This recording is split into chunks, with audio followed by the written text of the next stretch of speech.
After the Fall, Book 2 in the Divided Collapse series, written by USA Today best-selling author B.R. Paulson.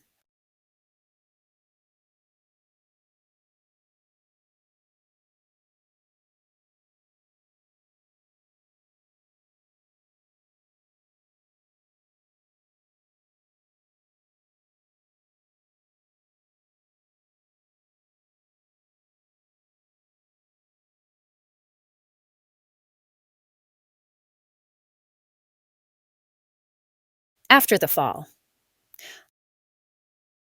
A natural disaster was only the beginning. What comes next will test who they are and who they're willing to become. 17-year-old Anneliese Morgan was living a normal life. 4-H, softball, a future she could almost taste. Then the sky cracked open. A chain of catastrophic disasters shatters the Midwest, leaving cities in ruins and order in freefall. Her older brother, Caleb, is suddenly the only person she can count on, back from a year off-grid with their survivalist father. Alongside him is Evie, the girl he left behind, the girl Annie never expected to rely on. With home destroyed and the world unraveling, their only hope is the isolated homestead their father built deep in the Montana wilderness. But the road north is filled with danger. Militias, collapsed highways, and strangers who would kill for a can of food. When a betrayal costs them everything, Annalisa and Caleb must decide how far they're willing to go to survive, and what pieces of themselves they can afford to lose. After the Fall is the gripping start to the Divided Collapse series, a tense emotional journey of survival, loyalty, and the choices that define us. Chapter 1. Annie. Missouri, May. The parking lot of the county fairgrounds smelled like hay dust and diesel fuel, with an undertone of something Annie couldn't identify. Something sharp and metallic that made her nose wrinkle. She shifted her weight from foot to foot, watching the last few parents collect their kids from the 4-H leadership workshop, while her phone buzzed with increasingly frantic texts from her best friend. "Where are you?" Jess had written 15 minutes ago, followed by, "Hello? We're supposed to meet at 7. And then, "Fine, whatever. Going to get ready without you."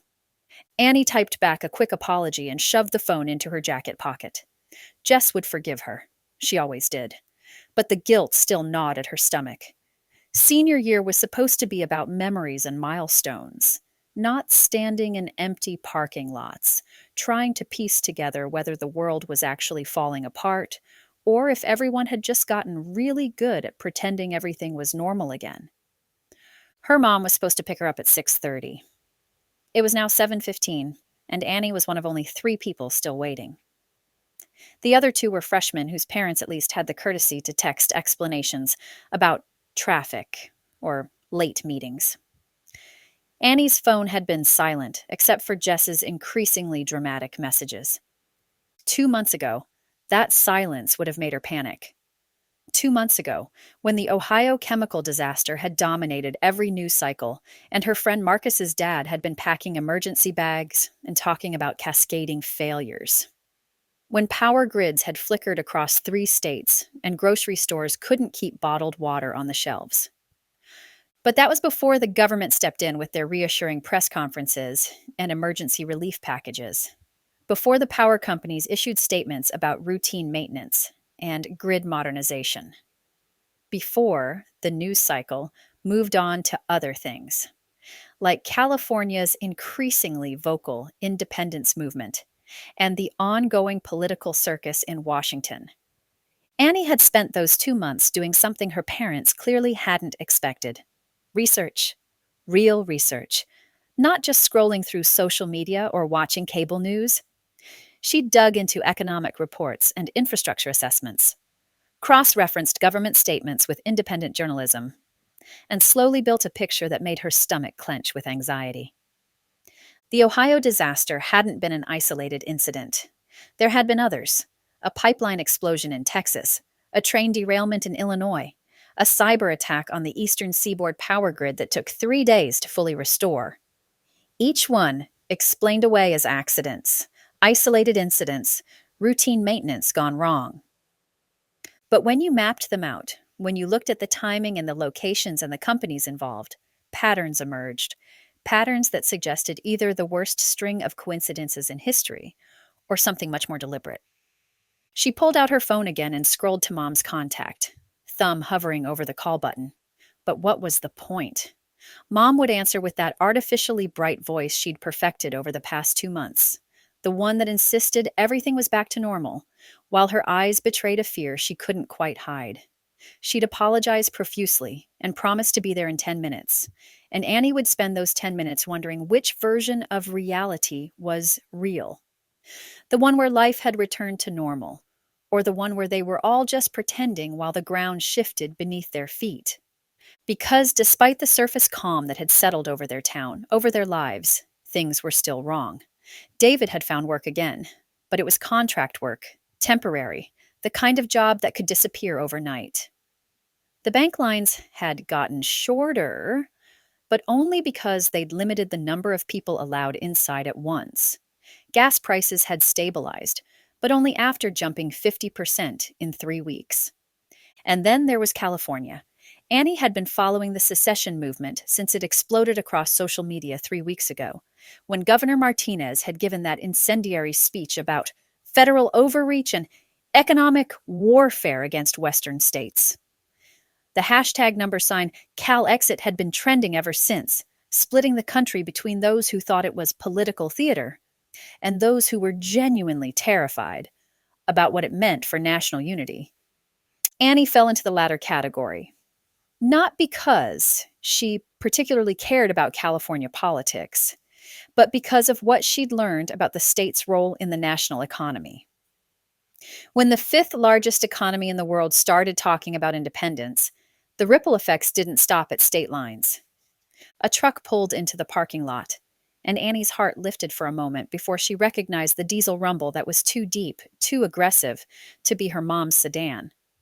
The vehicle that rounded the corner was a massive black pickup with tinted windows and enough chrome to blind someone at high noon. The truck pulled up directly in front of her, and Annie took an instinctive step backward. The driver's side door opened, and a figure stepped out. Tall, broad-shouldered, wearing a baseball cap pulled low over his eyes. "Annie?" The voice hit her like a physical blow. She knew that voice, even though it had gotten deeper in the past year. Even though she hadn't heard it in person for over 13 months, and the last phone call had been brief and cryptic, and had left her with more questions than answers. Caleb. Her brother's name came out as barely a whisper. He straightened to his full height, and Annie's breath caught. This wasn't the brother who'd left Missouri over a year ago, lanky and uncertain, still carrying traces of the boy she'd grown up with. This Caleb was different, broader, harder. His face had lost its softness, replaced by sharp angles and a wariness that made her stomach clench. But his smile, when it came, was exactly the same. "Hey, little sister?" Annie launched herself at him without thinking, wrapping her arms around his waist and burying her face against his chest. He smelled different too, like pine trees and wood smoke instead of the cologne he used to steal from their stepfather. But his arms came around her immediately, and for a moment she was 12 years old again, and he was her big brother who could fix anything. "What are you doing here?" she mumbled against his jacket. "I thought you were in Idaho." "I was. I am." His voice was careful, measured. "Just came back for a few days. Had to check on something." Annie pulled back to look at him, noting the way his eyes scanned the parking lot even as he talked to her, like he was expecting trouble. Like he'd been expecting trouble for a long time. "Check on what? Mom didn't tell you I'd be here."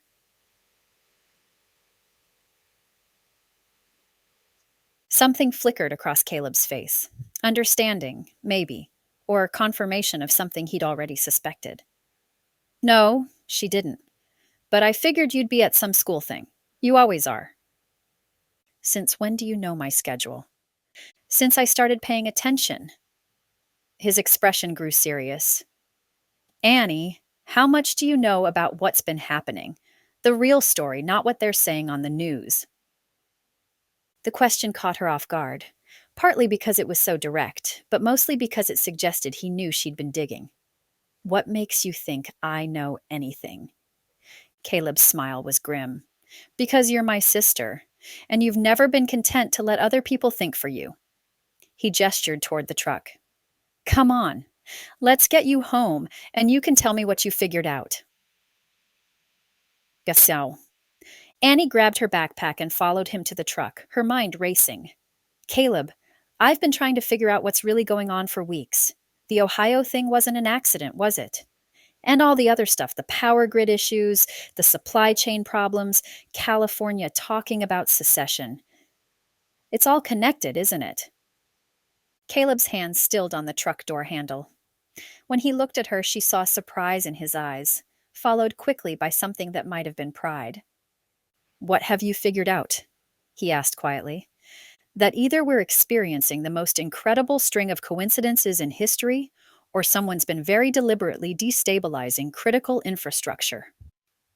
Annie climbed into the passenger seat, noting the police scanner mounted to the dashboard, the emergency radio, the first aid kit visible in the back seat. I mapped out all the incidents from the past 6 months. There's a pattern, Caleb. Geographic clusters, timing sequences, even some of the same companies involved in multiple incidents. Caleb started the engine, but didn't put it in drive.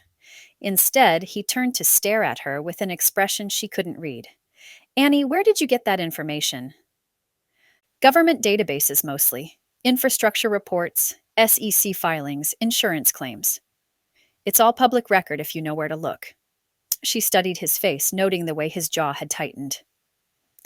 Marcus's dad isn't the only one with connections. I've been talking to people, teachers, local officials, parents of friends who work in relevant industries. Most of them are scared, Caleb. They just don't know what they're scared of. And what do you think they should be scared of? The question hung in the air between them, loaded with implications Annie wasn't sure she was ready to face. But she'd come this far. She might as well finish. Economic warfare, she said quietly. Coordinated attacks designed to cripple infrastructure and create social instability. Probably state-sponsored, though I can't figure out by who. The goal isn't to invade us or bomb us. It's to make us tear ourselves apart. Caleb was quiet for a long moment, his hands gripping the steering wheel so tightly his knuckles had gone white. When he finally spoke, his voice was barely above a whisper. Annie, you need to stop. Stop what? Stop researching, stop asking questions, stop connecting dots. He turned to face her fully, and she saw genuine fear in his eyes. What you figured out, you're not wrong, but there are people who would hurt you to keep you quiet about it. People who have already hurt others. The words hit her like ice water. What do you mean? I mean, 3 journalists who were investigating similar connections have died in the past month. Car accidents, heart attacks, random muggings, all perfectly explainable, all perfectly timed. Caleb put the truck in drive and pulled out of the parking lot, his movements sharp and controlled. I mean, Dad's been monitoring radio chatter, and there are people asking questions about curious teenagers with internet access and too much free time. Annie's stomach dropped. They know about me? I don't know. Maybe. Probably not yet. But Annie, you can't keep doing this. It's not safe. Then what am I supposed to do?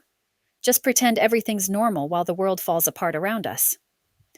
Caleb navigated through downtown traffic that seemed heavier than usual for a Tuesday evening, past the bank where a line of people still stretched out the door, despite the fact that it was well past closing time, past the grocery store where the parking lot was packed, and people emerged with carts loaded with canned goods and bottled water.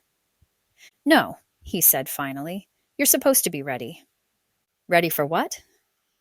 For the possibility that the calm of the past month has been a lie. For the possibility that whatever's been happening, the infrastructure attacks, the economic manipulation, the social destabilization, is about to accelerate.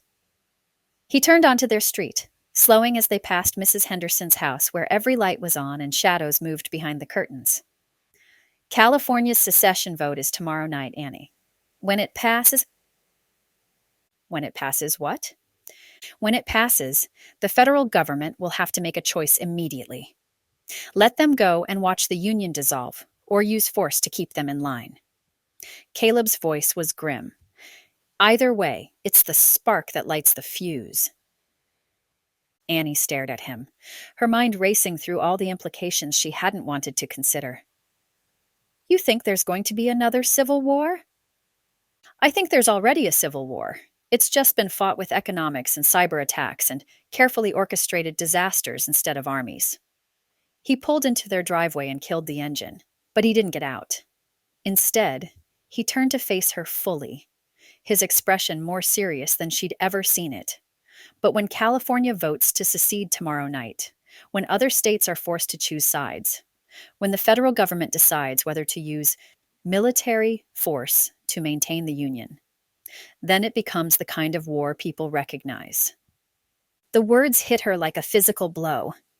Everything she'd researched, all the patterns she'd identified, suddenly clicked into place with terrifying clarity. That's why you're here. That's why Dad sent you.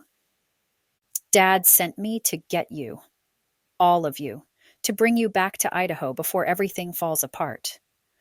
Caleb's voice was steady, but she could see the effort it took. The homestead is defensible, self-sufficient. If things get as bad as we think they will, Mom will never leave. This is her home. Then we'll have to convince her that home won't exist much longer. Before Annie could respond, the front door of their house opened, and Mom appeared on the porch, her expression cycling rapidly through surprise, relief, and something that looked almost like dread. Caleb! She hurried down the steps, her work clothes wrinkled and her hair escaping from its ponytail. I wasn't expecting you until tomorrow. Plans changed. Caleb got out of the truck and accepted his mother's hug, but Annie could see the stiffness in his shoulders, the way he kept one eye on the street. Mom, we need to talk. All of us. Tonight. About what? About why you're going to pack tonight and leave with me in the morning. Mom's face went white. Caleb, what are you talking about? I'm talking about the fact that California's secession vote is tomorrow night, and when it passes, this entire region becomes a war zone. His voice was calm, matter of fact, which somehow made the words more terrifying. I'm talking about the infrastructure attacks Annie's been researching, the economic warfare that's been tearing the country apart, and the fact that Dad thinks we have maybe days before everything collapses completely. Annie watched her mother's expression shift from confusion to understanding, to a fear so profound it made her stomach clench. You knew, she whispered. Mom, you knew what was happening. Annie, you knew, and you didn't tell me. You let me figure it out on my own while you pretended everything was fine. Anger bubbled up alongside the fear, hot and sharp. How long have you known?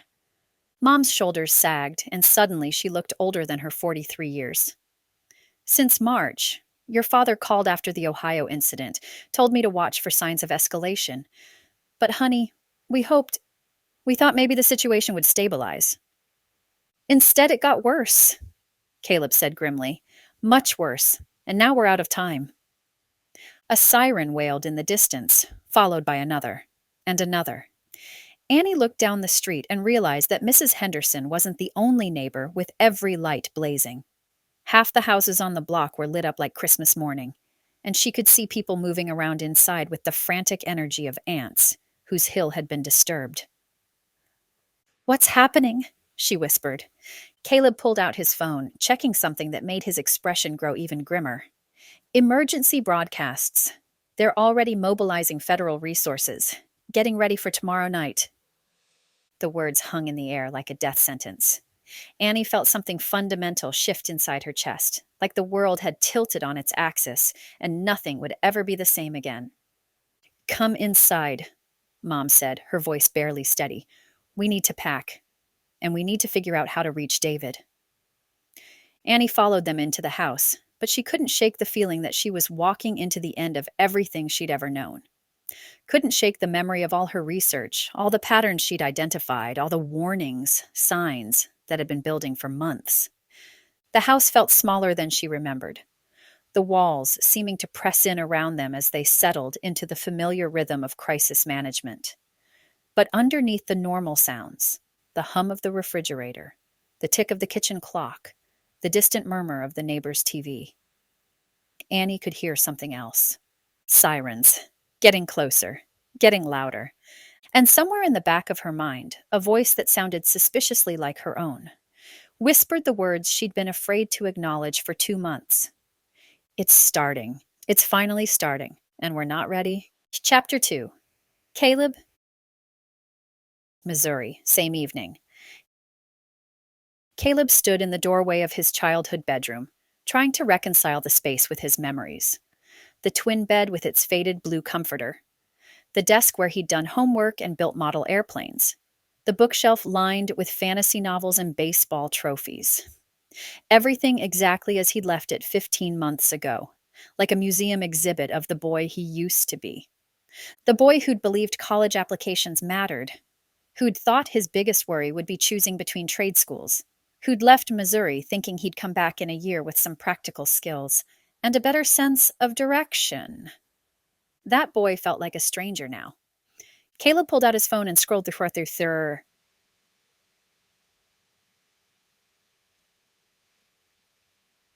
such messages that had been accumulating since he'd arrived. Updates from Frank about supply shortages in the Northwest, a cryptic text from Meredith about her father's increasing paranoia. News alerts about infrastructure failures and economic indicators that made his stomach clench. And underneath it all, the constant buzz of unease that had been growing stronger every day for the past 2 months. The feeling that time was running out faster than anyone realized. His phone rang. Frank's number. "How are they?" his father asked without preamble. Unprepared. Caleb kept his voice low, moving to close the bedroom door. Annie's been doing research, figured out more than Mom and David realize. But they're all still thinking in terms of normal problems with normal solutions. And you? You still think we have time to convince them? Caleb looked out the window at the peaceful suburban street. Mrs. Henderson watering her garden, the Johnsons washing their car. Normal people doing normal things while the world balanced on a knife's edge. I don't know. California's vote is tomorrow night, if it passes. When it passes, Frank corrected. The polling data leaked this morning. It's not even going to be close. The words hit Caleb like a punch to the gut. How long after that before? Hours, maybe less. The federal response will be swift and decisive, which means anyone in proximity to major infrastructure, military installations, or government facilities needs to be gone before the shooting starts. Caleb's mind automatically cataloged the targets within 50 miles of their location. White Man Air Force Base, the interstate corridor that carried a third of the nation's freight traffic. The federal courthouse downtown. Multiple bridges spanning the Missouri River. They were sitting in the middle of a strategic nightmare. "I need more time," he said quietly. "Son, time is the one thing we don't have." Frank's voice was gentler than usual. "You can't save people who don't want to be saved, but you can save the ones who matter most." The line went dead, leaving Caleb staring at his phone and feeling the weight of impossible choices. He could hear voices downstairs, his mother's laugh, David's deeper rumble, Annie asking questions that were probably too perceptive for comfort, his family, the people he'd traveled halfway across the country to protect, the people he might not be able to save if they wouldn't listen. Footsteps on the stairs made him look up. Annie appeared in the doorway, her expression serious. "Mom wants to know if you're staying for dinner," she said, "but that's not really why I'm here. What's on your mind?" She stepped into the room and closed the door behind her. "David's not going to want to go, is he?" Caleb studied his sister's face, noting the intelligence in her eyes, the way she held herself like someone who'd been thinking through all the angles. "What makes you say that?" "Because I know David. This house, his job, his routine, that's his whole identity. You're asking him to walk away from everything that makes him feel secure." Annie sat on the edge of his bed, And if David digs in his heels, he'll convince Mom to stay. You know how she is when people she loves are pulling her in different directions. Smart girl. Too smart for her own good, maybe. Annie had always been able to read the adults in their family better than they could read themselves. So what do you think I should do? Give them what they're asking for. Let them think they have time to make the decision properly. She pulled her laptop out of her backpack. But while they're thinking, I'll show them this. The screen showed a map of the United States with dozens of red dots scattered across it. Each dot was labeled with a date and brief description. Chemical plant explosion in Ohio. Pipeline rupture in Texas. Cyber attack on the power grid. Train derailment in Illinois. The pattern was unmistakable once you saw it laid out visually. Wow, Annie. Caleb's voice was barely above a whisper. Where did you get this? I built it. Started after the Ohio thing when I realized the official explanations didn't add up. She pointed to clusters of incidents. Look at the timing. Look at the geographic distribution. This isn't random infrastructure failure.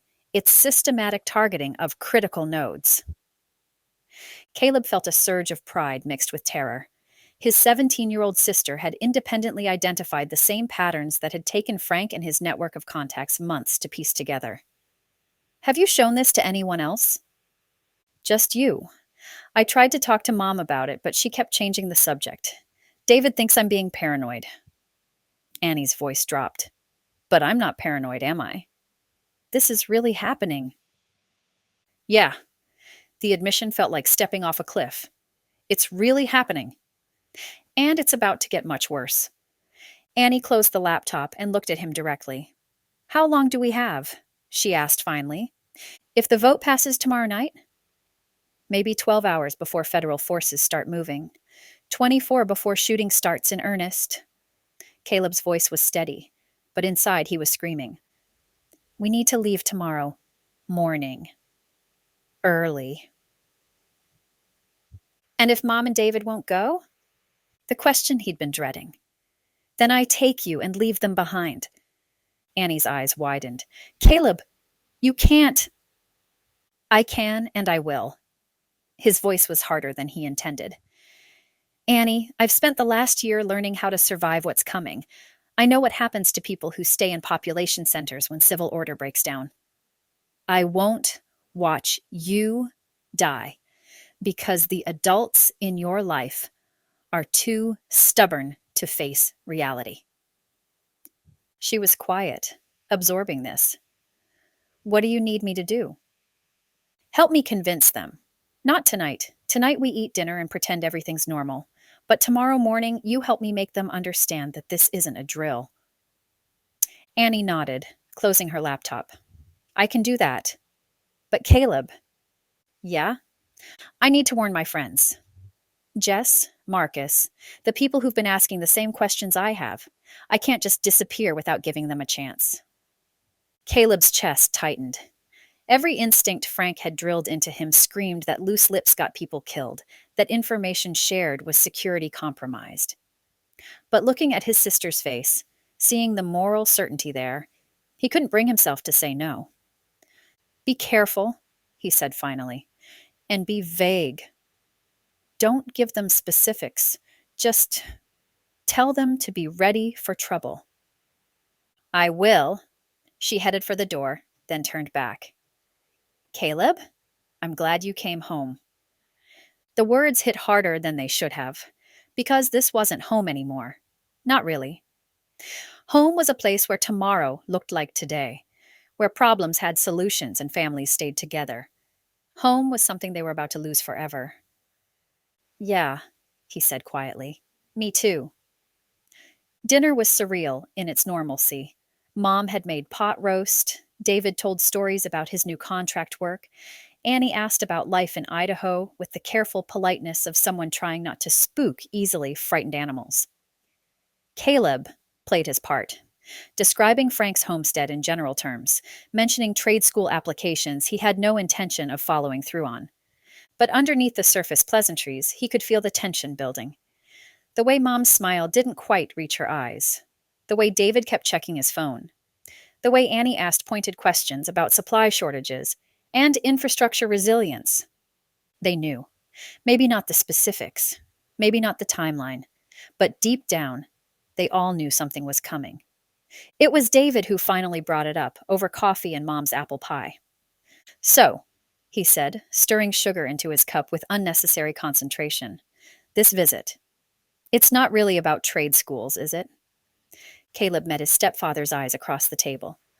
No, it's not. Caleb, Mom said, her voice carrying a warning. It's about the fact that this country is about to tear itself apart, and I don't want my family to be here when it happens. Caleb's voice was calm, matter of fact. It's about the fact that California is going to vote to secede tomorrow night. And when they do, the federal government is going to have to choose between letting the union dissolve or using military force to hold it together. The words hung in the air like a death sentence. David set down his coffee cup with hands that weren't quite steady. And you think they'll choose force, Mom said quietly. I know they will. And this region, with Whiteman Air Force Base, the interstate corridors, the federal facilities, is going to be a primary staging area. Caleb looked at each of them in turn. I need you to pack tonight. We leave at first light. Caleb, that's... David ran his hands through his hair. That's crazy. You're talking about abandoning our entire lives based on speculation. It's not speculation. It's pattern recognition. Annie spoke up for the first time since dinner began. I've been tracking infrastructure attacks for months. This isn't random failure. It's systematic preparation for exactly what Caleb's describing. Mom looked between her children, and Caleb could see the moment when her maternal instincts overrode her desire for normalcy. Even if you're right, even if something's coming, we can't just run away. We have responsibilities here, jobs, bills, commitments. You have lives here, Caleb corrected, and if you want to keep them, you need to leave. Tonight would be better, but I'll take first light tomorrow. But even as he said it, he could see the resistance in their faces, the fundamental inability to accept that their world was ending. David was thinking about the contract work he couldn't afford to lose. Mom was thinking about the house, the community, the life she'd built here. Normal people clinging to normal concerns while the ground shifted beneath their feet. One more day, David said finally. Give us one more day to settle some affairs, to make arrangements. If things are as bad as you say, one day won't make that much difference. Caleb's stomach dropped. One day could make all the difference in the world. One day could be the difference between escape and entrapment, between life and death. But looking at their faces, seeing the desperate need for just a little more time to say goodbye to their old lives, he found himself nodding. One day, he agreed, hating himself for the weakness. But we leave tomorrow night, regardless of what's happening. Promise me. We promise, Mom said, relief evident in her voice. But as Caleb looked at his family across the dinner table, at the people he'd come to save, who were now asking him to risk everything for one last day of normal, he couldn't shake the feeling that he'd just made a terrible mistake. Outside, the evening news was reporting on California's final campaign rallies before tomorrow's historic vote. The reporters spoke in measured tones about political theater and constitutional questions, as if they were covering a normal election instead of the prelude to civil war. And somewhere in the back of his mind, Frank's voice echoed with grim certainty. Time is the one thing we don't have. Chapter 2.5, Esperanza. Sacramento, California, same evening. Esperanza Morales stood at her kitchen sink, washing dishes by hand because the dishwasher had broken 3 months ago, and she couldn't afford to fix it. Through the window above the sink, she could see her neighbors' houses, small, tidy homes like hers, each one holding families trying to make ends meet in a state that seemed determined to squeeze every last dollar from their pockets. The radio on the counter crackled with news about tomorrow night's vote. The secession vote that had the whole state talking, arguing, hoping, and fearing in equal measure. Mommy, can I have a snack? 8-year-old Diego appeared at her elbow, his school clothes wrinkled from an afternoon of playing in the backyard. After you finish your homework, mijo. She dried her hands on a dish towel that had seen better days. Where's your sister? Sophia's doing math at the table. She said it's too hard and she might cry. Esperanza smiled despite the exhaustion that seemed to live in her bones these days. Tell her I'll help her in a minute, and wash your hands. Dinner's almost ready. As Diego scampered off, Esperanza turned back to the radio. The volume was low. She didn't want the kids to hear too much about what was happening, didn't want them to worry more than they already did. But she needed to know, needed to understand what tomorrow might mean for her family. Polling shows the yes vote leading by 12 points as Californians prepare to decide whether to formally secede from the United States. She turned off the radio and leaned against the counter, closing her eyes. 12 points. That wasn't just a lead, that was a landslide waiting to happen. 6 months ago, she would have thought the whole thing was crazy. California leaving the Union? It sounded like something from a history book, not something that could actually happen in 2025. But 6 months ago, she'd been making $3 more an hour at the electronics factory. 6 months ago, her rent hadn't jumped by $400. 6 months ago, she hadn't been choosing between buying groceries and filling up her car. The federal tax increases had been the final straw for a lot of people. Esperanza had stared at her first paycheck of the year, watching nearly half of it disappear to taxes. Federal income tax, state income tax, Social Security, Medicare, the new infrastructure investment tax that was supposed to fix roads and bridges but seemed to vanish into the same black hole as all the rest. Yes, of course the state taxes were even worse, but it felt like there was more and more federal government overreach, and when Californians were just trying to do the things they needed to survive, removing at least one thing might soften the weight of the world on their shoulders. Meanwhile, her kids' school was falling apart. The playground equipment was held together with duct tape and prayers. Sophia's class had 32 students because they couldn't afford to hire more teachers. Diego's after-school program had been cut entirely, leaving Esperanza to scramble for childcare during her late shifts. Where was all that tax money going? Certainly not to California. The federal government seemed more interested in funding military bases in Kansas and farm subsidies in Iowa than in helping the state that provided a fifth of the nation's economy. Mommy, I can't do this problem. Sophia's voice carried from the kitchen table, thick with frustrated tears. Esperanza pushed away from the counter and went to her 10-year-old daughter, who was staring at a worksheet covered in fractions. Sophia was brilliant, too brilliant for her own good sometimes, but the math curriculum kept changing every year, and Esperanza could barely keep up. Show me what you're stuck on, baby. This one. Sophia pointed to a problem about dividing mixed numbers. I know how to do it the way you taught me, but Mrs. Rodriguez says we have to use this new method, and I don't understand it. Esperanza studied the problem, feeling that familiar surge of frustration. She'd learned math one way. Sophia was being taught another way, and neither of them made sense to the other. How was she supposed to help her daughter succeed when the rules kept changing? Okay, she said, settling into the chair beside Sophia. Let's figure this out together. They worked through the problem step by step, Sophia's face lighting up when she finally understood. But as Esperanza watched her daughter carefully copy the solution, she couldn't shake the feeling that everything was getting harder. Not just math problems, but life itself. Her phone buzzed on the counter. A text from her supervisor at the factory. Need volunteers for overtime tomorrow night. Time and a half. Tomorrow night. The night of the vote. Esperanza stared at the message, torn between the need for extra money and the desire to be home with her kids during what might be a historic evening. Time and a half would mean an extra $60. Enough to buy groceries for the week and maybe put a little aside for Sophia's school shoes, which were getting too small. But it also meant missing bedtime stories, missing Diego's questions about why everyone at school was talking about California leaving America, missing Sophia's nervous chatter about whether they'd have to move if the vote passed. She typed back, "I'll take the shift." "Mommy, are we going to be okay?" Sophia asked quietly, not looking up from her worksheet. The question hit Esperanza like a punch to the chest. "What do you mean, baby?" "Maria's mom at school said that if California leaves America, we might not be Americans anymore.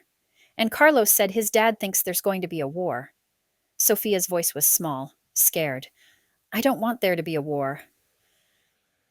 Esperanza felt her heart clench. This was what she'd been trying to avoid.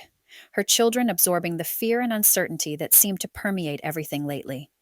But how could she protect them from it when it was everywhere? In the news, in conversations at work, in the worried faces of their neighbors. "Listen to me, Sophia." Esperanza turned her daughter's chair so they were facing each other. "Whatever happens with the vote, whatever happens with California, you and Diego are going to be safe.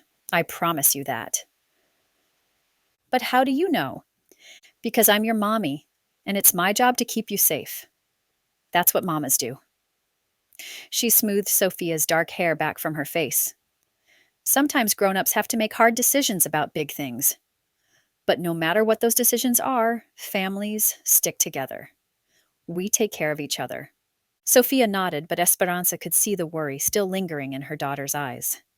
10 years old was too young to be thinking about war and secession, and whether your state might stop being part of your country. But these were the times they lived in now. Diego wandered back into the kitchen, drawn by the serious tone of their conversation. "Are we talking about the vote thing?" "A little bit," Esperanza said. "Do you have questions about it? Miguel's dad says California pays more money to America than we get back. Is that true?" Out of the mouths of babes. Esperanza had been thinking the same thing for months, as she watched her paychecks shrink and her bills grow. "It's complicated, mijo. But yes, California sends a lot of tax money to Washington. And sometimes it feels like we don't get enough back to help with our schools and roads and hospitals. So maybe it would be better if we kept our own money." The simple logic of an 8-year-old, cutting through all the political rhetoric and legal arguments to the heart of the matter. Maybe it would be better. Maybe they could afford to fix the schools, hire more teachers, repair the playground equipment. Maybe Esperanza wouldn't have to choose between groceries and gas. Or maybe everything would fall apart. Maybe there really would be fighting, economic chaos, families torn apart by borders that didn't exist yesterday. Maybe she was being naive to think that leaving the Union could solve their problems, instead of creating bigger ones. The timer on the stove beeped, saving her from having to answer Diego's question. "Dinner's ready.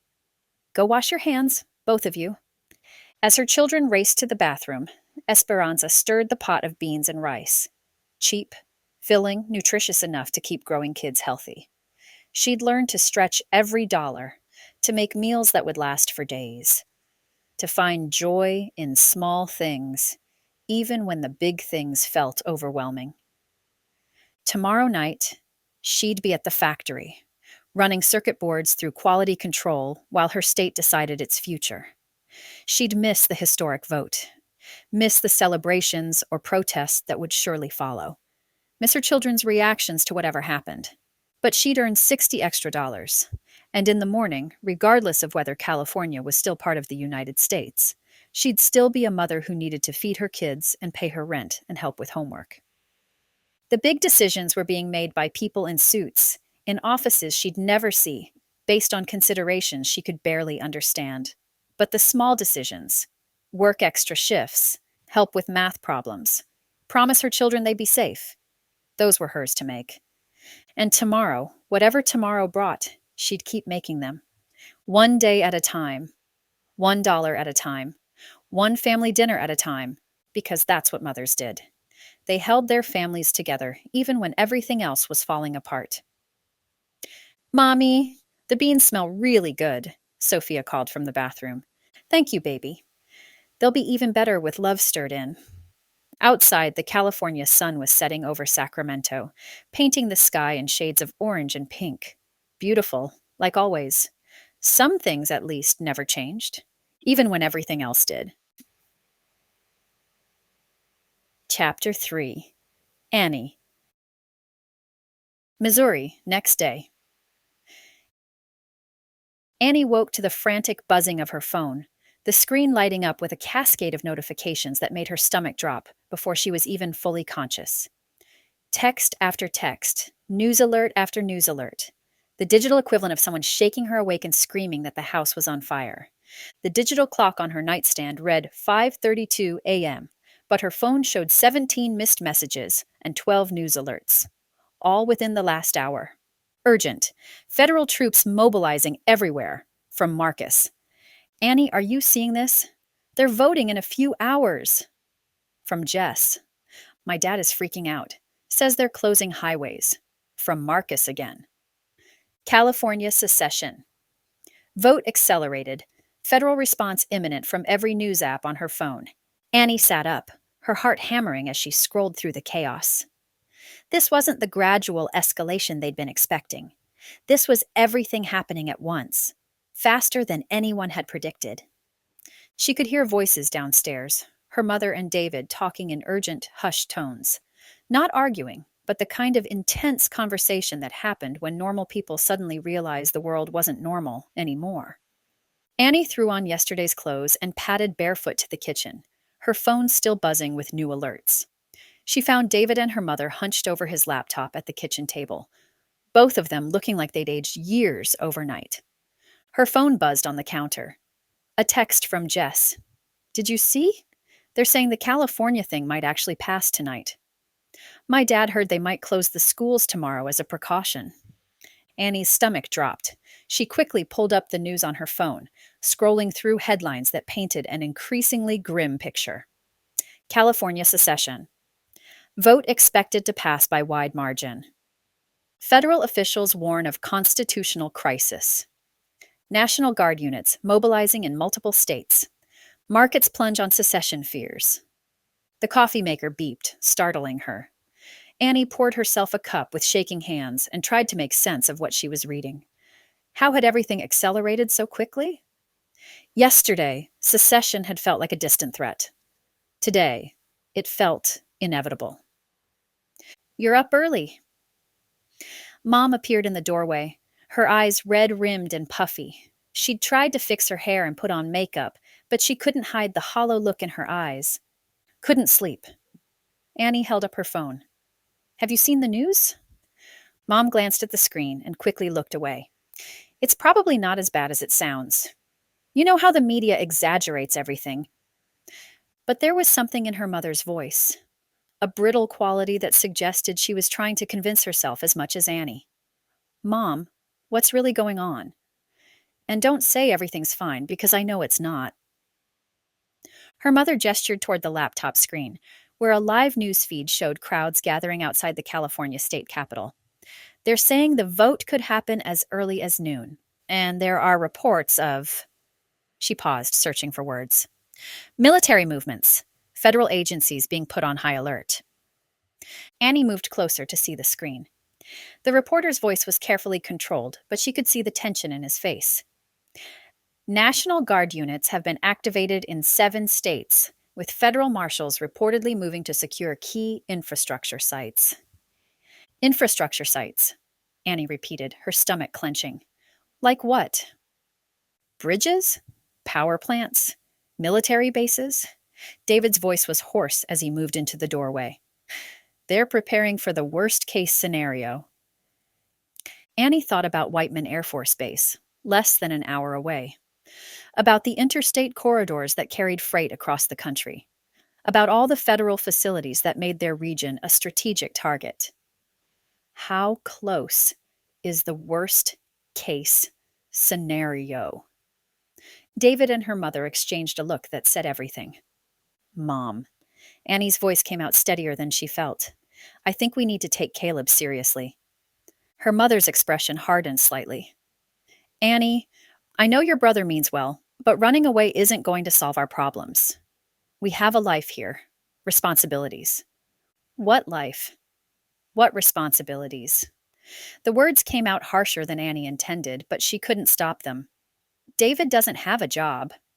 My college fund is probably gone. Our neighbors are losing their jobs too. Mom, Look around. What exactly are we staying for?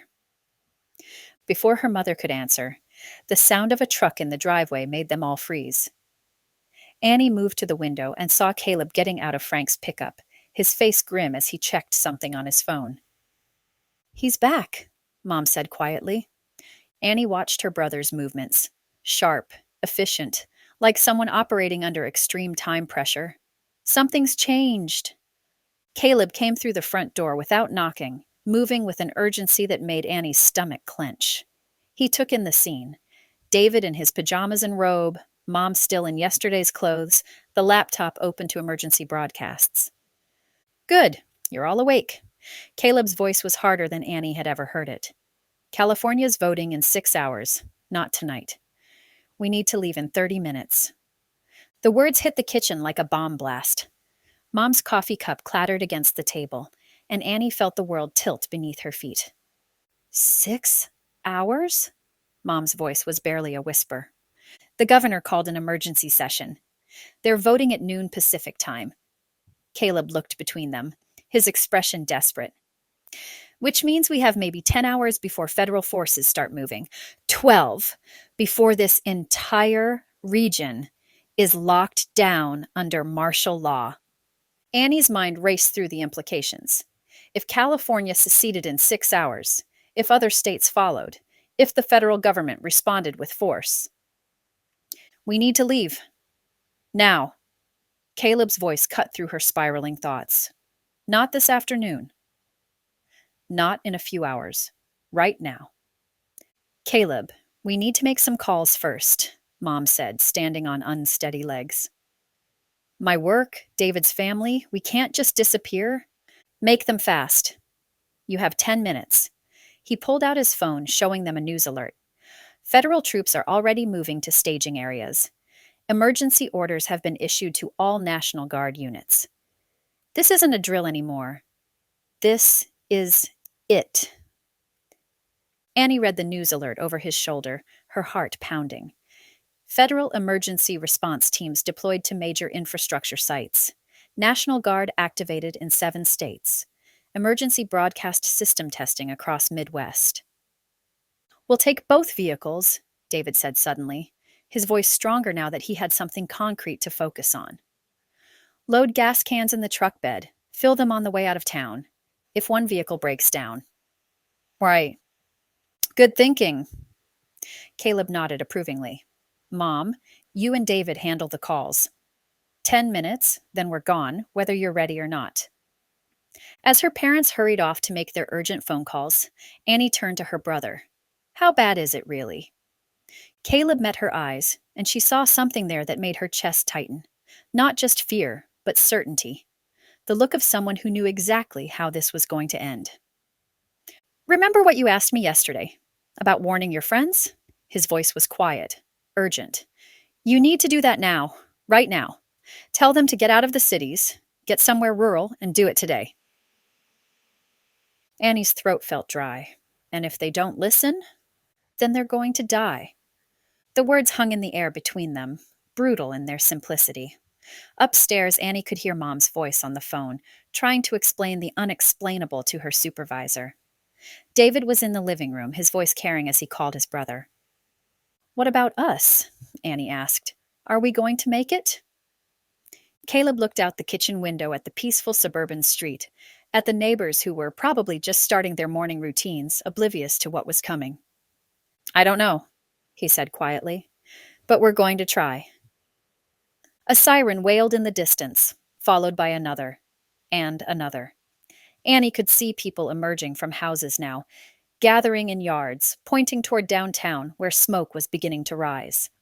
It's starting, isn't it? She whispered. Yeah. Caleb's voice was grim. It's starting. 10 minutes later, Mom and David returned to the kitchen, both looking pale but more focused. My supervisor thinks I've lost my mind, Mom said, but I told them it was a family emergency. My brother says we're crazy, but he's going to keep an eye on the house, David added. Then he looked directly at Caleb. You really think this is necessary? That it's going to get as bad as you say? Caleb was quiet for a moment, and Annie could see him choosing his words carefully. David, I hope I'm wrong. I hope we get to Idaho and everything settles down, and you all think I'm a paranoid lunatic who made you flee your home for nothing. But I've been wrong about a lot of things in my life. I don't think I'm wrong about this. David studied his face, then nodded slowly. Okay, but if we're doing this, we do it smart. 2 vehicles, extra fuel, emergency supplies, and we stay in contact the whole way. Agreed. Caleb looked relieved. Annie, you ready? Annie hefted the backpack she'd prepared the night before. Ready? As her family began the final preparations for departure, Annie pulled out her phone and started typing messages to her friends. To Jess and Marcus and everyone else who mattered. Something big is happening today. Get your family out of the city. Go somewhere rural. Don't wait. Don't ask questions. Just go. She hit send and watched the messages disappear into the digital void, carrying warnings that might save lives or might be ignored as teenage hysteria. Outside, the sirens were getting louder, the smoke was getting thicker, and the peaceful suburban morning was transforming into something else entirely. Something that looked a lot like the end of the world. Chapter 4. Caleb. Missouri, same morning. Caleb gripped the steering wheel of Frank's truck, watching the line of vehicles ahead snake around the corner of the gas station parking lot. Every pump was occupied, and at least 20 cars waited their turn, engines idling, exhaust mixing with the humid morning air. The tension was palpable. People checking their phones, snapping at their kids, arguments breaking out over who was next in line. Behind him, David and Mom followed in their sedan, gas cans secured in the truck bed ready to be filled. The plan was simple. Fuel up both vehicles, fill the spare cans, and get out of town before the federal response kicked into high gear. What Caleb hadn't planned for was the weather. The sky had been clear when they'd left the house 30 minutes ago, but now dark clouds were building on the western horizon with an ominous speed that made his stomach clench. He'd been so focused on political intelligence, on federal troop movements and infrastructure targets, that he'd completely forgotten about tornado season. In Missouri, that was a rookie mistake, a potentially fatal one. His phone buzzed with a weather alert. Severe thunderstorm warning. Tornado watch in effect. Seek immediate shelter if rotation spotted. Perfect, he muttered, checking the radar.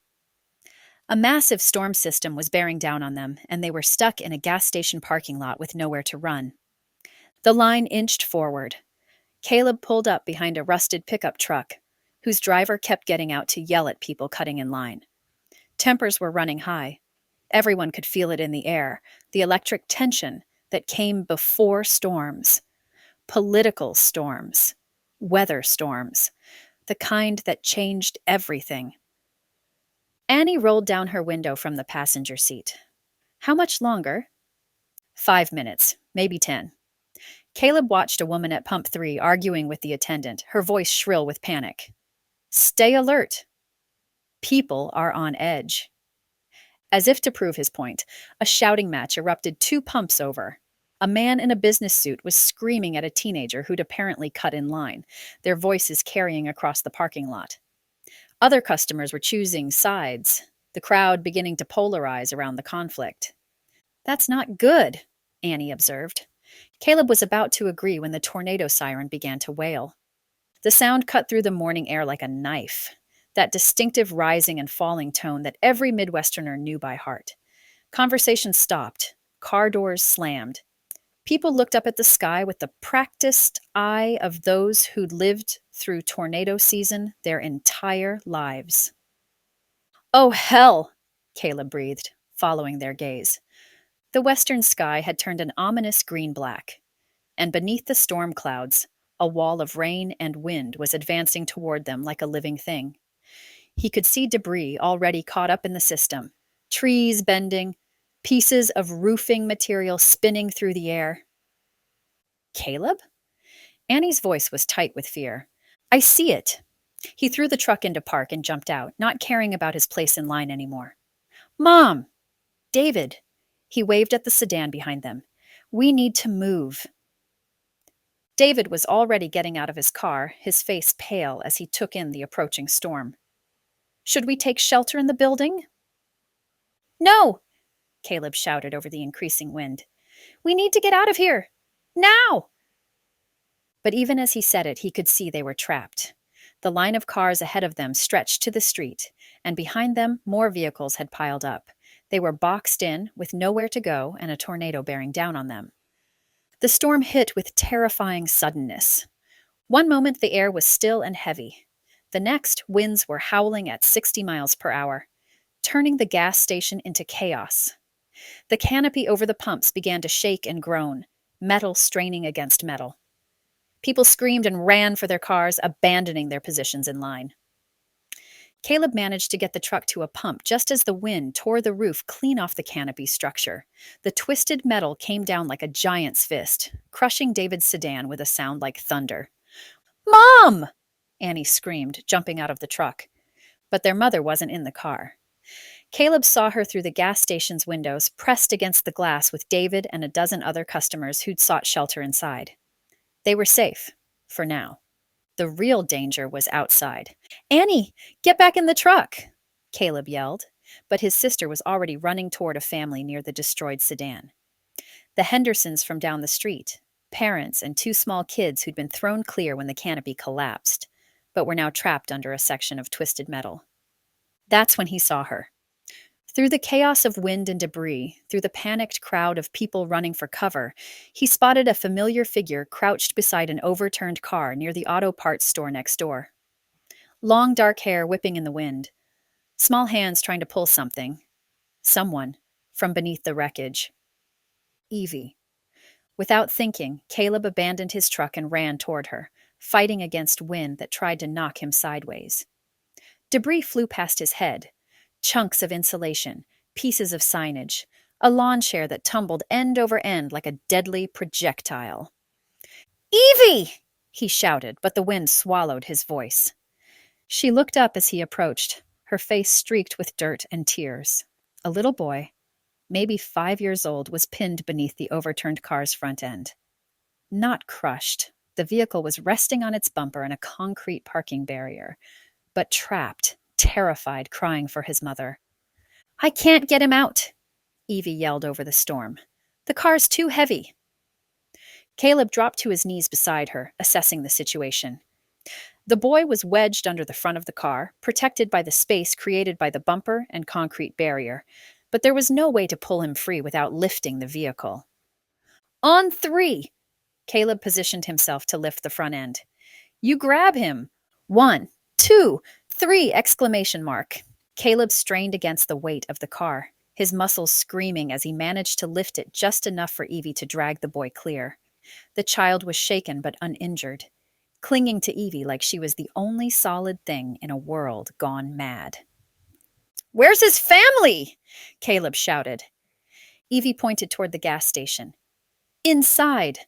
I was bringing him back to them when—" The rest of her words were lost as another gust of wind slammed into them, this one carrying a piece of the gas station sign that missed Caleb's head by inches. The storm was getting worse, not better. They needed shelter, and they needed it now. "This way!" Caleb grabbed Evie's arm, the boy still clutched in her embrace. "We can't stay out here." They fought their way toward the gas station, joining the stream of people seeking shelter. Through the windows, Caleb could see his mother's terrified face as she watched them approach. David was helping other customers move away from the glass, his take-charge personality emerging even in crisis. Annie appeared at his elbow, the Henderson family in tow. "The building's full!" she yelled. "They're not letting anyone else in." Caleb looked around desperately. The tornado was still approaching. He could hear the freight train roar that every storm spotter feared. They needed cover, and they needed it immediately. "The truck!" He pointed toward Frank's pickup, which had somehow remained upright despite the chaos. "It's our best shot!" They ran for the vehicle, heads down against the wind. Caleb helped Evie and the boy into the back seat, while Annie guided the Henderson family toward their own car. As he climbed behind the wheel, he caught sight of the tornado itself, a dark gray funnel dropping from the storm clouds, still a mile away but closing fast. "Hold on!" he shouted, starting the engine. The truck lurched forward, tires fighting for purchase on the debris-strewn pavement. Behind them, the gas station's main building was starting to shake, windows beginning to flex and bow under the pressure. Caleb drove by instinct, following the basic tornado safety rule his father had drilled into him. Don't try to outrun it along its path, but you might be able to get out of its way. He gunned the engine, heading south as the storm continued its northeastern track. In the rearview mirror, he watched the tornado tear through the gas station they'd just escaped. The building crumpled like paper, the remaining canopy structure spinning away like a child's toy. Cars were lifted and thrown, debris shooting hundreds of feet into the air. "Is everyone okay?" he called over the diminishing roar. "We're okay," Evie replied, her voice shaky but strong. The little boy in her arms had stopped crying, shocked into silence by the magnitude of what they'd just survived. "Annie, I'm here." "The Hendersons are in their car behind us." Annie's voice was tight with adrenaline. "But Caleb, Mom and David are back there." Caleb's heart dropped. In the chaos of the escape, he'd focused on getting the people around him to safety. But his mother and stepfather were still trapped in the gas station, or what was left of it. "We have to go back," Annie said, reading his expression. "We will." Caleb pulled the truck to the side of the road, waiting for the tornado to pass completely. As soon as it's safe. Through the windshield, they watched the storm system continue its destructive path, leaving behind a trail of devastation that looked like a war zone. The gas station was gone. The auto parts store was gone. 2 strip malls and a McDonald's, all reduced to rubble and scattered debris. But people were already emerging from the wreckage. Survivors helping survivors. Neighbors checking on neighbors. The same community spirit that would see them through whatever political crisis was brewing. Evie shifted in the back seat, still holding the little boy who'd finally fallen asleep against her shoulder. "Thank you," she said quietly, "for helping us." Caleb met her eyes in the rearview mirror, and for a moment, the last year and a half fell away. They were just 2 people who'd survived something terrible together, connected by the shared experience of facing down death and emerging intact. "Thank you for saving him," he replied. "I couldn't have gotten him out alone." "We make a good team," she said, and there was something in her voice that made his chest tighten. Annie turned to look at both of them, her expression thoughtful. "We should get back. Check on Mom and David. See who else needs help." Caleb nodded, putting the truck in drive. But as they headed back toward the devastation, a thought struck him with sudden clarity. Emergency vehicles were already converging on the tornado damage. Fire trucks, ambulances, police, cars, all racing toward the destruction. Every first responder in the county would be focused here for hours. "Annie," he said quietly, his mind racing through the implications. "This might actually be perfect." "Perfect?" She stared at him like he'd lost his mind. "Caleb, people are hurt. The gas station is destroyed." "No, not perfect that people are hurt," he said quickly. "Perfect timing for us to leave. Think about it. Every federal agent, every National Guard unit, every emergency coordinator is going to be dealing with tornado damage for the next 12 hours.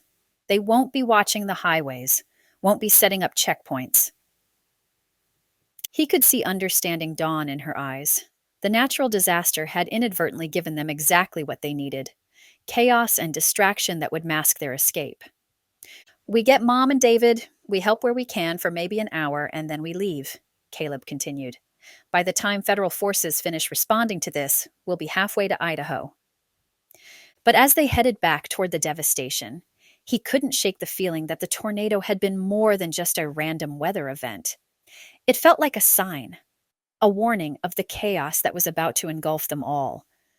The sky was breaking open in more ways than one, and this was just the beginning. Chapter 4.5. Rick. Missouri, same morning. Rick Patel had been working the morning shift at Murphy's Gas and Go for 3 years, and he'd never seen anything like this. By 7 a.m., the parking lot was packed with cars lined up 20 deep at every pump, people honking horns and shouting at each other like the world was ending.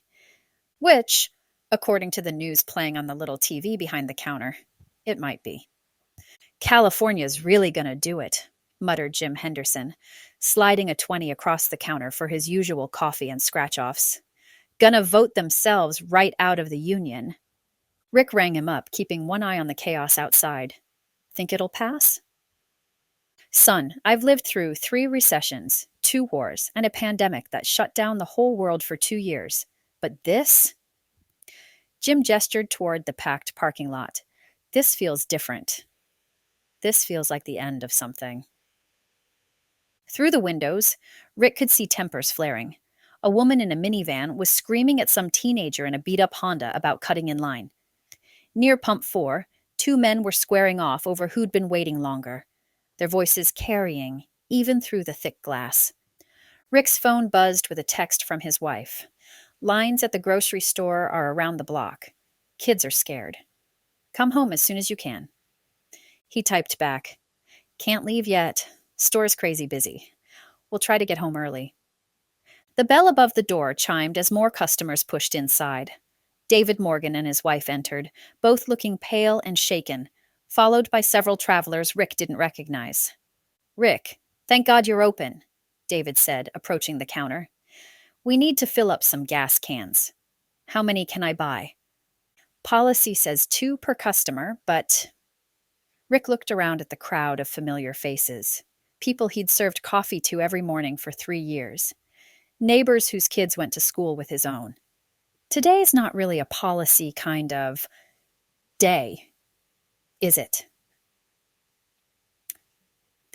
David's relief was visible. "Thank you. We're leaving town, going to family up north." Rick nodded, not asking questions he didn't want answered. Half the town seemed to be doing the same thing, judging by the license plates in the parking lot. People from counties away, filling up tanks and grabbing supplies before hitting the road to somewhere safer. Wherever that might be. The weather radio crackled behind the counter, barely audible over the noise of the crowd. Rick turned it up slightly, catching fragments. "Severe weather developing rapidly. Rotation possible. Seek shelter immediately if..." He glanced out the window at the sky, noting the way the light had changed. The morning sun was gone, replaced by an ominous green-gray that made his skin crawl. In the distance, he could see storm clouds building with unnatural speed. "Folks!" he called out, raising his voice. "Might want to keep an eye on the weather. Looking kind of nasty out there." But nobody was listening. They were all too focused on their phones, on the news, on the lines outside that seemed to be getting longer instead of shorter. The political crisis had everyone's attention. Nobody was watching the sky. Rick's weather radio squawked again. "Tornado warning now in effect for Jackson County. Seek immediate shelter. This is not a drill." His blood turned to ice water. "Hey, everyone," he shouted over the crowd. "Tornado warning. We need to..." The siren started wailing outside, that distinctive rise and fall that every Missourian knew by heart. Conversations died. Heads turned toward the windows. And through the glass, Rick could see the wall of wind and debris bearing down on them like a freight train. "Everyone away from the windows!" he yelled, vaulting over the counter. "Get to the back of the store!" Now. Chaos erupted. People screamed, dropped their purchases, scrambled toward the rear of the building. Rick grabbed the emergency radio from behind the counter and started herding customers toward the storage room, the most interior space in the building, away from windows and the gas pumps outside. "Move! Move! Move!" He pushed David Morgan's wife ahead of him as she clutched her purse with white knuckles. "Jim, help me with the others." An elderly woman from the nursing home was struggling to keep up, and Rick helped her toward the back. Outside, Rick could hear the freight train roar getting louder, could see cars in the parking lot starting to rock back and forth as the wind intensified. Through the front windows, he caught sight of a massive pickup truck. Looked like the Morgan boys' vehicle, pulling away from a pump, just as the canopy structure began to groan and twist. Smart kid, getting out while he could. Rick! David Morgan grabbed his arm. My stepson. He's out there in the truck. He'll be fine, Rick shouted over the growing roar. Kid's got good instincts. Right now, we need to worry about us. The first blast of wind hit the building like a sledgehammer. The front windows bowed inward, glass rippling like water. Rick could feel the structure of the building shifting, could hear metal groaning and snapping outside. The lights flickered once, twice, then went out completely, leaving them in the green, gray twilight that filtered through the storm. Is everyone here? Rick did a quick head count in the emergency lighting. 18 people crammed into a space meant for maybe 10. The Morgans, old Mrs. Patterson from the nursing home who'd been buying lottery tickets, a handful of travelers he didn't recognize, and several other locals who'd been inside when the storm hit. 18 souls depending on this old cinder block building to keep them alive. The roar outside intensified, and Rick felt his ears pop as the pressure changed. Through the small window in the storage room door, he could see debris flying past. Pieces of the canopy, chunks of asphalt, what looked like an entire tree, spinning end over end. Everyone stay down, he yelled, though he could barely hear his own voice over the sound. Keep away from... The front of the building exploded inward. What had been the customer area? The counter where Rick had worked for 3 years? The coffee machine that broke down twice a week? The magazine rack where teenagers read comic books they couldn't afford? All of it disintegrated in a matter of seconds. Wind and debris poured through the opening like a river of destruction. Rick threw himself over an elderly customer as concrete blocks from the outer wall came crashing down. Someone was screaming. Might have been him. Might have been everyone.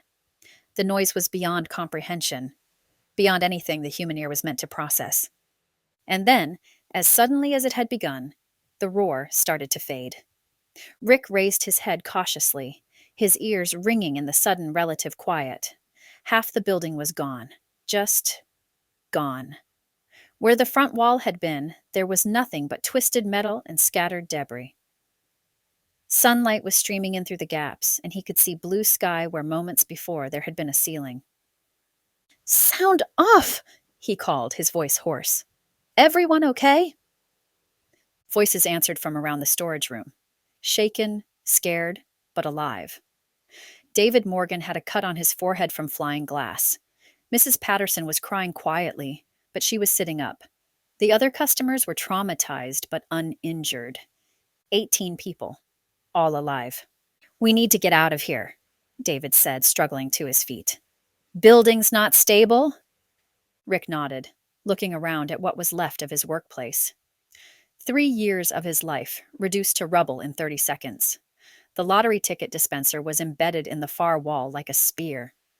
The coffee machine was nowhere to be seen. But everyone was alive. Careful stepping out, he warned as they began to emerge from the storage room. Watch for downed power lines, broken glass. Outside, the devastation was complete. The entire canopy structure was gone, along with most of the pumps. Cars were scattered like toys. Some flipped, some crushed, some simply vanished. The McDonald's across the street was nothing but a foundation and scattered red and yellow debris. My car, David Morgan said quietly, staring at the twisted metal that had been his sedan. Cars can be replaced, Rick said. People can't. In the distance, he could already hear sirens, emergency responders racing toward the destruction. The community would pull together, the way it always did after storms. People would help people. Neighbors would take care of neighbors. But as Rick looked around at the devastation, at the survivors helping each other through the rubble, he couldn't shake the feeling that this was just the beginning. The tornado was over, but the other storm, the political one, the one that had everyone panicking and fleeing town, that storm was just getting started. His phone buzzed in his pocket. A text from his wife. Are you okay? Saw the tornado on the news. Please tell me you're okay. he typed back with shaking fingers. Alive. Building's gone, but everyone made it. Coming home now. There was no more Murphy's Gas and Go. No more job to finish, no more shift to work. Rick Patel was officially unemployed, his workplace erased from the earth in the span of 30 seconds. But as he helped Mrs. Patterson over a pile of debris, as he watched other customers checking on each other, as he saw David Morgan frantically calling his stepson to make sure he was safe, Rick realized something. Sometimes losing everything was just another way of finding out what really mattered. And what mattered was still standing. Bruised, shaken, scared of what came next, but still standing. Chapter 5. Annie to Missouri, same morning. The gas station looked like a bomb had gone off. Annie stood in what used to be the customer area, staring at the twisted metal and scattered debris that had been Murphy's Gas and Go just an hour ago. Glass crunched under her feet as she picked her way through the wreckage, helping search for anyone who might still be trapped. Over here, David called from near the collapsed canopy. He was crouched beside their sedan, or what was left of it. The twisted metal beam had crushed the roof completely, but the trunk was still accessible. I can get some of our stuff out. Mom appeared beside Annie, her face pale but determined. A bandage covered a cut on her forehead from flying glass, but she was moving steadily, helping other survivors sort through the chaos. Thank God you weren't in the car, Annie said, squeezing her mother's arm. Rick saved us all, Mom replied, nodding toward the gas station attendant who was helping an elderly woman navigate the debris field. Got everyone to the back of the store just in time. The Henderson family was securing items from their own damaged vehicle. Their car was drivable, barely, but the back window was blown out, and one side was dented from flying debris. Mr. Henderson caught Annie's eye and waved. You kids okay? He called. We're fine, Annie replied. Car's not so lucky. Tell me about it. He gestured at his own vehicle. But we're alive. That's what matters. We're going to try to make it to my brother's place in Kansas before things get worse. It was the same sentiment she'd been hearing for the past hour as they'd helped with rescue efforts. People who'd lost everything focusing on what they still had. Cars could be replaced. Buildings could be rebuilt. But the people, that was what mattered. Caleb emerged from the ruins of the auto parts store next door, carrying a radio in one hand. The little boy Evie had saved was with his family now, reunited and crying with relief. But Evie had stayed to help with the search efforts. She appeared beside him, wiping dust from her hands. Any word from emergency services?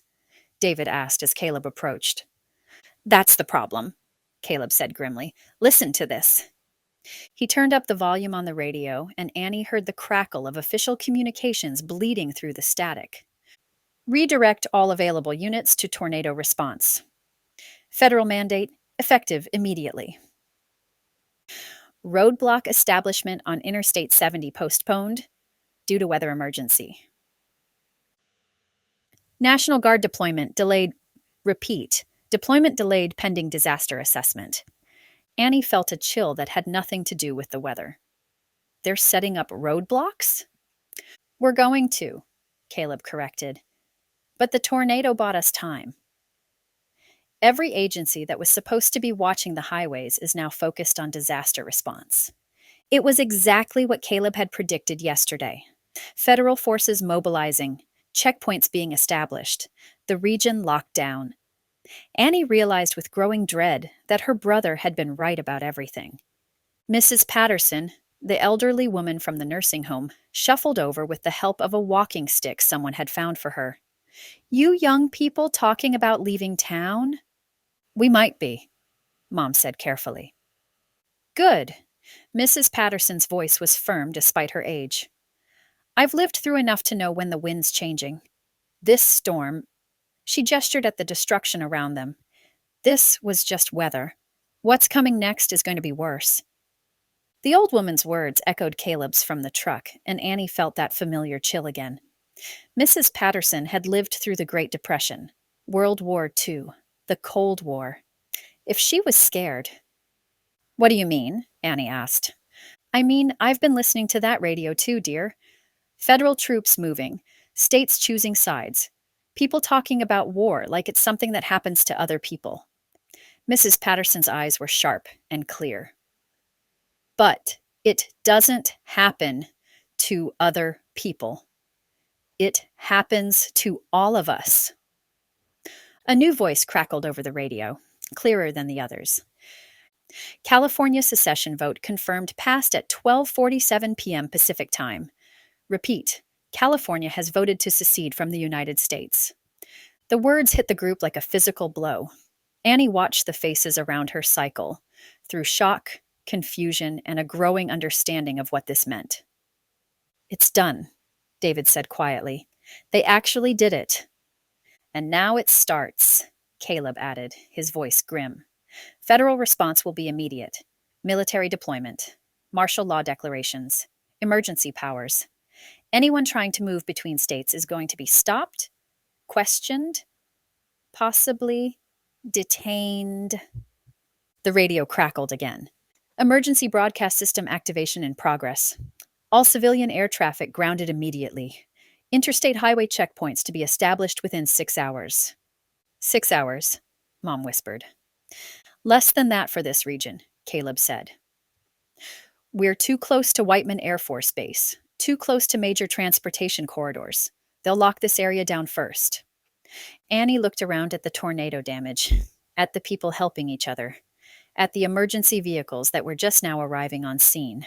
Fire trucks, ambulances, police cars, all focused on immediate rescue efforts, none of them watching the roads. How long do we have? She asked. Maybe 2 hours before they finish tornado response and remember they're supposed to be setting up checkpoints, Caleb said. 3 if we're lucky. David was pulling items from their crushed sedan. Clothes, documents, a few family photos. The car's totaled. We'll have to take everything in your truck. That's fine, Caleb said. We can make it work. But we need to leave now. Not in an hour, not when we finish helping here. Right now. Annie looked around at the people who were still searching through rubble, still calling out for anyone who might be trapped. The community coming together in crisis, the way communities always did. We can't just abandon these people. We're not abandoning them, Caleb said gently. We're saving ourselves so we can help rebuild later. If we stay, if we get caught up in what's coming, we won't be able to help anyone. Another voice on the radio, this one with the crisp authority of military command. All National Guard units report to designated staging areas immediately. Federal emergency powers now in effect. Civilian movement restrictions to be implemented at 1800 hours. 1800 hours. 6 p.m. 4 hours away. That's it, Caleb said, turning off the radio. We're out of time. Everyone in the truck. Now. The Henderson family was already loading their own vehicle, Mr. Henderson calling out, "You folks take care of yourselves. Maybe we'll see you on the other side of this." Maybe, Caleb replied, but Annie could hear the doubt in his voice.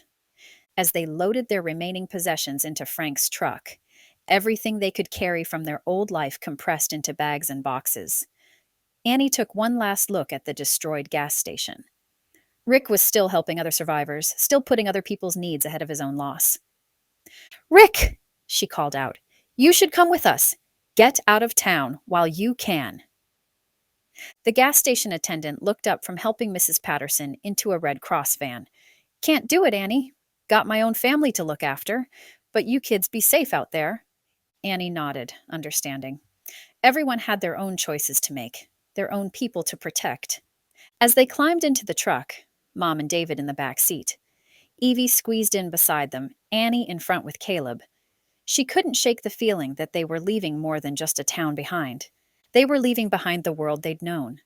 The world where problems had solutions, and adults had answers, and tomorrow looked roughly like today. That world was ending. Had ended, maybe, the moment California decided to go its own way. "Everyone ready?" Caleb asked, starting the engine. Annie looked back at her mother, who was crying quietly as she watched their neighborhood disappear behind them. At David, who was gripping his wife's hand like it was the only solid thing left in the universe. At Evie, who was staring out the window with the shell shocked expression of someone who'd survived one disaster only to find herself fleeing toward an uncertain future. No, Annie said quietly, but let's go anyway. As they drove away from the destruction, past the emergency vehicles and the people trying to piece their lives back together, Annie caught fragments of radio chatter from the emergency responders. Federal checkpoints going live at 1600 hours. All civilian vehicles subject to search. Detention centers being established for non-compliance. The window for escape was closing faster than anyone had predicted. But thanks to a tornado that had torn through their town at exactly the right moment, they were slipping through just ahead of the trap that was about to spring shut. Annie didn't believe in divine intervention, but as they hit the interstate heading north, the timing seemed too perfect to be mere coincidence. A natural disaster striking at precisely the moment they needed cover to escape. It felt like the universe itself was conspiring to help them slip away. At least for now. Chapter 6. Evie, Missouri. Same morning. Evie. Donahue sat in the back seat of Caleb's truck, pressed against the window with David and his mother sitting together beside her, her hands still shaking as she stared at the blood under her fingernails. Not her blood, the little boy's. He'd had a cut on his arm from the glass. Nothing serious, but the sight of it mixed with everything else she'd witnessed in the past 2 hours made her stomach churn. She'd seen violence before. Working as a CNA at Pine Manor, she'd dealt with confused residents who sometimes lashed out, family members who lost their temper over medical bills. But this was different. This was chaos unleashed. People turned into animals by fear and desperation. The image wouldn't leave her mind. 2 men fighting over a can of gasoline while a woman screamed for help just 20 feet away, trapped under debris. The way that businessman had shoved an elderly woman to get to his car first. The look in people's eyes when they realized the world they'd trusted to protect them had simply stopped working. Her phone buzzed in her lap, and she grabbed it with desperate hope. Maybe the cell towers were working again. Maybe she could reach her parents. Let them know she was alive. Figure out where they were. No signal. Just like the last dozen times she'd checked. Evie? Annie's voice was gentle from the front seat. You okay? Fine, Evie lied, trying to keep her voice steady. Just processing. But she wasn't fine. She was the opposite of fine. Every time she closed her eyes, she saw that little boy's terrified face as she'd pulled him from under the car. Heard the sound of metal tearing and glass shattering. Felt the wind trying to lift her off her feet and throw her into the spinning chaos. And through it all, Caleb had been there. Solid and sure and unafraid, the way he'd always been when they were together in high school. Before he'd left. Before everything had gotten so complicated.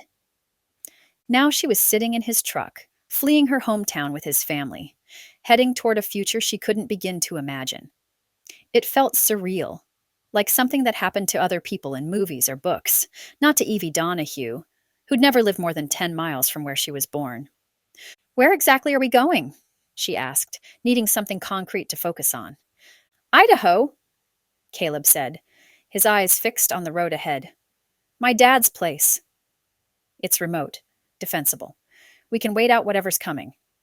Idaho. Evie had never been to Idaho, had never been west of Kansas City for that matter. The idea of traveling halfway across the country with a family she barely knew anymore felt overwhelming. How long will that take? 25 hours if we drive straight through. Maybe longer if we have to avoid checkpoints. 25 hours. In a truck. With Caleb and his family, heading toward a life she'd never planned for. Evie pulled out her phone again, desperately hoping for signal bars that weren't there. Mom, she whispered, staring at the blank screen. Dad. Her parents lived on the north side of town, in the little house where she'd grown up. Were they okay? Had the tornado hit their neighborhood? Were they looking for her? Wondering why she wasn't answering her phone? The panic hit her like a physical blow. They had no idea where she was. No idea that she was alive, that she was safe, that she was fleeing the state with people they barely knew. They'd be worried sick, probably trying to drive through tornado damage to find her. "Caleb," she said, her voice cracking. "I need to call my parents. I need to let them know I'm okay." "Cell towers are down," he said gently. "Have been since the tornado hit." "Then we need to stop. Just for a few minutes. My parents' house is north of here, right on our route. I can check on them, let them know what's happening. Maybe they can come with us." "Evie." Caleb's voice was careful, measured. "You'll only have minutes. We don't have time for long goodbyes or packing or convincing people who don't want to be convinced. If you decide you don't want to go with us, that's your choice." Something in his tone made her stomach drop. Not just the words, but the way he said them. Distant. Almost cold. Like he was giving her an out, hoping she'd take it. "Do you want me to come?" she asked quietly. Caleb's hands tightened on the steering wheel, but he didn't answer immediately. In the silence, Evie could hear her own heartbeat, could feel Annie shifting uncomfortably in the front seat, could sense David and his mother's quiet conversation beside her. "It's not about what I want," he said finally. "It's about what's practical. My dad's homestead isn't a vacation resort. It's a survival situation. Everyone has to pull their weight, follow the rules, do whatever it takes to keep the group safe. Some people aren't built for that."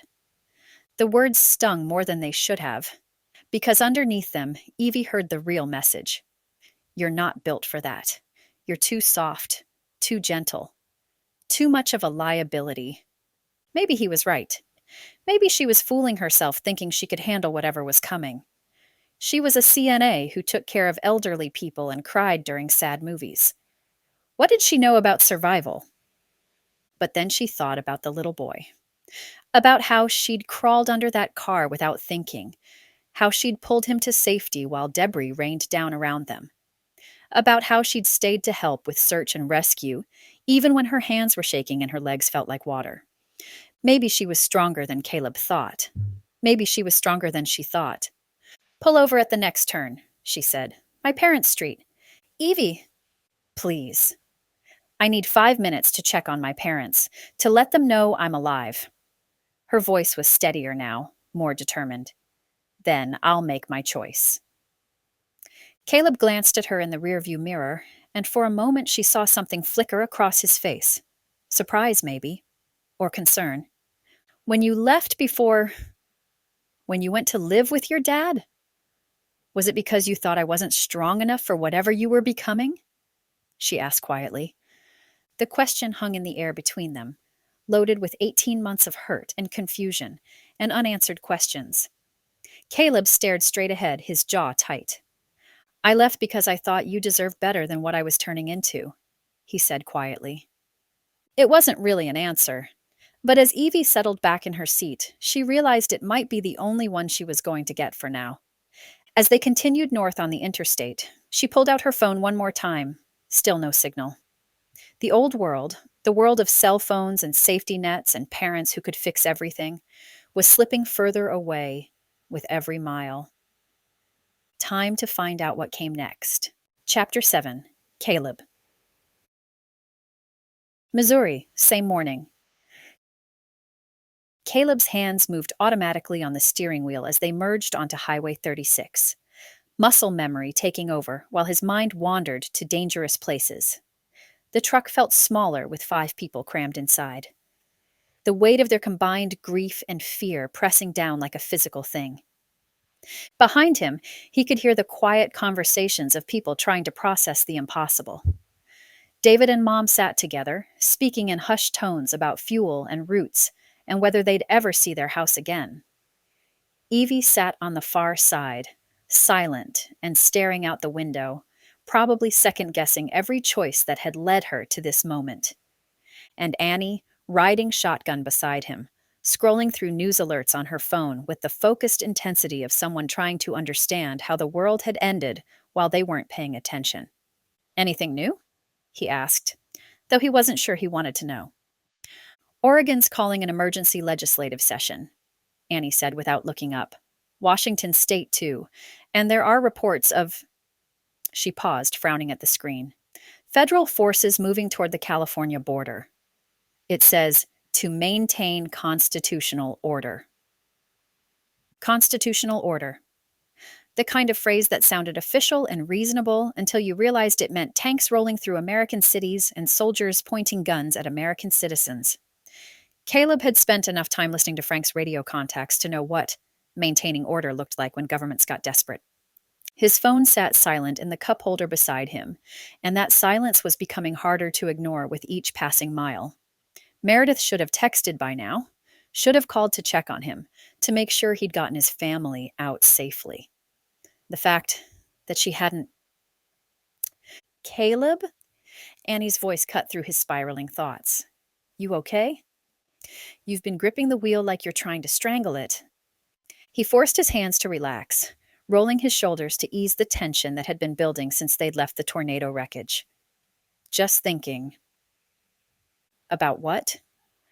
About the girl he'd left behind in Idaho. About whether she was alive or dead. About the way Evie had looked at him when she'd asked if he wanted her to come along. And how he'd given her the worst possible answer, because the truth was too complicated to explain. The truth was that he did want her to come. Had wanted it the moment he'd seen her pulling that child from the wreckage, fearless and determined, and everything he remembered about why he'd fallen for her in the first place. But wanting Evie felt like betraying Meredith, and worrying about Meredith felt like betraying Evie, and the whole mess made him feel like the worst kind of person. Nothing important, he lied. Annie studied his profile for a moment, then returned to her phone. Idaho's been hit hard, she said quietly. Multiple infrastructure failures, power grid down across most of the northern part of the state. It says the Lewiston area has been particularly affected. Caleb's blood turned to ice water.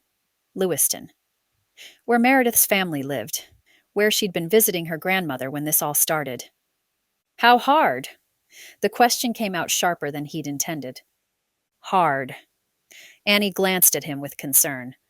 Chemical plant explosion, dam failure upstream, flooding in the valley. It's bad, Caleb. He felt something cold and sharp settle in his chest.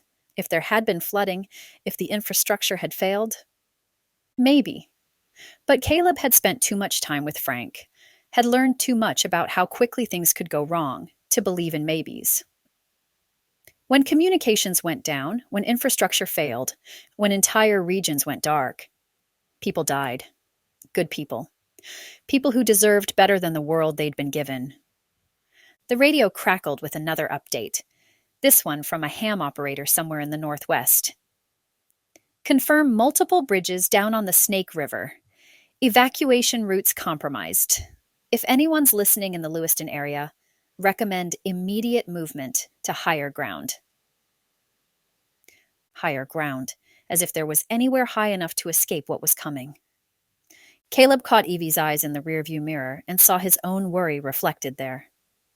She was thinking about her parents, probably, wondering if they were safe in their house across town. Take the next exit, Evie said suddenly. My parents' street. The words hit him like a punch to the gut. He'd been dreading this moment since she'd asked to stop, this potential confirmation that nowhere was safe anymore. Evie, he started, but she cut him off. Please, I need 5 minutes to check on my parents, to let them know I'm alive. Her voice was steadier now, more determined. Then I'll make my choice. He wanted to tell her no, wanted to keep driving north and pretend that stopping would somehow make the grief worse. But looking at her face in the mirror, seeing the desperate hope there, he couldn't bring himself to deny her this one last chance to say goodbye. 5 minutes, he said, taking the exit ramp. That's all we can spare. The familiar streets of Evie's neighborhood felt like driving through a graveyard. He'd been down these roads 100 times during high school, sneaking out to her house after curfew, walking her home from dates, learning to drive stick shift in the empty parking lot behind her old elementary school. Every corner held a memory. Every house a piece of the life he'd walked away from when he'd left for Idaho. He turned onto Maple Street and felt his heart stop. Where Evie's house should have been, there was nothing but twisted metal and scattered debris. The tornado had carved a path right through the middle of the block, erasing everything in its way as cleanly as an eraser, wiping chalk from a blackboard. The big oak tree in the Donahue's front yard, the one where he and Evie had carved their initials during junior year, was gone. The porch where they'd shared their first kiss was gone. The entire house was gone. "Oh, God," Evie whispered from the back seat. "Oh, God, no."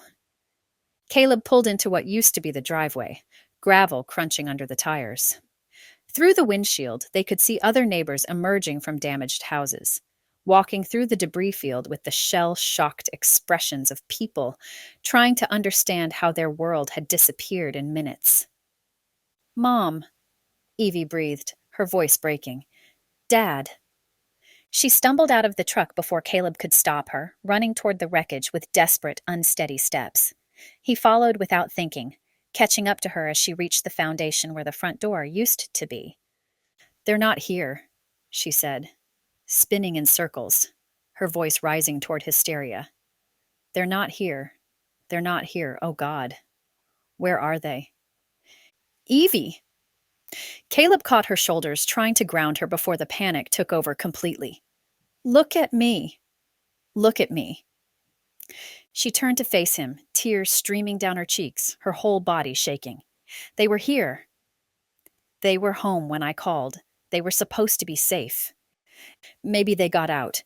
Maybe they're at a shelter or with neighbors or, You don't understand."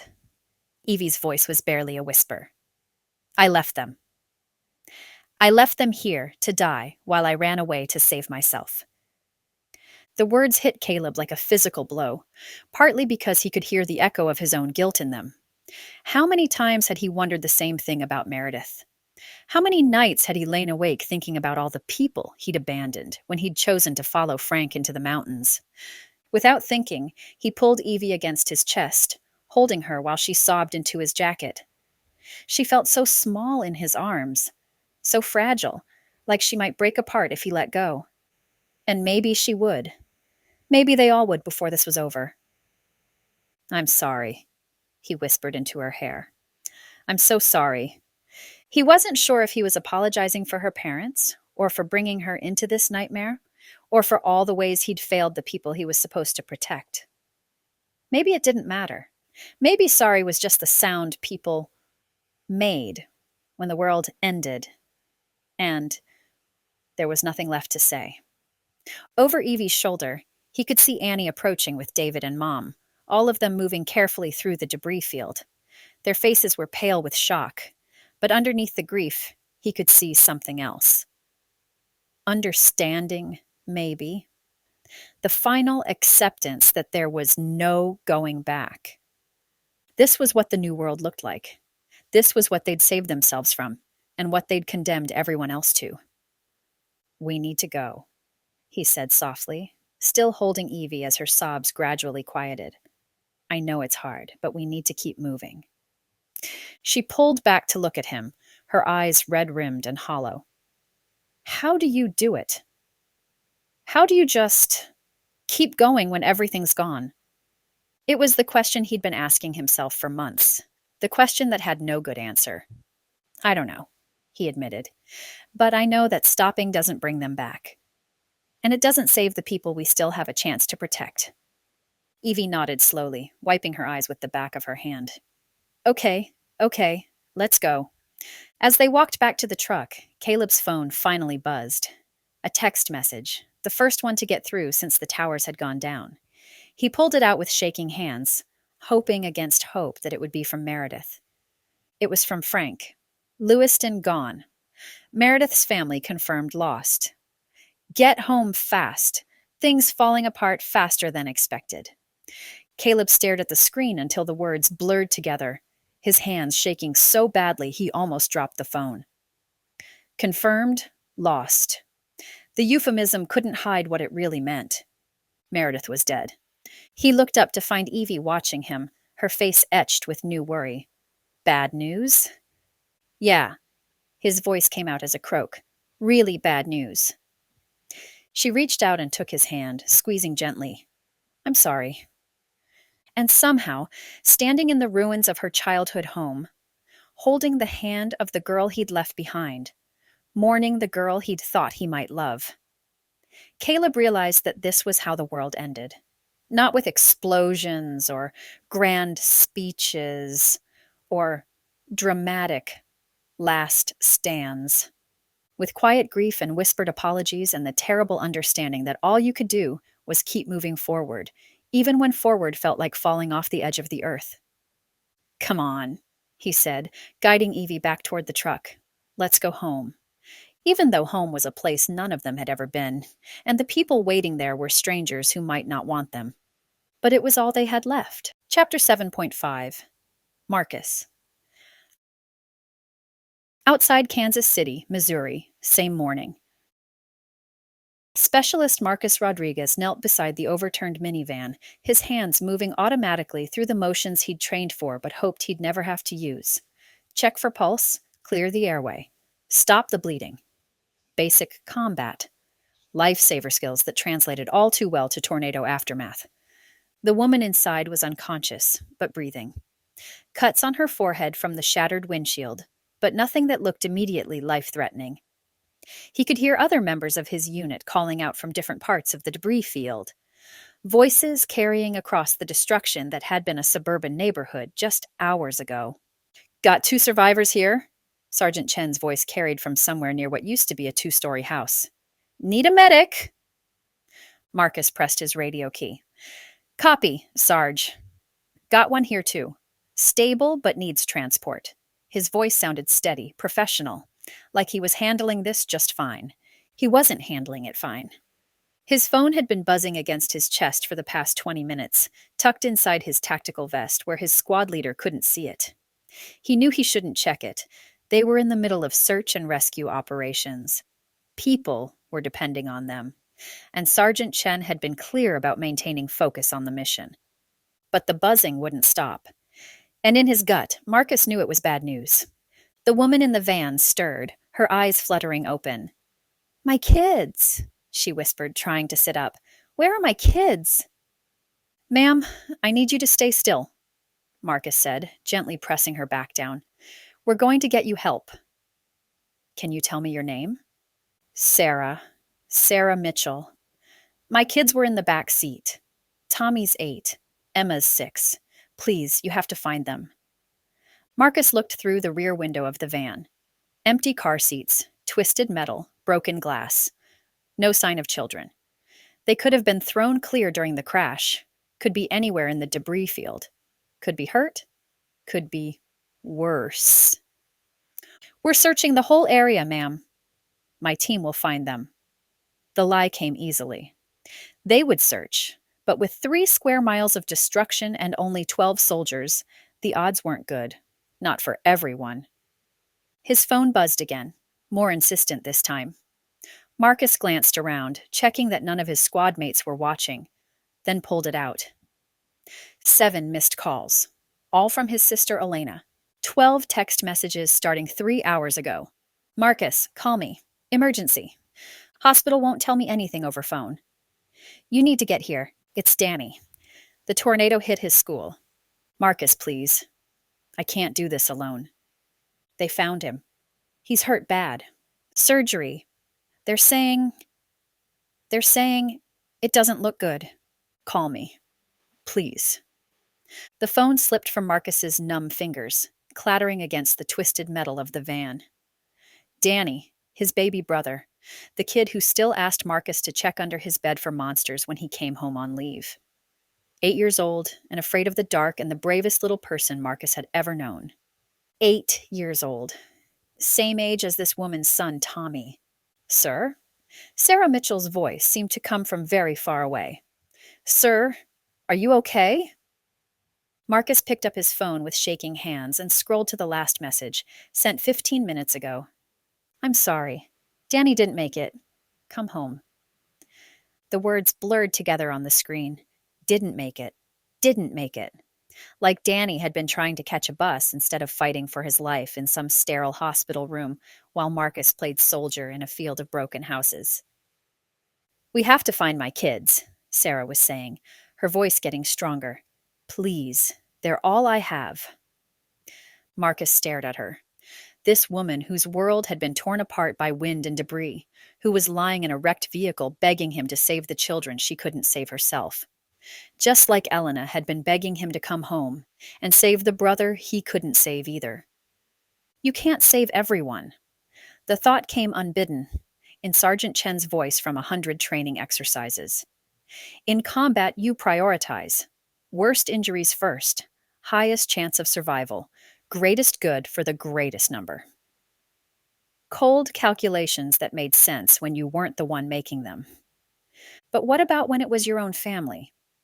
What about when the person who needed saving was your baby brother who still slept with the teddy bear you'd given him for his 5th birthday? "Rodriguez?" Sergeant Chen's voice cut through his spiraling thoughts. "Status report." Marcus keyed his radio, surprised at how steady his voice sounded. "One survivor, conscious and stable. Minor lacerations, possible concussion. Ready for transport." "Copy. Medics are en route. We've got reports of more survivors 2 blocks east. Pack up and move." 2 blocks east.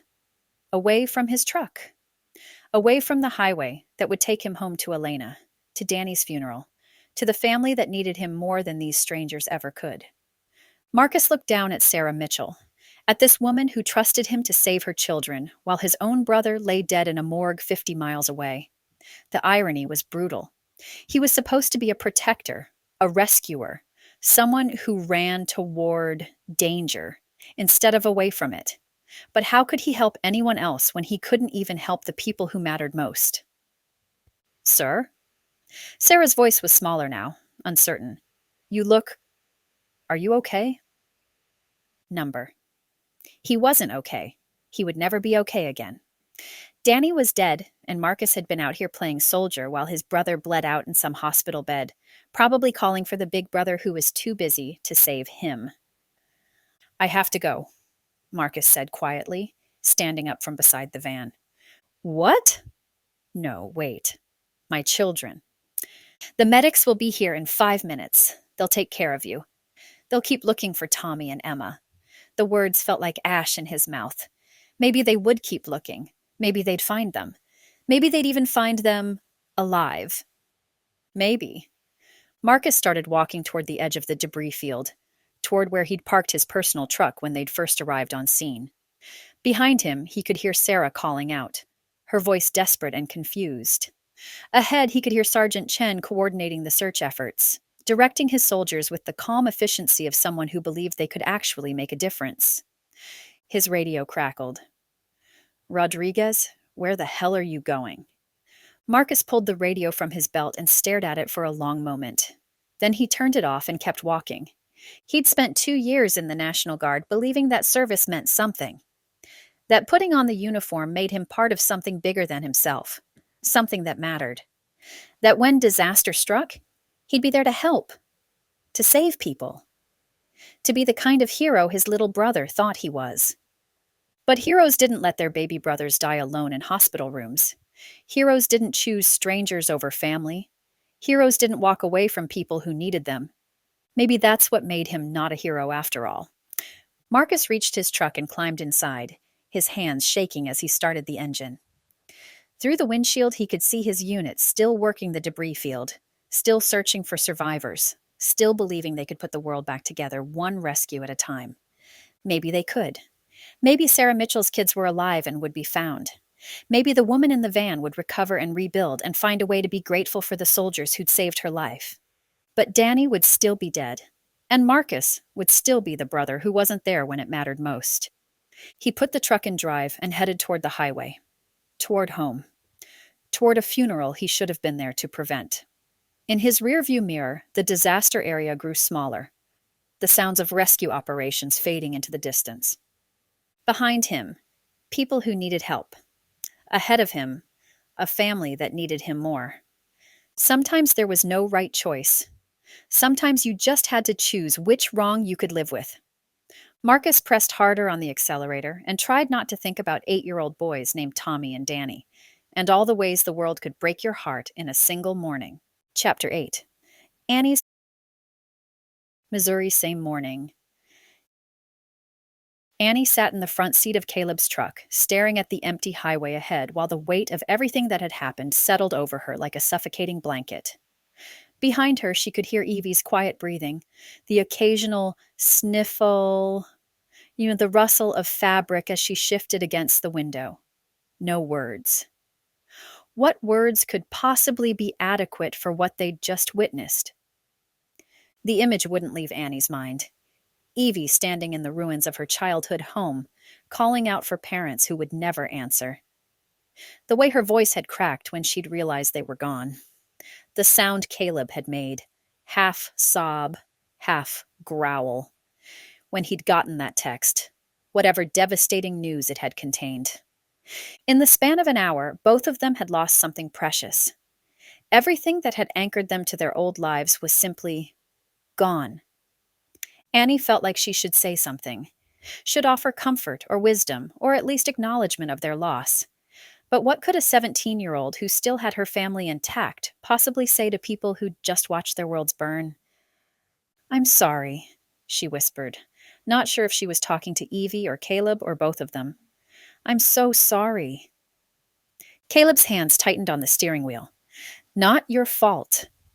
"I know, but it's not anyone's fault," he said, his voice carefully controlled. "It's just what happens when the world falls apart. People die. Good people. People who don't deserve it." The bitterness in his voice made Annie's chest ache. This wasn't the brother who'd left home 15 months ago, full of uncertainty, but still believing that things generally worked out for the best. This was someone who'd learned that the universe didn't care about deserving, that tragedy struck without regard for justice or fairness or love. She wanted to argue with him, wanted to say that there had to be meaning in it somewhere, that Evie's parents and Meredith and all the other casualties of this disaster weren't just random victims of cosmic indifference. But looking at the devastation they'd left behind, at the smoke still rising in their rearview mirror, she couldn't find the words to make that argument. Maybe Caleb was right. Maybe this was just what happened when systems failed and civilization cracked and the thin veneer of safety people counted on simply evaporated.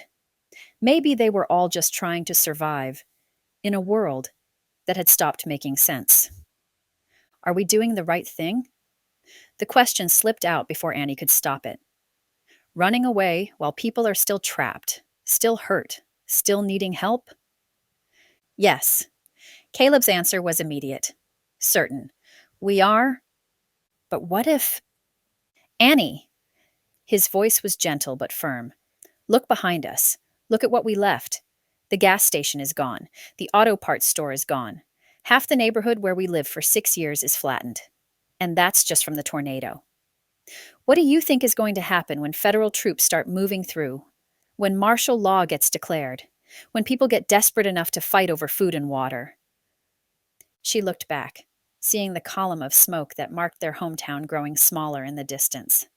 Seeing Evie curled against the window, lost in grief. Seeing Mom and David holding hands like they were afraid to let go. We can't save everyone, Caleb continued. We can barely save ourselves. But at least we can try to save the people who matter most. The cold logic of it made sense. Annie understood the math. Understood that 5 people couldn't make a meaningful difference in a disaster zone that stretched across multiple states. But understanding didn't make it feel right. Didn't ease the guilt of having working legs and healthy bodies and the means to escape while others were trapped in the wreckage. "Hey!" Evie's voice was soft, tentative. "Mrs. Morgan? You're bleeding." Annie turned to see Evie leaning forward, her grief-stricken expression momentarily replaced by professional concern. Mom touched her forehead where a piece of flying glass had cut her during the tornado, her fingers coming away red. "It's nothing," Mom said quickly. "Just a scratch." "No, it's not." Evie was already reaching into the small purse she'd managed to grab during their hasty departure. That needs to be cleaned and covered. Head wounds bleed a lot, and infection risk is high with all the debris in the air. She pulled out a small packet of antiseptic wipes and a few bandages, the kind of basic first aid supplies Annie had never thought to carry, but that made perfect sense for someone who worked in healthcare. May I? Evie asked, her voice taking on the calm authority Annie had heard from nurses and EMTs. I'm a CNA. I know what I'm doing. Mom hesitated for a moment, then nodded. Evie moved carefully in the cramped space, tearing open the antiseptic packet with practiced efficiency. This might sting a little, she warned, gently cleaning the wound. Mom winced but didn't pull away. David, do you have any injuries? Sometimes adrenaline masks pain. I don't think so, David said, but he was already checking his arms and legs for cuts or bruises he might have missed. Annie watched Evie work, noting the way her hands had stopped shaking, the way her breathing had steadied. The crisis had given her something to focus on besides her own loss, a way to channel her grief into action. It was remarkable, really. How quickly she'd shifted from devastated daughter to competent caregiver. There, Evie said, smoothing the bandage over Mom's forehead. That should hold until we can get you properly looked at. Try not to touch it, and let me know if you start feeling dizzy or nauseous. Thank you, Mom said, her voice thick with emotion. Thank you. Evie settled back in her seat, some of the hollow look returning to her eyes now that the immediate task was finished. But Annie could see something else there too, a flicker of purpose, of usefulness. Like helping someone else had reminded her that she wasn't just a victim in this disaster. You're good at that, Annie said quietly. Taking care of people. It's what I do. Evie's voice was barely above a whisper. What I did. I don't know what I am anymore. You're someone who helps people, Annie said firmly. Someone who sees a problem and fixes it. That doesn't change just because the world went crazy. Evie met her eyes, and for a moment, Annie saw a spark of something that might have been hope. Or maybe just determination.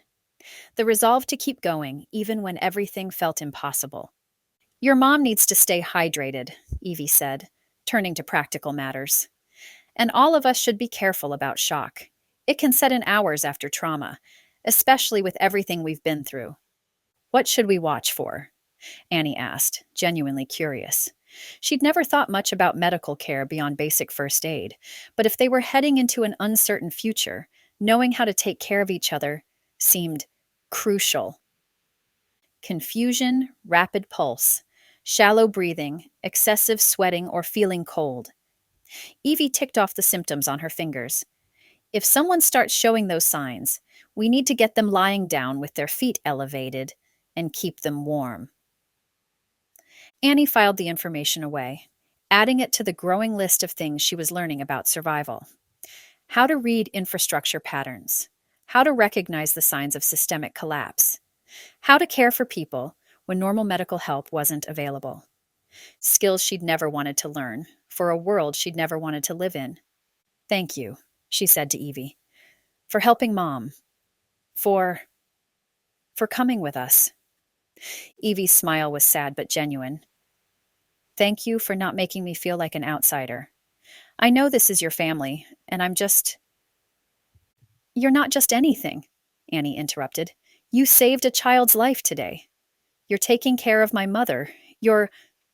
She searched for the right words. You're one of us now. For better or worse. The miles rolled by in relative quiet after that, each of them lost in their own thoughts. Annie watched the landscape change from suburban to rural, noting the increasing distance between houses, the way the roads got narrower and less maintained. They were leaving civilization behind, heading towards something that might be safety or might just be a different kind of danger. But at least they were heading toward it together. A makeshift family bound not by blood, but by shared loss, and the desperate hope that somewhere ahead lay something better than what they'd left behind. Even if none of them knew what that something might be. Chapter 9. Caleb. Missouri, same morning. Caleb's hands gripped the steering wheel as they crested a hill on Highway 36, and his stomach dropped at what lay ahead. A cluster of military vehicles blocked the road about a mile in front of them. Humvees, troop transports, and what looked like a mobile command unit. Soldiers in full gear were stopping every vehicle, checking IDs, searching cars. A federal checkpoint, just like Frank had predicted. "What's that?" Annie asked, leaning forward to peer through the windshield. "Trouble," Caleb said grimly, already scanning for options. Behind them, more vehicles were approaching, a steady stream of civilians who had no idea they were driving into a trap. Ahead, he could see cars being waved off to the side, passengers being questioned, some vehicles being turned around and sent back south. "Can we turn around?" David asked from the back seat. "Too late. They've seen us." Caleb watched a soldier at the rear of the checkpoint point in their direction, speaking into his radio. "And there are more cars behind us. We'd cause a backup that would draw attention. Plus, they're not letting people through. They're turning everyone back." His mind raced through the options Frank had drilled into him during those long months in Idaho. When confronted with a checkpoint, you had 3 choices: submit to inspection and hope for the best, attempt to flee and probably get shot, or find an alternative route that avoided the problem entirely. Frank had made him memorize back roads throughout this region for exactly this scenario.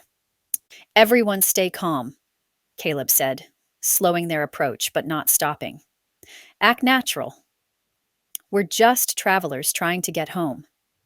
In the rearview mirror, he could see Evie's pale face, her eyes wide with fear.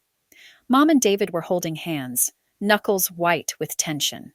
Annie was staring at the checkpoint with the focused intensity she brought to everything that scared her. A quarter mile from the roadblock, Caleb spotted what he was looking for: a narrow farm road that branched off to the right, barely visible between overgrown hedgerows. Frank had shown him this route on maps, described it in detail during one of his paranoid lectures about escape routes and contingency plans. "Hold on," Caleb said, and yanked the wheel hard right. The truck bounced off the asphalt onto gravel, tires kicking up dust as they accelerated down the narrow farm road. Behind them, a soldier at the checkpoint was pointing, shouting something into his radio. Other vehicles continued toward the roadblock, their drivers apparently unaware that the family in the black pickup had just made a run for it. "Caleb, what are you doing?" Mom's voice was tight with panic. "Getting us out of here." He pressed harder on the accelerator, the truck's engine growling as they raced between cornfields and pasture land. "Frank taught me these roads. This loops north and comes back to the highway past the checkpoint." The farm road was barely wide enough for their truck, weeds scraping against the side panels as they flew down the rutted path. Caleb's heart hammered against his ribs, waiting for the sound of helicopters or pursuing vehicles. But the only sounds were their engine and the crunch of gravel under their tires. "How did you know about this road?" Annie asked, her voice tight with adrenaline. "Dad made me study every back road between here and Colorado. Said someday I'd need to know how to get somewhere without using main highways." Caleb took a sharp left at a T intersection, following memory and instinct. "Guess he was right." They passed an abandoned farmhouse, its windows boarded up and yard overgrown with weeds. A rusted mailbox leaned at a crazy angle, the name painted on its side too faded to read. Evidence of the rural decline that had been happening for years, long before the current crisis accelerated everything. "There." Annie pointed ahead to where the farm road connected with another paved highway. "Is that—" "Highway 36, about half a mile north of the checkpoint." Caleb felt some of the tension leave his shoulders as they reached the pavement. "We made it." He pulled onto the highway and immediately saw confirmation of their narrow escape. More military vehicles were racing south on the road they'd just avoided. Reinforcements heading to seal off the checkpoint completely. The radio crackled to life as he reached for it. "Look at all those military trucks," David said, watching the convoy pass in the distance. "They're not taking any chances," Annie observed. Caleb reached for the radio and tuned to the emergency frequency Frank had taught him to monitor. Static filled the cab for a moment before voices broke through. Checkpoint Alpha is now operational. All civilian movement north of this position is restricted. Authorization required for passage. Detain any vehicles attempting to circumvent. Priority is containing refugee movement until processing centers are established. Processing centers. Caleb's blood ran cold. That was government speak for detention camps, places where people disappeared into bureaucracy and might never emerge. Turn it off, Evie said quietly. Please. He clicked off the radio, but the damage was done. They'd all heard it. Confirmation that their government was now treating its own citizens as potential threats to be contained and processed rather than protected. We're not going back, Mom said suddenly, her voice stronger than it had been all morning. Whatever happens, we're not going back. No, Caleb agreed, pressing harder on the accelerator. We're not. The highway stretched ahead of them, empty and welcoming for now. But Caleb knew it wouldn't stay that way for long. More checkpoints would be going up, more roads would be sealed, more escape routes would be cut off. They'd slip numbered through this one by minutes, maybe seconds. Next time, they might not be so lucky. How many more? Annie asked, reading his thoughts. How many more checkpoints between here and Idaho? I don't know, Caleb admitted, but we'll deal with them when we come to them. One at a time. In the rearview mirror, the checkpoint had vanished behind hills and trees, but he could still see the smoke rising from their hometown on the horizon. Behind them lay everything they'd ever known. Their homes, their communities, their old lives. Ahead lay uncertainty, danger, and the hope that Frank's preparations would be enough to keep them alive. Everyone okay? He asked, checking faces in the mirror. Nods all around, though David still looked shaken, and Mom was gripping his hand like a lifeline. Evie stared out the window with hollow eyes, processing yet another layer of loss. Not just her parents, but the realization that the country she'd grown up in no longer existed. We're okay, Annie said firmly. We're going to be okay. Caleb hoped she was right. But as they drove north through increasingly empty countryside, putting distance between themselves and the expanding federal control zone, he realized there was no going back now. Every mile they traveled took them further from the life they'd known and deeper into an uncertain future. They were refugees now, fugitives from their own government, people who'd chosen family over law, survival over compliance, freedom over safety. The old world was behind them. What lay ahead was anyone's guess, but at least they were facing it together. Chapter 10. Annie. Missouri, same morning. Annie felt the relief washing over her as they put distance between themselves and the checkpoint, but underneath it was a growing awareness of just how close they'd come to being trapped. If Caleb hadn't known about that farm road, if he'd hesitated even 30 seconds longer, they'd be sitting in some detention center right now instead of driving north toward freedom. The thought made her stomach clench. How many other families were being stopped, questioned, turned back? How many people who'd tried to escape were now trapped in the expanding federal control zone? There, Caleb said, pointing ahead to where another cluster of military vehicles was visible on the highway. Looks like they're setting up another checkpoint. Annie's heart sank as she saw the roadblock taking shape ahead of them. Soldiers directing traffic off the highway. Vehicles being funneled toward a large truck stop just off the exit ramp. This time, there was no farm road to escape down. No alternative route visible. We can't get around this one, David observed, his voice tight with worry. No, Caleb agreed grimly. We'll have to go with the flow. Act like refugees trying to get home. As they approached the checkpoint, a soldier in full gear waved them toward the truck stop exit. Other vehicles were following the same route, a steady stream of cars and trucks being directed away from the highway. Through the windshield, Annie could see the truck stop parking lot packed with vehicles, people milling around with the confused, anxious energy of those who didn't know what came next. What do we do now? Mom asked as they pulled into the crowded lot. We wait, Caleb said, parking near the edge of the crowd. And we listen. Figure out what's happening. Annie climbed out of the truck, grateful to stretch her legs after hours of driving. The truck stop buzzed with nervous energy. Families clustered around their vehicles, children crying, adults speaking in hushed, urgent tones. It felt like a refugee camp, which she supposed it essentially was. "Hey, you folks just get turned around too?" A man approached them, friendly smile not quite hiding the stress in his eyes. He was maybe mid-20s, with the kind of easy charm that probably served him well in normal times. "I'm Liam. Liam Carter." "Yeah, they redirected us here," David replied, immediately gravitating toward the stranger's confidence. "I'm David. This is my family. What's the story? Are they letting people through eventually?" Liam shrugged, but his smile faltered slightly. "Hard to say. Been here about an hour now. They keep saying they're processing people, but nobody's moved yet." He gestured toward the cluster of other stranded travelers. "We've been talking about traveling together. Safety in numbers, you know? These roads are getting dangerous for solo travelers." Annie looked around at the other families, noting the mix of fear and hope in their faces. There was something appealing about the idea of joining a larger group, of not being alone in whatever was coming. After the stress of nearly being captured, the sense of community felt comforting. "That's not a bad idea," David said, his business instincts kicking in. "Pool resources, share information, watch each other's backs." A quieter voice spoke up from behind Liam. "Depends on who you're trusting."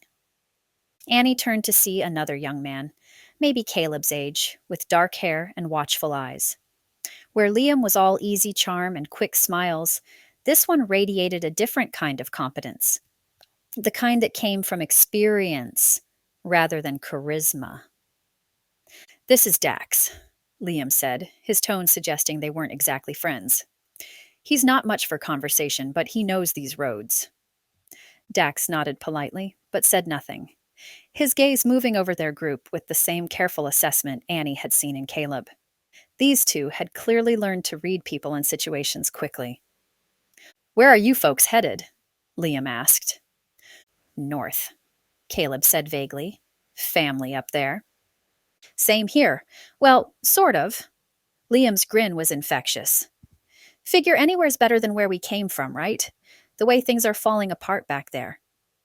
Annie found herself drawn into the conversation despite Caleb's obvious wariness.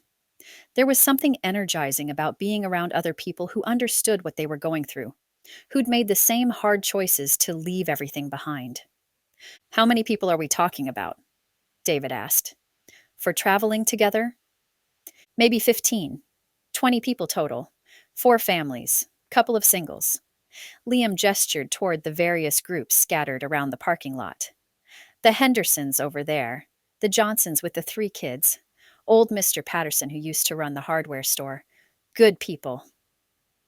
Annie recognized some of the names, people from their area who'd also managed to slip through the net.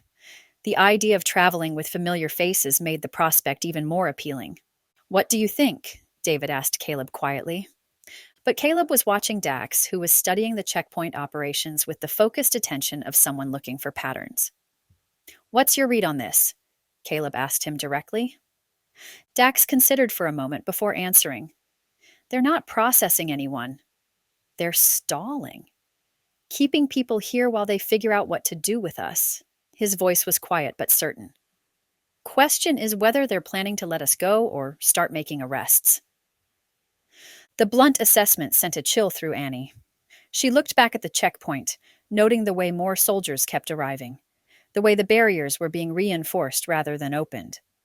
"So what do you suggest?" Evie spoke up for the first time since they'd arrived. "We give it another hour," Dax said. "If nothing changes, we start looking for alternatives. There are back roads through this area, but they're harder to navigate." "Or we could stick together," Liam added quickly. 20 people, multiple vehicles. Even if we have to go cross-country, we've got a better chance as a group." Annie could see the appeal of both approaches. Dax's cautious realism versus Liam's optimistic community building. Both had merit, Both carried risks. I like the group idea, David said. We're stronger together. More resources, more knowledge, more hands to share the work. More mouths to feed, Caleb countered. More people to slow us down. More chances for someone to make a mistake that gets everyone caught. Come on, Liam said with that easy smile. Where's the trust? We're all in the same boat here, all trying to get to safety before this whole region goes to hell. Annie looked around at the other refugees, at the families with young children, at the elderly couple holding hands by their battered sedan. These weren't threats. They were people just like her family, trying to survive in a world that had suddenly stopped making sense. It feels right, she said quietly. Being with other people instead of just running alone. Caleb's expression softened slightly as he looked at her. Annie, I understand the appeal, but right now our job is getting to safety, not making friends. Maybe they're the same thing, she replied. Maybe we need both. Before Caleb could respond, shouts erupted from near the checkpoint. Annie turned to see soldiers moving with new urgency, vehicles being repositioned, officers speaking rapidly into radios. That doesn't look good, Dax observed with characteristic understatement. As if to confirm his assessment, a voice boomed across the truck stop from a military loudspeaker. Attention civilians.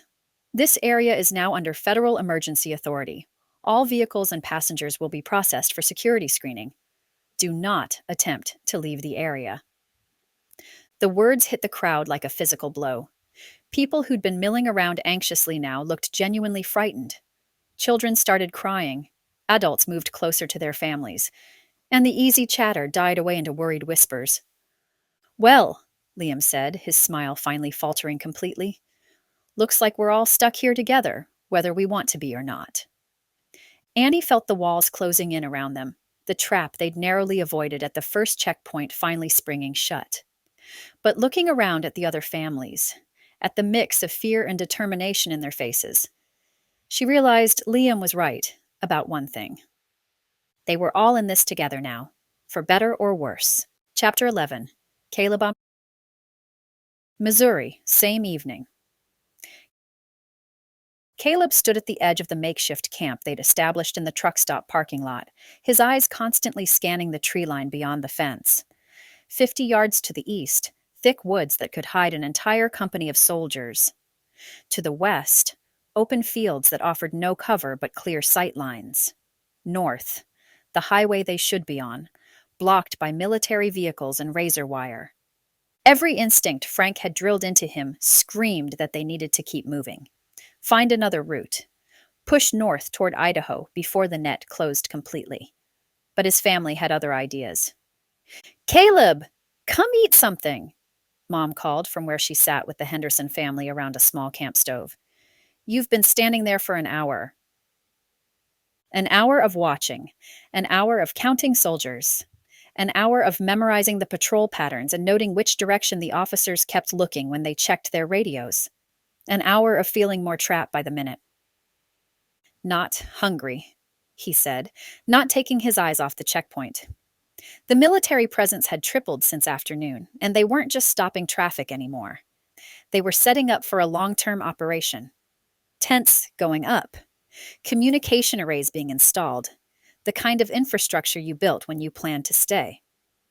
David appeared beside him, carrying 2 bottles of water. Here. You need to stay hydrated. Caleb accepted the water, but didn't drink. We should have left 2 hours ago. While we still had light. While there was still a chance. Chance for what? You saw what happened to the Millers when they tried to drive out. David's voice was reasonable, logical. The soldiers turned them back before they even reached the highway. At least, here we have shelter, food, people to watch out for each other. The Millers, a family from 3 counties over who'd made a run for it around sunset. Caleb had watched through binoculars as military vehicles intercepted them a quarter mile from the truck stop. Watched them being escorted back at gunpoint. Watched the fear in their children's faces as soldiers searched their car. We're not prisoners, David continued. They're just organizing things, making sure people are safe before they let us continue. Caleb almost laughed. David still believed in bureaucratic competence, in government officials who wanted to help. Still thought this was a temporary inconvenience that would resolve itself if they just waited patiently and followed the rules. Look around, Caleb said quietly. Really look. Do you see anyone leaving? Do you see any vehicles being waved through? Or do you see a detention facility being built around us, one fence post at a time? David's silence was answer enough. Caleb's phone sat dead in his pocket, the battery finally giving out after a day of desperate attempts to reach Frank. To reach anyone who might have news about northern Idaho, about Lewiston, about whether Meredith had made it out before the flooding started. The not knowing was eating him alive. Frank's text had said, confirmed lost. But what did that mean exactly? Had Meredith been at her grandmother's house when the dam failed? Had she tried to evacuate and been caught in the chaos? Was she trapped somewhere, hurt, waiting for help that wasn't coming? Or was she simply gone, like Evie's parents? Like the tens of thousands of other people who disappeared into the statistical black hole of infrastructure failure and communication breakdown? He should be driving toward Idaho, should be fighting his way north through whatever roadblocks and checkpoints stood between him and the truth. Instead, he was babysitting a refugee camp, watching his family bond with strangers, while their window of escape closed hour by hour. Caleb? Annie's voice made him turn. She was approaching with Evie, both of them carrying paper plates of food. Liam's group is having a meeting about routes north. They want to know if you'll share what you know about the back roads. Liam, the charming one with the quick smile and easy answers. The one who kept talking about safety in numbers while his eyes cataloged everyone's supplies and noted which families had cash, weapons, or valuable skills. Caleb had met men like Liam before, smooth operators who thrived in chaos by making themselves indispensable. I'm not sharing intelligence with strangers, Caleb said. They're not strangers anymore, Annie protested. We've been camping together for 6 hours. The Henderson kids are playing with the Johnson children. Mr. Patterson has been telling stories about the old days. It feels like... Like what? Like community, like we're not alone in this. Community. The word made Caleb's jaw clench. Community was what got people killed when they lowered their guard. Community was what made you move at the speed of your slowest member. Community was what turned survival into a democracy where everyone got a vote on decisions that could get them all captured or killed. We need to leave, he said for the 12th time that day. Tonight, while they're changing shifts, while their attention is focused on the highway. And go where? Evie asked quietly. The roads are blocked. The military is tracking vehicle movement.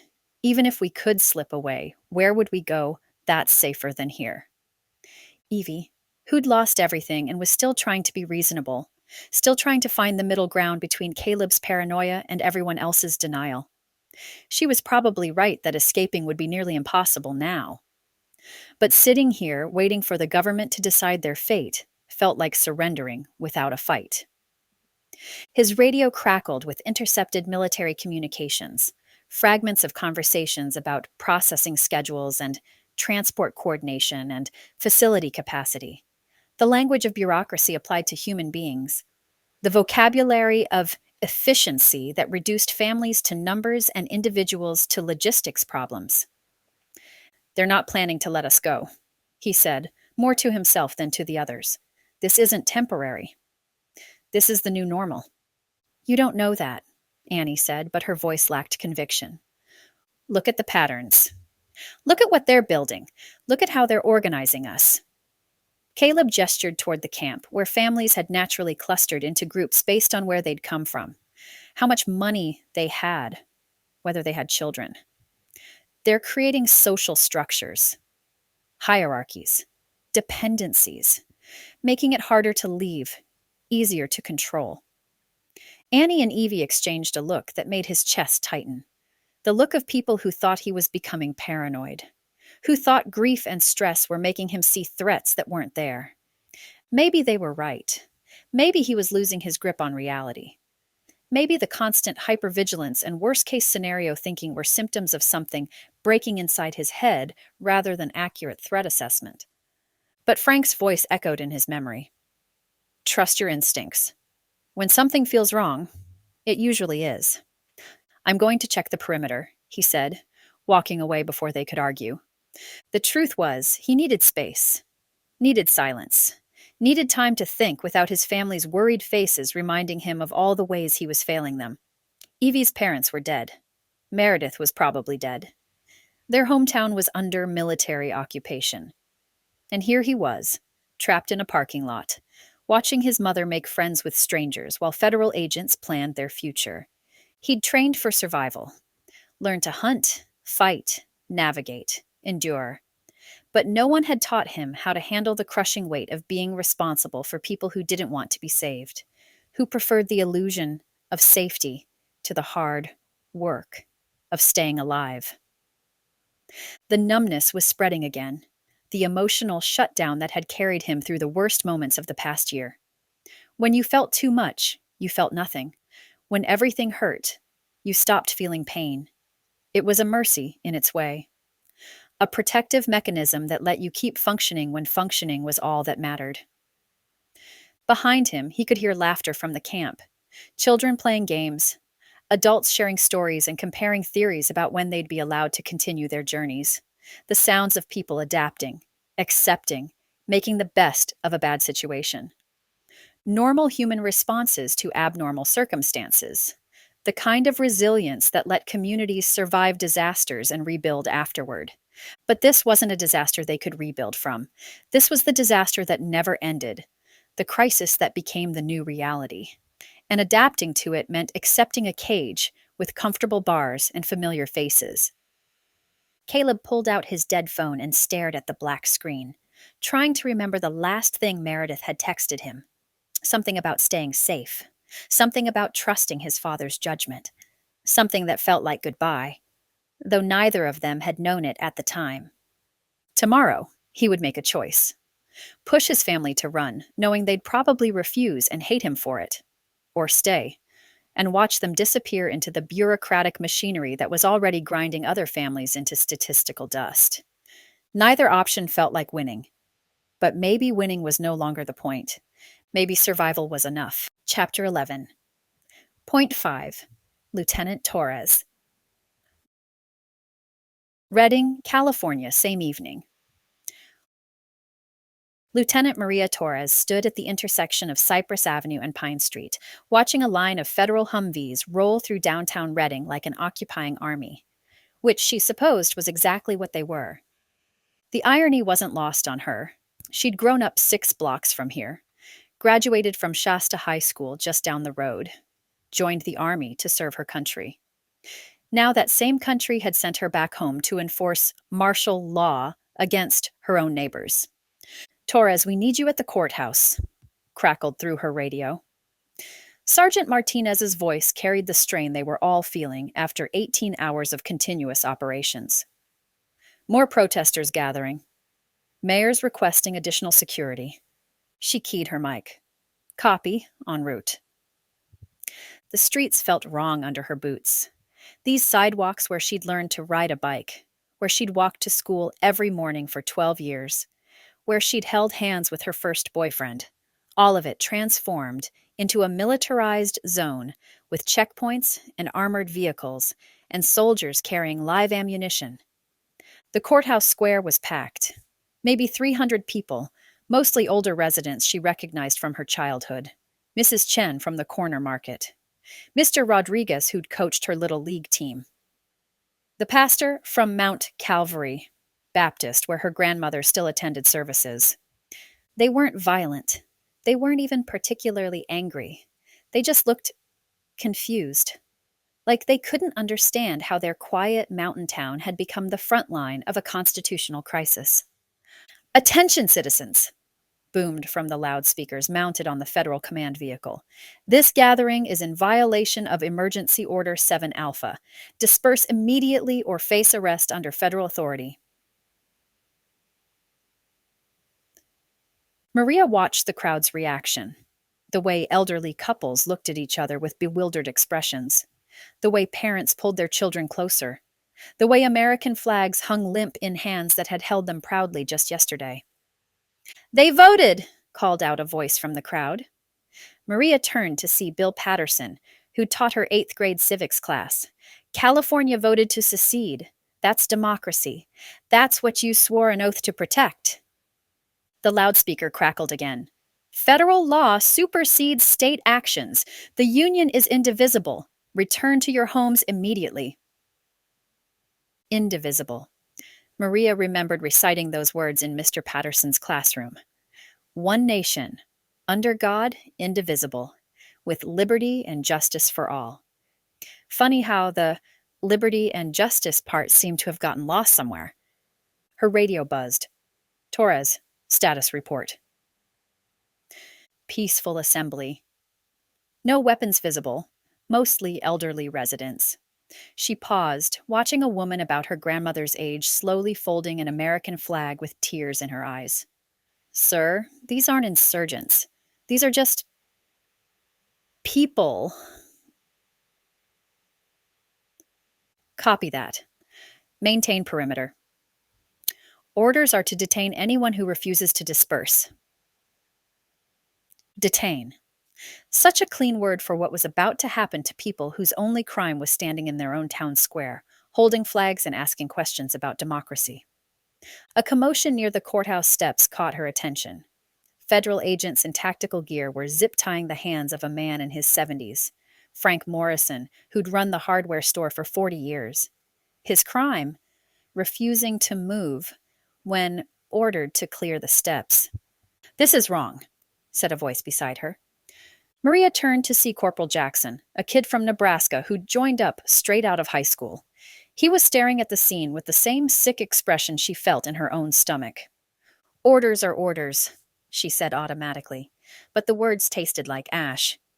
"My grandfather fought in World War II, Jackson continued, his voice barely above a whisper. "He used to tell me stories about liberating towns in Europe. About how the people would cheer when American soldiers arrived, because they... freedom." He gestured toward the crowd. "Does this look like freedom to you?" Before Maria could answer, her radio crackled again. "All units, be advised. Governor Martinez and key state officials have been taken into federal custody. Repeat, state government is now under federal control." The words hit her like a physical blow. Governor Martinez, the woman who'd been democratically elected by the people of California, who'd led the secession movement because people were tired of federal overreach and wanted more local control over their own affairs. Arrested by federal agents. "Ma'am?" Jackson was looking at her with wide eyes. "What do we do?" What did they do? They'd sworn an oath to defend the Constitution against all enemies, foreign and domestic. But who was the enemy here? The federal government that was trampling on states' rights and democratic processes? Or the state that had voted to leave the Union? The crowd was beginning to disperse, fear finally overcoming civic duty as more arrests were made. Maria watched Mr. Patterson help his wife down the courthouse steps, the old man's face etched with the kind of defeat that came from watching your country become something you no longer recognized. "Torres!" Sergeant Martinez approached, his expression grim. "New orders from command. We're establishing a curfew. No civilians on the streets after 8 p.m. Anyone out after curfew gets detained for questioning." 8 p.m. It was already past 7:30. In 30 minutes, the streets of her hometown would be empty, except for soldiers and federal agents. The place where she'd grown up, where her family still lived, would be under military occupation. "Sergeant," she said carefully, "what about essential workers? Medical personnel? People who have to work late shifts?" "Exception permits will be issued through the Federal Administrative Office. Starting tomorrow." Martinez's voice was flat, emotionless, the voice of someone following orders he didn't believe in. "Tonight, everyone stays home." As the last of the protesters melted away into the gathering dusk, Maria found herself alone on the courthouse steps where she'd played as a child during summer festivals. The same steps where her high school graduation photos had been taken, where her parents had kissed after their wedding 30 years ago. Now they were just another piece of occupied territory. Her phone buzzed with a text from her mother. Mija, are you okay? Saw the news about the arrests? This doesn't feel like America anymore. Maria stared at the message, her thumb hovering over the keyboard. What could she say? That she was fine while helping to arrest her former teachers? That everything was under control while democracy died around them? That she was protecting and serving while her own neighbors looked at her with fear instead of respect? Instead, she typed, I'm safe. Stay inside tonight. I love you. As she hit send, a convoy of federal vehicles rolled past, heading north toward the Oregon border. More troops, more enforcement, more of whatever this was becoming. In the distance, she could hear the sound of helicopters. Federal aircraft patrolling the skies over her hometown, making sure no one tried to challenge the new order. Lieutenant Maria Torres adjusted her helmet, checked her weapon, and prepared to enforce a curfew in the place where she'd once felt free. Because that's what soldiers did. They followed orders, even when those orders broke their hearts. Even when those orders made them question everything they'd thought they were fighting for. The sun set over Redding, California, painting the sky in shades of red and gold. Beautiful, like always. Some things, at least, never changed, even when everything else did. Chapter 12. Evie. Missouri, same night. Evie sat on the tailgate of someone's pickup truck, wrapped in a borrowed blanket that smelled like motor oil and old coffee. The truck stop parking lot had quieted to the soft sounds of sleeping families, hushed conversations, the occasional cough, a baby crying somewhere in the distance. Most people had tried to get some rest, curled up in their vehicles or on makeshift beds between the cars. But not everyone could sleep, not when armed soldiers paced the perimeter and searchlights swept across the lot every few minutes. Caleb emerged from the shadows near the fence line, moving with that careful silence she remembered from their high school camping trips. Back then, it had been charming, the way he could navigate through the woods without making a sound. Now, it felt necessary. Survival. Your turn to try sleeping, he said quietly, settling beside her on the tailgate. I can take watch. Can't sleep. Evie pulled the blanket tighter around her shoulders. Too much noise in my head. She could see him nod in the darkness. He understood. They were both carrying too much loss, too much uncertainty, too much fear about what tomorrow might bring. Sleep felt like a luxury neither of them could afford. How long have you been walking the perimeter? She asked. Couple hours. Caleb's eyes never stopped moving, constantly scanning the tree line, the checkpoint, the other refugees, like he was cataloging threats and escape routes even in conversation. Everything's quiet. For now. But he wasn't quiet. Not really. Evie could see the restless energy in the way he held himself, the tension in his shoulders, the way his fingers drummed against his thigh, like every instinct was telling him to move, to run, to get his family as far from here as possible.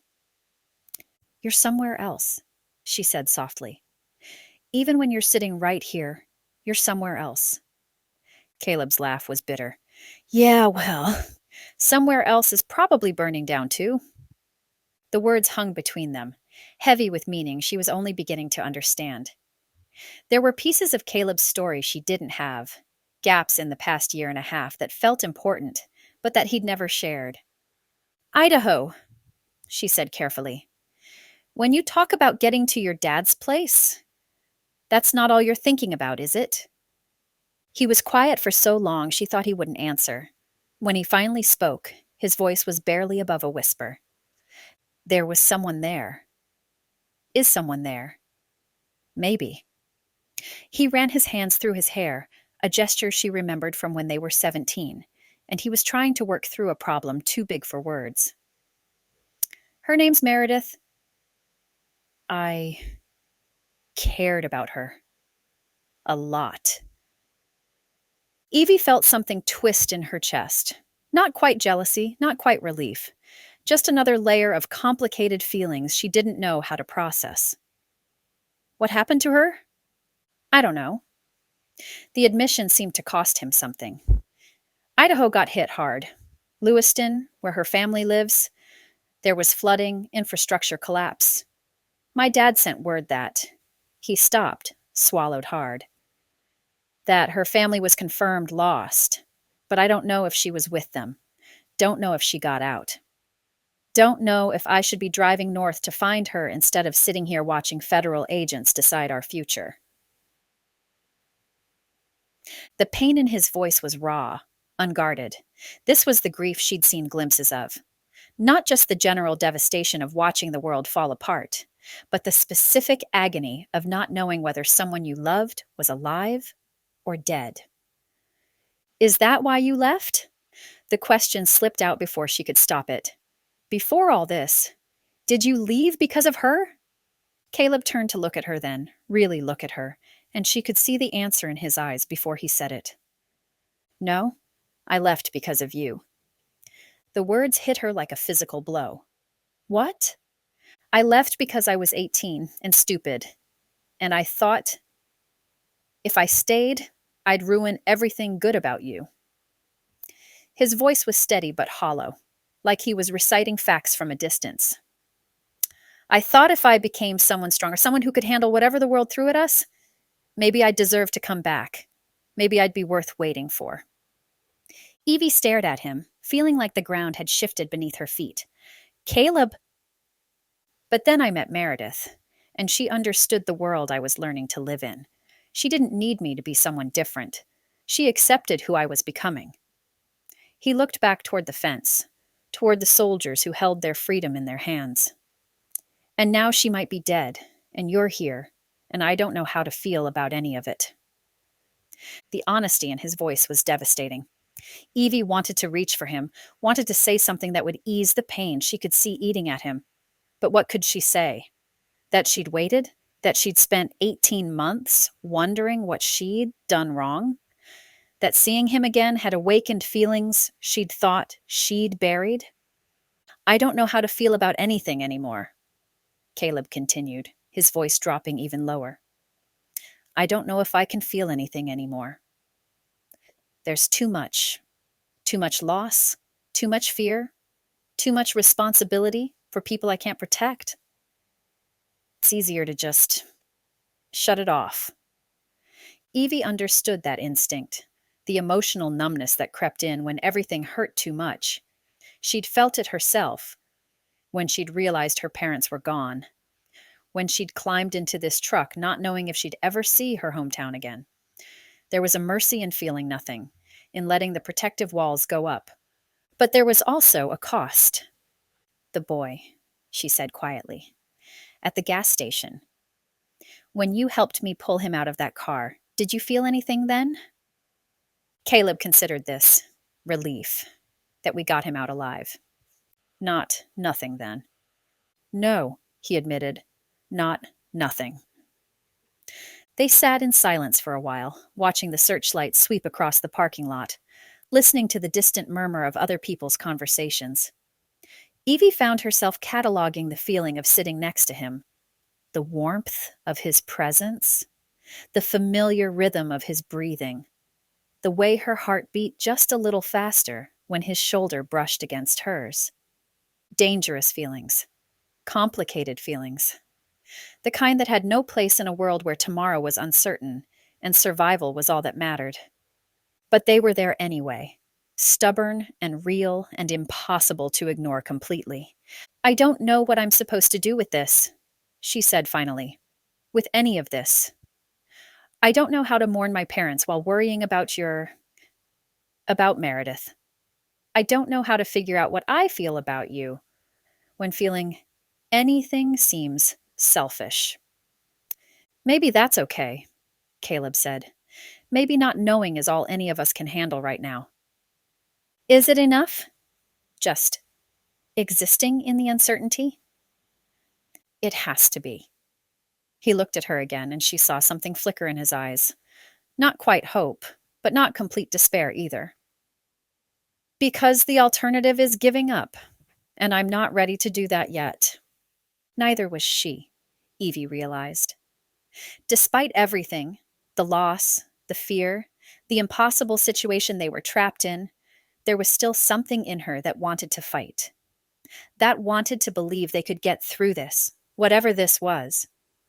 Maybe it was enough to sit here beside him, sharing the watch, sharing the silence, sharing the weight of too many feelings to process. Maybe it was enough to be two people who'd lost everything, holding on to the possibility that they might find something worth saving on the other side. If there was another side. Your turn to sleep, Caleb said eventually, standing and offering her his hand. I'll keep watch. Evie looked at his outstretched hand for a moment before taking it. His fingers were warm, solid, real, anchoring her to something in a world that felt like it was constantly shifting. Caleb, she said as he helped her down from the tailgate. Yeah? I'm glad you came back. Whatever happens next, I'm glad you came back. He squeezed her hand gently before letting go. Me too. As Evie made her way back to the truck where Annie and his parents were sleeping, she could feel him watching her go. And despite everything, the uncertainty, the grief, the impossible circumstances, she felt something that might have been hope stirring in her chest. It wasn't much, but for now, it was enough. Chapter 13. Annie. Missouri, next afternoon. Annie sat cross-legged on the asphalt beside Liam's car, watching him demonstrate how to siphon gas from one vehicle to another. The truck stop had grown more tense and chaotic since yesterday, with families arguing over resources and the soldiers becoming increasingly on edge. But somehow Liam made it all feel manageable. See, the trick is getting the siphon started without getting a mouthful of gasoline, Liam said, his easy grin making the lesson feel less like survival training and more like an adventure. Here, you try. He handed her the tube, his fingers brushing against hers in a way that made her stomach flutter. At 17, Annie had never had a real boyfriend. Between school, 4-H, and helping at home, there hadn't been time. But Liam made her feel older, more capable, like someone worth teaching important things to. Like this? She asked, positioning the tube the way he'd shown her. Perfect. You're a natural. His approval warmed her more than it should have. Most people panic the first time, but you've got steady hands. Good instincts. Annie felt herself blush at the praise. Since yesterday afternoon, Liam had sought her out repeatedly, teaching her to read a compass, showing her how to purify water with iodine tablets, explaining which plants were edible and which weren't. Each lesson made her feel more prepared for whatever was coming. But more than that, it made her feel special, chosen. Why are you teaching me all this? She asked, genuinely curious. I mean, you could be teaching anyone. Liam's smile turned softer, more personal. Because you listen, really listen, and you ask smart questions. He leaned closer, lowering his voice. Plus, I have a feeling you're going to need to know this stuff. Your brother's got the right idea about what's coming, even if he doesn't trust anyone enough to work together. The mention of Caleb brought a familiar stab of frustration. Her brother had been getting more agitated by the hour, spending most of his time prowling the perimeter or huddled with his radio, listening to increasingly dire reports from the outside world. When she'd tried to share what Liam was teaching her, Caleb had just grunted and told her to be careful who she trusted. Caleb thinks everyone's trying to take advantage of us, Annie said, surprising herself with the bitterness in her voice. Maybe he's got reasons to be suspicious, Liam said diplomatically. But not everyone's out to hurt you, Annie. Some of us actually want to help. The way he said her name made her heart skip. Annie had always been kiddo or little sister or just overlooked entirely. But when Liam looked at her, she felt seen in a way that was both thrilling and terrifying. Want to learn something else? He asked, producing a folding knife from his pocket. Basic blade maintenance. Might come in handy. As he showed her how to check the blade for nicks and clean the hinges, Annie found herself studying his profile. Liam was maybe 25, with sandy hair and laugh lines around his eyes that suggested he'd found reasons to smile, even in hard times.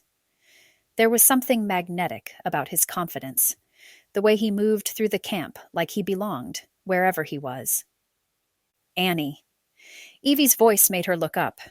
The older woman was approaching with 2 bottles of water, her expression carefully neutral. Thought you might be thirsty. Thanks, Annie said, accepting the water, but noting the way Evie's eyes lingered on Liam's knife. Liam's been teaching me about survival skills. I can see that. Evie's tone was pleasant enough, but there was something underneath it that made Annie bristle. Learning a lot? More than anyone else has bothered to teach me, Annie replied, immediately regretting the sharpness in her voice. Liam seemed to sense the tension. I should check on the Hendersons, he said, folding the knife and sliding it back into his pocket. See if they need anything. Annie, we can continue this later? I'd like that, she said, hoping she didn't sound too eager. After he walked away, Evie settled beside Annie on the asphalt. He seems nice, she said carefully. But, Annie could hear the unspoken criticism. No but. Just be careful, okay? Some people get charming when they want something. The words hit Annie like a slap. What's that supposed to mean? Nothing specific. Just general advice. Evie's voice was gentle, but Annie could hear the warning underneath. You're smart and capable, but you're also 17 and new to this kind of situation. People might try to take advantage of that. Annie felt heat rise in her cheeks. You think I'm too stupid to see through someone trying to manipulate me? That's not what I said. It's what you meant. Annie stood up, brushing dust from her jeans. Just because I'm the youngest doesn't mean I can't think for myself. And just because someone's being nice to me doesn't mean they have ulterior motives. Evie looked hurt by the accusation, which only made Annie feel more defensive. I'm just trying to look out for you. Maybe I don't need looking out for. The words came out harsher than Annie intended, but she was tired of being treated like a child. Maybe I'm capable of making my own decisions about who to trust. She walked away before Evie could respond, her stomach churning with a mixture of anger and guilt. Behind her, she could hear Evie sigh, but she didn't turn around. Maybe Evie was jealous. Maybe she resented that someone was paying attention to Annie instead of focusing on Caleb or the family drama. Or maybe she was just being overprotective, the way adults always were when teenagers started showing independence. Either way, Annie was tired of it. Tired of being dismissed and overlooked, and treated like she couldn't handle the truth about what was happening. Liam was the first person who'd bothered to treat her like an adult, to teach her skills she might actually need. If that made him suspect in everyone else's eyes, that said more about them than it did about him. She found Liam near the Henderson family's car, helping Mr. Henderson replace a worn fan belt. The older man was struggling with the mechanics, but Liam guided him through each step with patient encouragement. There you go, Liam said as Mr. Henderson finally got the belt in place. Good as new. Should get you wherever you're going. Can't thank you enough, Mr. Henderson said, wiping grease from his hands. Don't know what we'd have done without your help. Annie watched the interaction, noting how Liam genuinely seemed to care about helping people. Not just her, but everyone in the camp who needed assistance. How could Evie see that as manipulation? Annie. Liam's face lit up when he spotted her. Perfect timing. Want to help me check the tire pressure on the Johnsons' van? Good skill to have. As they walked toward the van together, Annie made a decision. She wasn't going to let other people's suspicions spoil the first real connection she'd made with someone who treated her as an equal. Liam made her feel capable and mature and valued. Things she'd been craving for months as her world fell apart around her. If that made her naive in everyone else's eyes, so be it. At least someone believed she was worth investing in. So, Liam said as they knelt beside the van's front tire, what's got you looking so serious? Family drama? Annie hesitated, then decided honesty was better than pretense. People think I'm too young to make my own decisions about who to trust. Liam's expression grew thoughtful. That must be frustrating. Being treated like a kid when you're clearly not one anymore. The understanding in his voice made her chest tight with gratitude. Finally, someone who got it. It is, she admitted. Sometimes I think they forget I'm the one who figured out what was happening before anyone else would listen. Intelligence isn't about age, Liam said, checking the tire pressure with practiced movements. Some of the smartest people I know are teenagers. They see things adults miss because they're not stuck in old ways of thinking. Annie felt herself glowing under his praise. This was what she'd been missing. Someone who recognized her worth, who saw her potential, instead of just her inexperience. As they worked together in comfortable silence, Annie found herself thinking that the others were being too suspicious. Not everyone had hidden agendas. Sometimes charming people were genuinely kind, and kindness didn't always come with strings attached. She was smart enough to see through someone trying to manipulate her. She'd figured out the infrastructure attacks before anyone else would listen. She'd been right about the patterns, right about the danger, right about everything that mattered. Maybe it was time everyone else started trusting her judgment about people too. Chapter 13.5 Sarah. Virginia Beach, Virginia, same afternoon. Sarah Chen pressed her face to the plywood covering her living room window, peering through the small gap she'd left for visibility. The street outside was empty except for a few scattered pieces of debris. A lawn chair, some roof shingles, a stop sign that had been torn from its post and now lay crumpled in her neighbor's driveway. Hurricane Elena was still 12 hours out, but the winds were already picking up. The palm trees across the street swayed ominously, their fronds whipping back and forth like nature's own warning flags. But it wasn't the hurricane that had Sarah's heart racing. It was the silence. 3 days ago, her neighborhood had been alive with the usual sounds: kids playing in yards, lawnmowers running, dogs barking. Now it felt like a ghost town. Half the houses were boarded up and empty, their owners having evacuated when the mandatory order came through. The other half were like hers, occupied but dark, everyone hunkered down and waiting. A soft knock at her back door made her freeze. Sarah's breath caught in her throat as she moved carefully toward the kitchen, avoiding the windows. Through the peephole, she could see Mrs. Rodriguez from next door, the elderly woman who'd lived there for 40 years. She was holding a small suitcase and looked terrified. "Sarah, please," came the muffled voice through the door. "My car won't start. I need help getting to the shelter." Sarah's hand hovered over the deadbolt. Mrs. Rodriguez was 83 years old, lived alone since her husband died 2 years ago.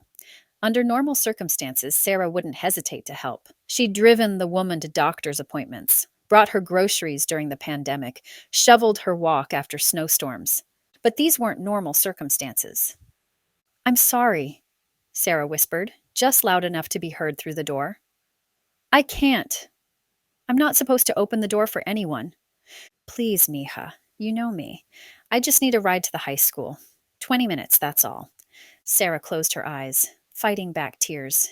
She did know Mrs. Rodriguez, had known her for 15 years. But she also knew what the emergency broadcasts had been saying for the past week.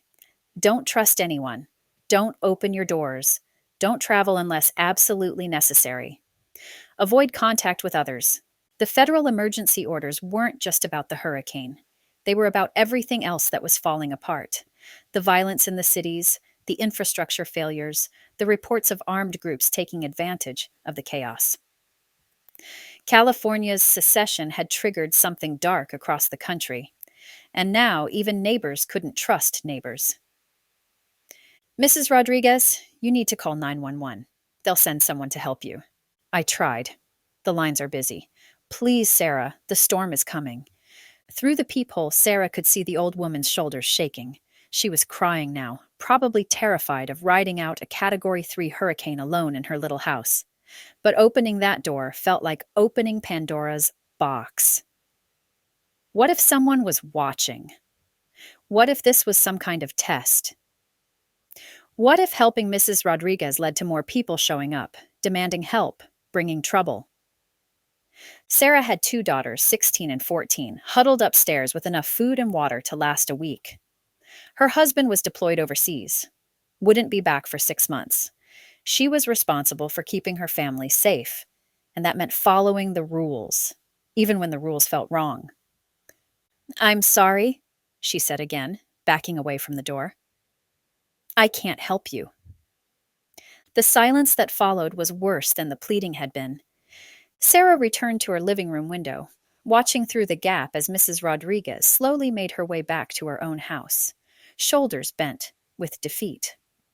The old woman struggled to drag her suitcase up the steps, probably resigning herself to whatever the hurricane would bring.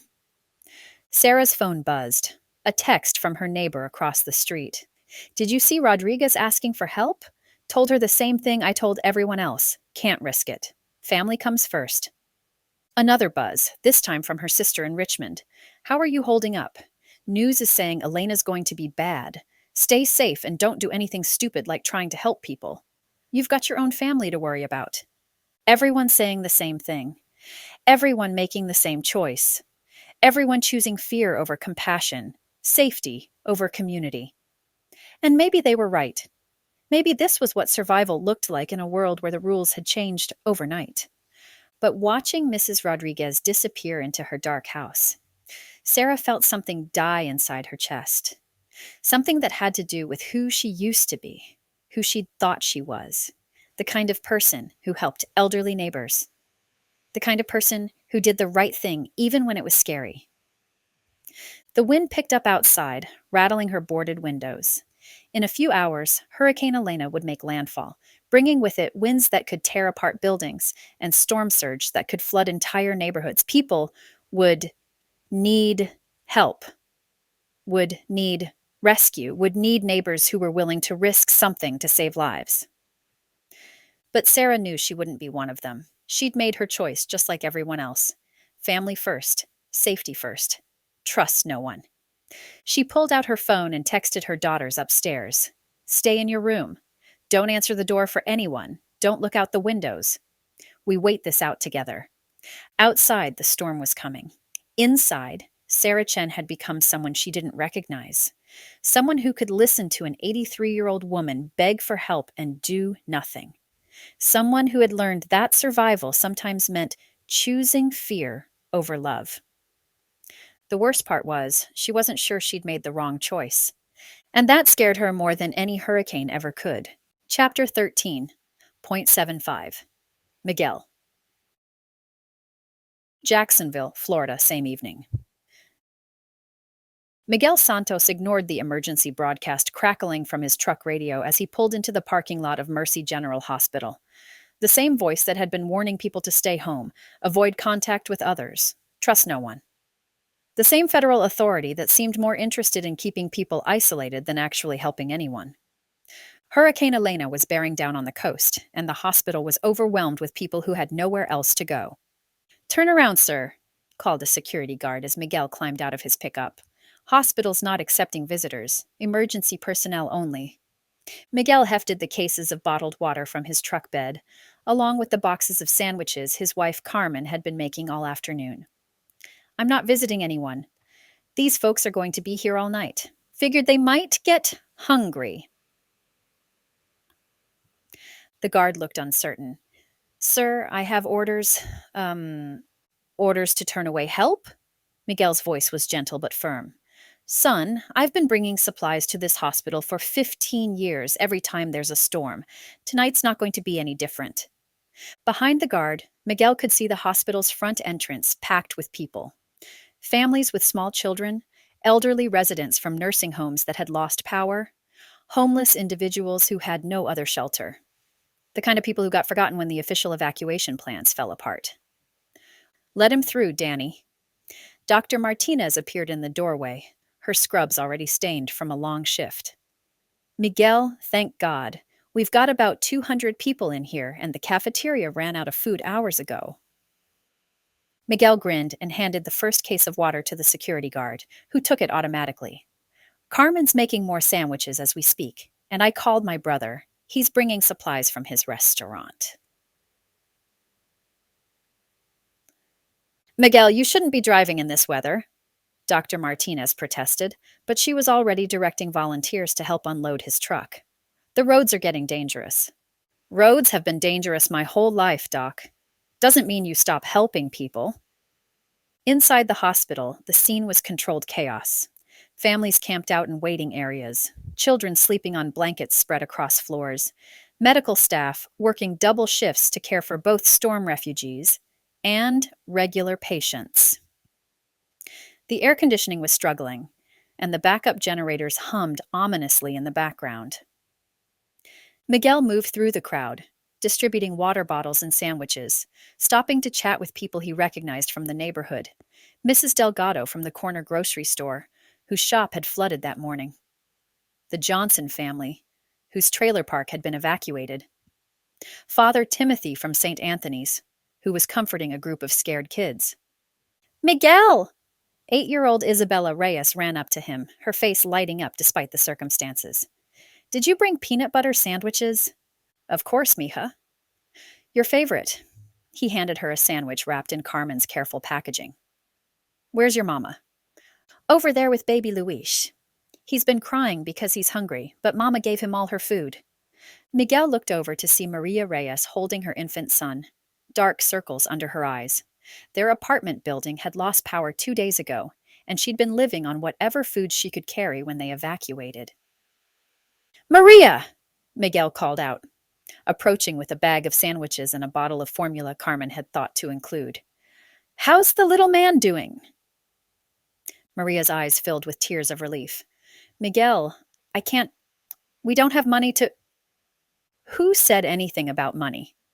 Miguel pressed the supplies into her hands. You just take care of that baby. That's payment enough. An older man sitting nearby shook his head. Son, you shouldn't be here. Emergency orders say to stay home. Avoid contact. What if someone reports you for violating the restrictions? Miguel sat down beside the man, noting his veteran's cap. Well, sir, I figure if helping my neighbors is against the law, then maybe the law's got it backwards. The veteran studied Miguel's face for a moment, then smiled. You remind me of my grandfather. Used to say that doing right doesn't wait for permission. Smart man, your grandfather? As the evening wore on, more people arrived at the hospital. Not just storm refugees, but volunteers. Miguel's brother Tony showed up with hot soup from his restaurant. Carmen arrived with more sandwiches, and her entire church group, each carrying supplies. The Rodriguez family brought blankets from their dry cleaning business. Mrs. Kim from the flower shop had somehow procured dozens of stuffed animals for the frightened children. How did word get out? Dr. Martinez asked Miguel as they watched the impromptu relief effort unfold. The news has been telling people to stay isolated. Miguel chuckled. Doc, you can't stop people from caring about each other. Not with fear, not with orders, not with threats. Carmen called her church. I called my work crew. Tony called his customers. People want to help. They just needed someone to go first. By midnight, the hospital's emergency shelter had been transformed. Children were sleeping on comfortable cots instead of hard floors. Families had enough food and water to last until the storm passed. Elderly residents were getting the medication they needed. And throughout it all, volunteers moved quietly through the crowd, offering comfort and assistance. Hurricane Elena made landfall 2 hours later, bringing with it 120-mile-per-hour winds and torrential rain. The hospital's lights flickered but held. The generators kept running.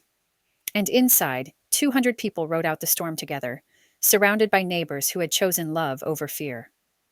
Miguel stood at a reinforced window, watching palm trees bend nearly horizontal in the wind. Beside him, Dr. Martinez sipped coffee from a thermos Carmen had brought. You know they're going to investigate this, she said quietly. Federal authorities don't like it when people ignore emergency orders. Let them investigate. Miguel's voice was calm. They can write all the reports they want. But when my neighbors needed help, I wasn't going to leave them to face this alone. What if they arrest you? Miguel thought about Isabella's smile when she got her sandwich.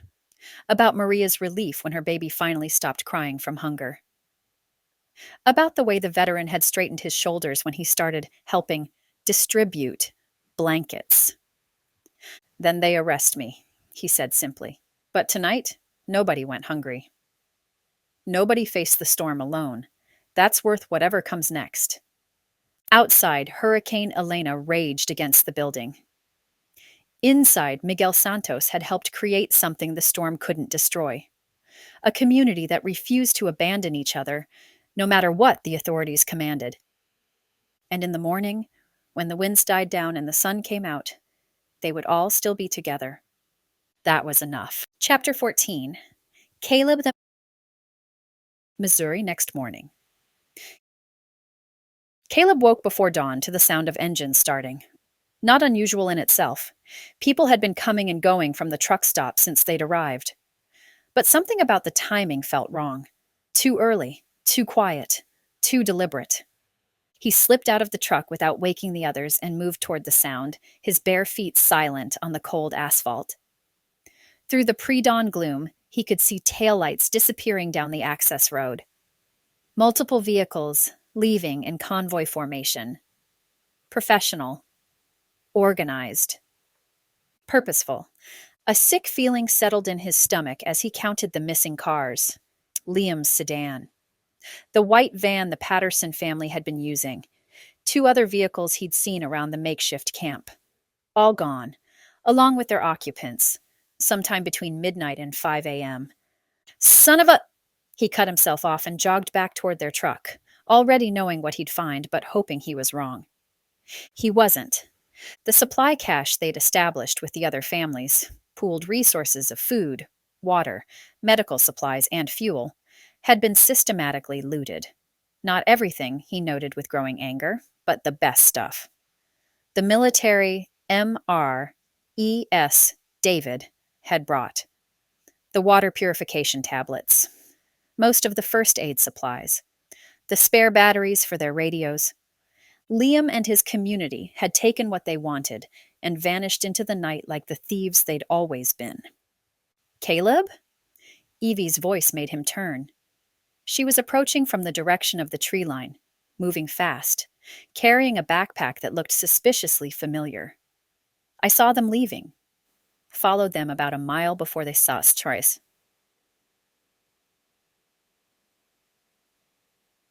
Monsieur Thuys. Please tell me you didn't. I got some of it back. Evie hefted the pack, slightly out of breath. They dumped what they couldn't carry when they realized I was following. Your mom's medical supplies, some of the food, a few other things. Relief and fury warred in Caleb's chest. Relief that Evie had recovered something. Fury that she'd put herself at risk tracking armed strangers through the woods in the dark. Fury that he'd been right about Liam from the beginning, and everyone had insisted on trusting him anyway. How much did they get away with? Maybe half our supplies. Enough to hurt us, not enough to kill us. Evie's expression was grim. They knew exactly what to take and what to leave. This wasn't random looting. It was planned. Of course it was. Liam had spent the past day cataloging everyone's resources, building trust, positioning himself as indispensable, all while planning to rob them blind and disappear. Classic predator behavior that Caleb should have seen coming from a mile away. The sound of raised voices drew his attention back to the camp. Other families were discovering the theft, their angry shouts mixing with children's confused questions, and the nervous chatter of people realizing they'd been played. How could they do this? Mrs. Henderson was saying, her voice thick with tears. We trusted them. We shared everything we had. That's exactly why they did it, Caleb said, approaching the gathered families. Because you trusted them. Because you made it easy. David shot him a warning look, but Caleb was past caring about diplomacy. I told you this would happen. I told you not to trust strangers, but you insisted on playing house with people who saw you as marks from day one. Caleb, Mom said, her voice carrying a warning of its own. No. He turned to face the group, seeing the hurt and betrayal in their faces, seeing the slow understanding that their safe little community had been an illusion all along. You want to know why this happened? Because you confused being nice with being smart. You confused wishful thinking with reality. Mr. Johnson stepped forward, his face flushed with anger. So what? We should never trust anyone? Never try to help each other? You should trust people who've earned it, not charming strangers who show up talking about safety and numbers while they're calculating how much your stuff is worth. Caleb gestured toward the ransacked supply area. This is what community gets you when you don't vet your neighbors. They seemed like good people, Mrs. Henderson protested weakly. Good people don't rob families with children and disappear in the night, Evie said quietly. Her voice carried a weight that made everyone listen. Good people don't take medical supplies from sick kids because it's worth more than food. Annie appeared beside them, her face pale with shock as she took in the scene. Where's Liam? Gone, Caleb said, watching his sister's expression cycle through confusion, disbelief, and finally hurt. Along with half our supplies and anyone stupid enough to follow him. He wouldn't, Annie started, then stopped as the evidence spoke for itself. He did. Caleb's voice was gentler now, seeing the genuine pain in her eyes. I'm sorry, Annie. I know you liked him, but this is who he really was. David was studying the remnants of their supplies, his business mind finally catching up to reality. How bad is our situation? Bad enough, Evie said. We can make it to Idaho if we're careful, but there's no margin for error, no backup supplies, no safety net. And no community to fall back on, Caleb added pointedly, because communities of strangers don't exist. Only families do. Only people who've proven they'll stick around when things get hard. The words hung in the morning air like a challenge. Around them, other families were having similar conversations, recalculating their resources, questioning their plans, wondering if they'd been naive to think they could trust anyone in this new world. We need to leave, Caleb said, pressing his advantage. Today. Now. Before the military decides to stop pretending this is temporary and starts loading people onto buses. For the first time since they'd arrived, David didn't argue. The theft had shattered his faith in the group dynamic, in the power of collective action to solve problems. You're right, he said quietly. We can't trust anyone but ourselves. Dad? Annie's voice was small, uncertain. We pack up and go, David continued, his tone growing stronger. Just us. Just family. We don't stop. We don't pick up strays. We don't trust anyone who isn't blood or close enough to be blood. Caleb felt a surge of vindication mixed with sympathy for the families around them. They were good people who'd been betrayed by predators wearing friendly masks, but their naivety had nearly gotten everyone killed, and he couldn't afford to let sentiment override survival. 20 minutes, he announced, moving toward their truck. We pack light, we move fast, and we don't look back. As the family scattered to gather their remaining possessions, Evie fell into step beside him. You feel vindicated? I feel tired, Caleb admitted. I hate being right about this stuff. But you were right? About Liam, about trusting strangers, about the danger of groups. She paused, studying his profile.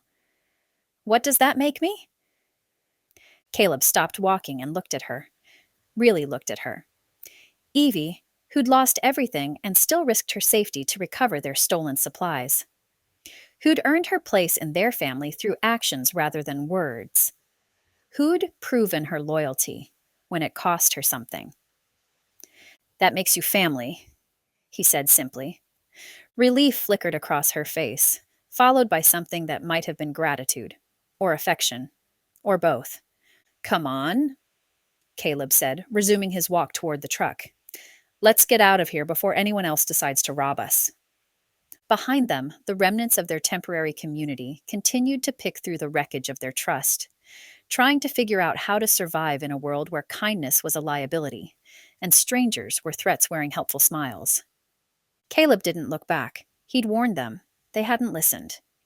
Now they'd have to learn the hard way what he'd been trying to teach them all along. In the new world, family was all that mattered. Everything else was just noise. Chapter 14.5. Evie. Missouri. Same morning. Evie sat on the tailgate of their truck, her hands still shaking as she stared at the recovered backpack beside her. The adrenaline was finally wearing off, leaving behind a hollow exhaustion that made her feel like she might collapse if she tried to stand. She'd followed armed strangers on foot for over a mile, alone, without telling anyone where she was going or what she planned to do. When she really thought about it, when she let herself process what could have happened, it scared her more than anything else that had occurred since the tornado. What if they'd heard her footsteps in the gravel? What if they'd turned around during that stop where they'd switched drivers? What if Liam had decided witnesses were a liability? The memory was crystal clear now, creeping through the pre-dawn darkness, following the sound of slowly moving vehicles as they crept away from the truck stop with headlights off. They'd been moving so carefully, so quietly, that she'd been able to keep pace on foot. When they'd stopped about half a mile down the access road, engines idling while people switched positions, redistributed stolen goods, she'd hidden behind a tree and watched them organize their theft with military precision. That's when she'd realized this wasn't opportunistic looting. This was planned, professional. They moved like people who'd done this kind of thing before, smooth-talking their way into desperate communities, building trust, then disappearing with whatever they could carry. Con artists who'd found their perfect hunting ground in a collapsing world. The questions circled through her mind like vultures, each one bringing a fresh wave of nausea. She pressed her palms against her knees, trying to stop the trembling that seemed to have settled deep in her bones. "Hey." Annie's voice was soft, tentative. "Mind if I sit?" Evie looked up to see the younger girl approaching, her face still pale with shock from discovering Liam's betrayal. "Of course." Annie settled beside her on the tailgate, leaving space between them, but close enough that Evie could feel her warmth. They sat in silence for a moment, both processing their own versions of the morning's revelations. "I'm sorry," Annie said finally. "About last night. About what I said to you." "You don't need to apologize." "Yes, I do." Annie's voice was firmer now. "You were trying to warn me, and I was too stubborn to listen, too caught up in feeling important to see what was really happening." Evie studied the girl's profile, noting the way she held herself differently now. Less defiant, more subdued. The betrayal had cost Annie something. Not just supplies, but a piece of the optimism that had carried her through the past few days. "How did you know?" Annie asked. "What was it about Liam that made you suspicious?" "Experience, maybe." Evie thought back to her months working at the care center, dealing with families who smiled while trying to manipulate staff into giving their relatives special treatment. When someone seems too good to be true, they usually are. When someone works that hard to make you feel special. She shrugged. "There's usually a reason." "I feel so stupid." "You're not stupid. You're 17 and you wanted to believe people could be good." Evie's voice was gentle but honest. "That's not stupidity, that's hope. And hope isn't a bad thing, even when it gets you hurt." Annie was quiet for a moment. "What you did this morning, following them on foot, getting our stuff back, that was incredibly brave and incredibly dangerous." The words made Evie's stomach clench again. "It was incredibly stupid. Why did you do it?" Evie considered the question, trying to understand her own motivations.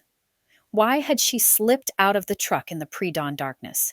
Why had she followed the sound of engines instead of waking Caleb? Why had she tracked armed thieves through unfamiliar terrain when every rational instinct told her to stay hidden?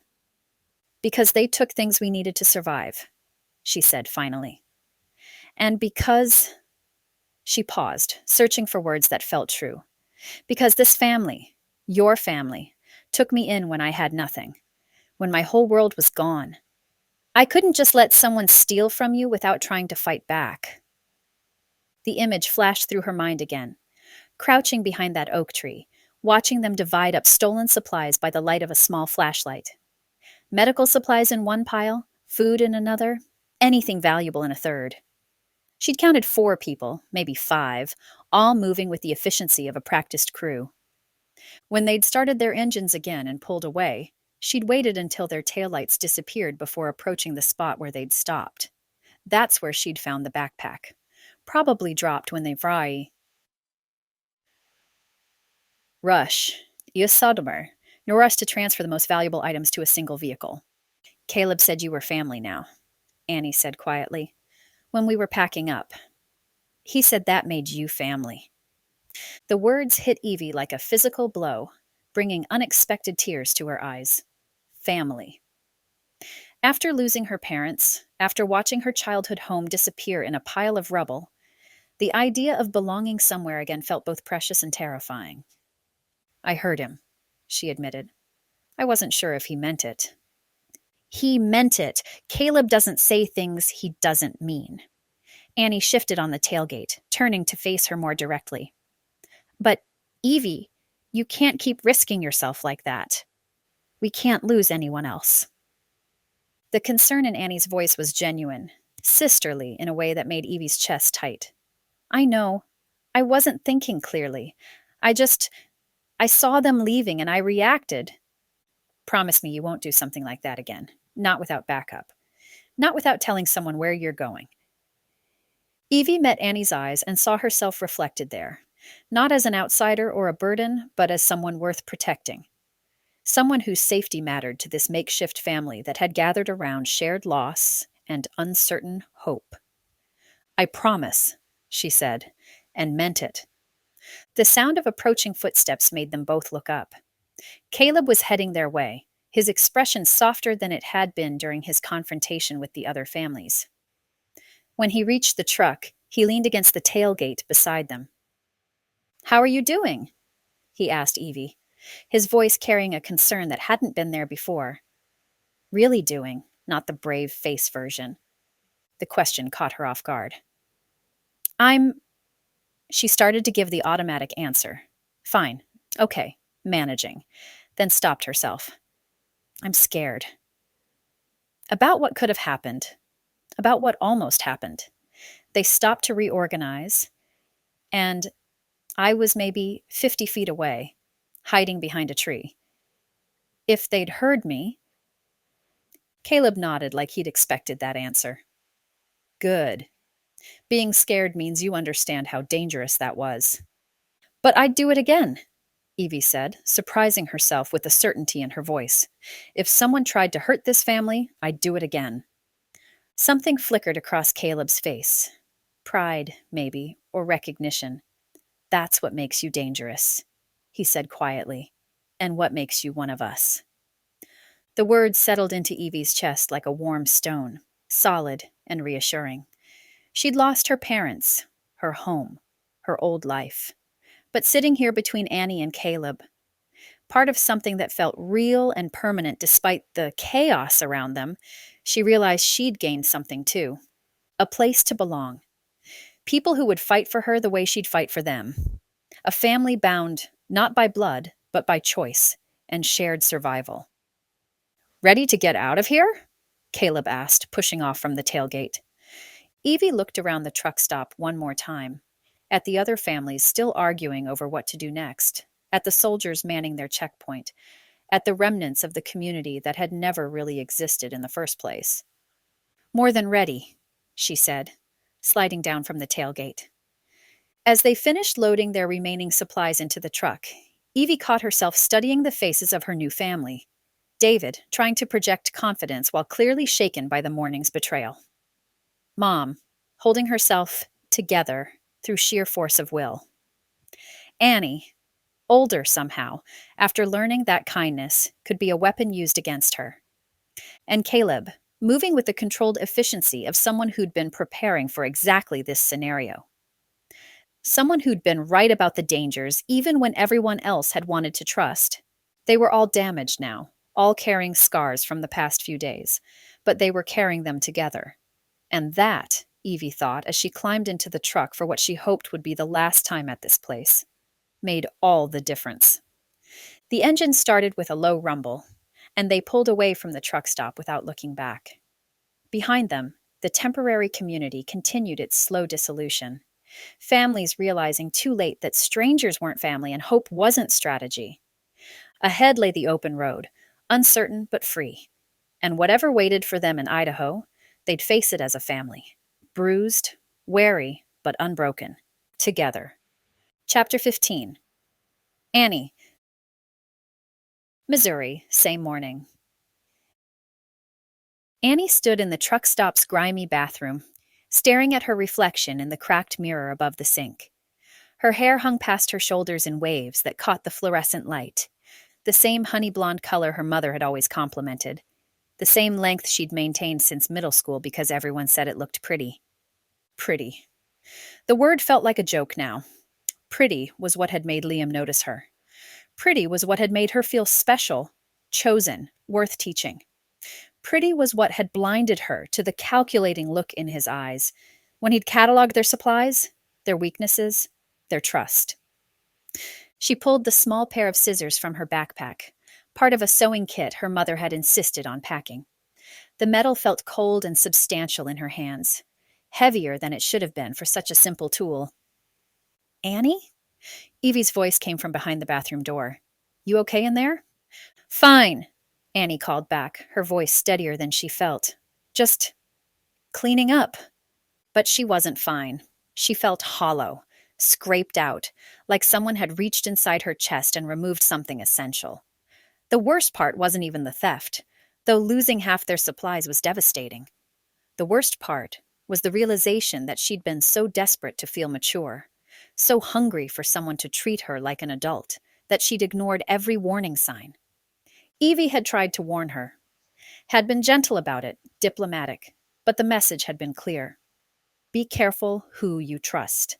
And Annie had thrown that concern back in her face, accused her of jealousy and overprotection. She'd been such a child. Annie lifted a section of hair and positioned the scissors. One cut. That's all it would take to start becoming someone different. Someone who didn't fall for charming smiles and flattering attention. Someone who saw through lies instead of wanting desperately to believe them. The bathroom door opened, and Evie slipped inside, closing it softly behind her. Hey. I said I was fine. I know what you said. Evie leaned against the sink beside her, studying Annie's reflection. But you've been in here for 20 minutes, and you're holding scissors like you're about to perform surgery. Annie met Evie's eyes in the mirror. Maybe I am. Understanding flickered across Evie's face as she took in the scissors, the way Annie held her hair. That's a big decision to make when you're angry. I'm not angry. The words came out sharper than Annie intended. I'm done being stupid. You're not stupid. I am, though. Annie's voice cracked slightly. I fell for everything. Every single line he fed me. He made me feel important and mature, and I ate it up like I was starving for it. Evie was quiet for a moment, choosing her words carefully. Wanting to feel valued isn't stupid. Wanting someone to see your potential isn't stupid. Liam didn't target you because you were naive. He targeted you because you were smart. Because you had something worth taking. What could I possibly have that someone like him would want? Information. About your family's resources, your brother's skills, your route north. Evie's voice was gentle but honest. And trust. Trust is valuable currency in a world where nobody has any reason to believe anybody. Annie stared at her reflection, seeing not the pretty girl with the long hair and easy smile, but someone harder. Someone who'd learned that kindness could be a weapon, and trust could be a trap. How do I not make this mistake again? She asked quietly. Evie considered this. You learn to watch for tells. Like in poker. Everyone has them. Little signs that show when someone's working you instead of talking to you. What kind of signs? The way their eyes move when they're talking. Whether they ask questions about you or just share information about themselves. How quickly they establish physical contact. Touching your arm, standing close. whether they remember small details you've told them or just the big ones that might be useful. Annie thought back to her interactions with Liam, seeing them now through this different lens. The way he'd always steered conversations toward practical matters, supplies, routes, family capabilities, how he'd touched her arm when making a point, stood just a little too close when teaching her skills. The way he'd remembered exactly which supplies her family carried but forgotten she'd mentioned her favorite book. He was working me the whole time, she said, the realization hitting like a physical blow. From the moment he introduced himself. That's what people like him do. They find the person most likely to influence group decisions, and they make that person feel special. Evie paused. But Annie, the fact that he chose you means something. You do have influence. You are capable of affecting important decisions. He wouldn't have wasted time on you otherwise. The observation was meant to be comforting, but it only made Annie feel worse. So, I'm dangerous. To my own family. No, you're powerful. There's a difference. Evie turned to face her directly. The question is what you do with that power now that you understand what it is. Annie lifted the scissors again, then hesitated. Will cutting my hair really change anything? It'll change how you see yourself. Sometimes that's enough. The bathroom door opened again, and both women turned to see a young man stepping inside. Tall, dark-haired, with the kind of watchful eyes that seemed to catalog everything without judgment. Dax, the quiet one who'd traveled with Liam's group but somehow hadn't left with them. Sorry, he said, already backing toward the door. Didn't realize anyone was... Wait. Annie's voice stopped him. You didn't go with them.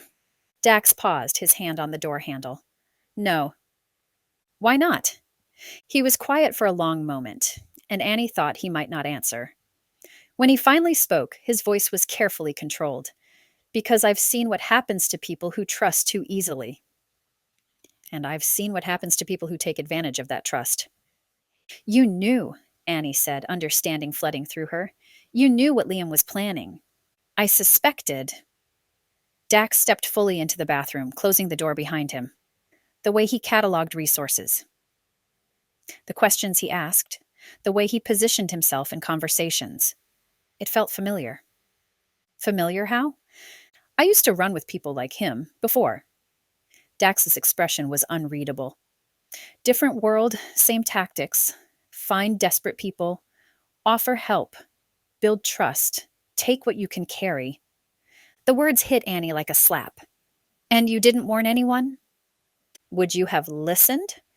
A week ago, if some stranger had told you the charming guy who was teaching you survival skills was actually planning to rob you blind, would you have believed him? Annie opened her mouth to argue, then closed it. Because he was right. She wouldn't have listened. She would have dismissed him as jealous or paranoid or bitter. So you just watched it happen? I watched. I waited. And when they made their move, I made mine. Dax pulled a small backpack from his shoulder, one Annie recognized as belonging to the Henderson family. Got some of your stuff back before they could divide it up completely. Relief and anger warred in Annie's chest. Why? If you used to run with people like that, why help us? Dax was quiet for another long moment. Because I remember what it was like to be the person getting robbed. Before I became the person doing the robbing. And because sometimes you get tired of being on the wrong side of things. The honesty in his voice was jarring. Annie had expected deflection or justification. Not this raw admission of past wrongs and present regret. What do you want from us? She asked, echoing Evie's earlier advice about watching for ulterior motives. Nothing you're not willing to give. Dax met her eyes directly. I'm heading north. Same direction you are, for my own reasons. I know the roads, know the dangers, know how to avoid the kind of trouble that gets people killed or captured. If you want the help, I'll share what I know. If you don't, I'll find my own way. Annie looked at Evie, who was studying Dax with the same careful assessment she brought to medical evaluations. No automatic trust, but no immediate dismissal either. Just professional judgment. based on observable evidence. What makes you different from Liam? Annie asked. Maybe nothing, Dax said simply. Maybe I'm just a different kind of predator. You'll have to decide that for yourself. The brutal honesty was more convincing than any reassurance would have been. Liam had offered certainty, easy answers, comfortable lies. Dax was offering uncertainty, hard truths, uncomfortable questions. The difference felt significant. Annie lifted the scissors again, catching her reflection in the mirror.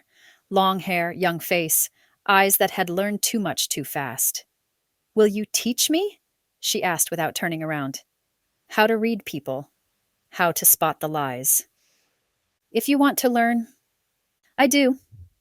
Annie positioned the scissors at her jawline and made the first cut. A long strand of honey blonde hair fell to the grimy floor, carrying with it the last traces of the girl who'd believed in easy trust and simple answers. She made another cut, and another. With each snip, she felt something shifting inside her. Not just the symbolic weight of changing her appearance, but a fundamental alteration in how she saw herself. Not as someone who needed protection, but as someone who could protect others. Not as someone who trusted blindly, but as someone who could learn to see clearly. When she finished, her hair hung in uneven chunks just below her chin. It looked terrible, but it felt right, like she'd finally matched her outside to what had been growing inside since the tornado.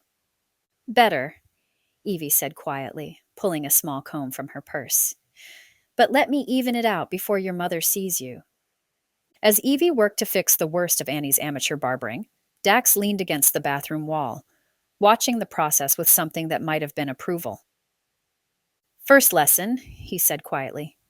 Trust is earned through actions over time, not words over minutes. Someone who tries to earn your trust quickly is usually planning to betray it quickly. Annie nodded, filing the information away. What's the second lesson? The second lesson is that everyone wants something. Your job is to figure out what that is before you decide whether to give it to them. What do you want? Evie asked, still working on Annie's hair but clearly listening to every word. To stop running from the person I used to be, Dax said simply. To help people instead of hurting them. To prove to myself that I can be better than what I was. Another brutal honesty that felt more trustworthy than any promise would have. Annie studied his face in the mirror, noting the way his eyes didn't dart away from difficult questions. The way he held himself like someone who'd accepted responsibility for past mistakes.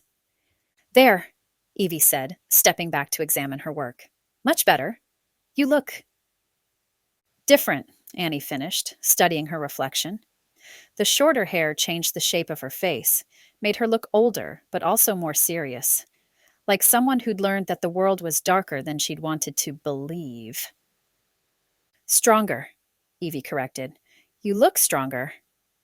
Annie gathered the fallen hair from the floor and dropped it in the trash bin. 17 years of growth, gone in 5 minutes. It should have felt like a loss, but instead it felt like shedding something that no longer fit. We should get back, she said, shouldering her backpack. Caleb's probably wondering where we are. As they left the bathroom together, the three of them, an unlikely alliance born from shared betrayal and uncertain hope, Annie caught sight of her reflection one more time in the mirror beside the door. The girl with the long hair and easy trust was gone. In her place stood someone harder, warier, but also more capable. Someone who could learn from her mistakes instead of being destroyed by them. Someone who might actually survive what was coming. And for the first time since discovering Liam's betrayal, Annie felt something that might have been hope stirring in her chest. Not the naive optimism of yesterday, but something tougher. Something that could bend without breaking. Something that could last. Chapter 15. Point 5. Mary. Missouri. Same morning. Mary Morgan sat in the truck's passenger seat, watching her daughter emerge from the gas station bathroom with hair that barely reached her chin. The transformation was jarring. Not just the dramatic change in length, but the way Annie carried herself differently. Straighter, more guarded. like she'd shed more than just hair in that grimy restroom. "Oh, honey," Mary breathed, her hand instinctively reaching toward Annie's face before stopping midair. "Your beautiful hair." "It's just hair, Mom." Annie's voice was steady, matter of fact. "It'll grow back." But Mary could see it wasn't just hair. It was armor. Protection against whatever had happened with that charming young man who disappeared in the night along with half their supplies. The boy who'd made her daughter's eyes light up with something that might have been her first real crush. David appeared beside the truck, his expression cycling through shock and something that might have been approval. "You look older," he said, carefully. "I feel older." Annie moved toward the front passenger seat with new purpose. "We should get moving. The soldiers aren't going to stay distracted by tornado cleanup forever." Mary turned to see Caleb approaching with Evie, both of them looking grim. Behind them walked a young man she'd seen around the refugee camp, but hadn't really noticed. Dark-haired, quiet, moving with the kind of careful awareness that reminded her uncomfortably of Caleb since he'd returned from Idaho. "Caleb," Annie said, climbing into the front seat beside him. "This is Dax. He didn't leave with Liam's group. Says he can help us navigate the back roads north." Mary watched her son's expression harden immediately. "We don't need help. And we don't need more mouths to feed." "He helped get some of our stuff back," Annie continued, her voice carrying a new authority that made Mary sit up straighter. "When Liam's group was dividing up what they stole, he tracked them and recovered what he could." Caleb studied the stranger through the windshield, his jaw tight with suspicion. "Why didn't you go with them? If you knew what they were planning?" "Because I've been that person before," Dax said simply, approaching the driver's side window. "The one who takes advantage of desperate people. And I've seen what it does to families like yours." He gestured toward Annie. "Some things you can't come back from. Some lines you can't uncross." Mary felt something twist in her chest at the raw honesty in his voice. After this morning's betrayal, every new person felt like a potential enemy, but there was something about Dax's brutal self-awareness that reminded her of Caleb when he'd first returned from Idaho. "What's in it for you?" David asked, his business instincts finally catching up to the new reality. "A chance to be better than I was," Dax replied, "and a family that might not shoot me when things get hard." Caleb's hands tightened on the steering wheel. "We don't know you. Don't owe you anything. Why should we trust someone who admits he's betrayed people before?" "You shouldn't," Dax said. "Not yet. But I know these roads, and I know how to avoid the kind of checkpoints that get families separated and detained. If you want to get to Idaho without ending up in a federal detention center, you need someone who understands how to move through hostile territory." Mary looked between her son and this stranger, seeing the moment when Caleb's paranoia warred with practical necessity. Every instinct Frank had drilled into him probably screamed against trusting anyone new. But they'd already been robbed once by people they'd trusted. "We don't have room in the truck," Mary said practically, "and we barely have enough supplies for ourselves." "I'll ride in the bed," Dax said, "and I've got my own gear." "Won't be a burden." Annie turned to face her brother. "Caleb, he knows the back roads. You said yourself we need to avoid the highways. And he could have taken our stuff when Liam's group left, but he didn't. He brought it back to us instead." Caleb stared at Dax for a long moment, and Mary could see him processing the decision through the lens of everything Frank had taught him about survival.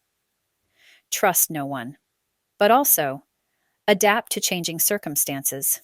Use whatever advantages you can find. "You ride in the back," Caleb said finally. "You don't touch our supplies. You don't make decisions. And if you give me any reason to think you're playing us, I'll leave you on the side of the road."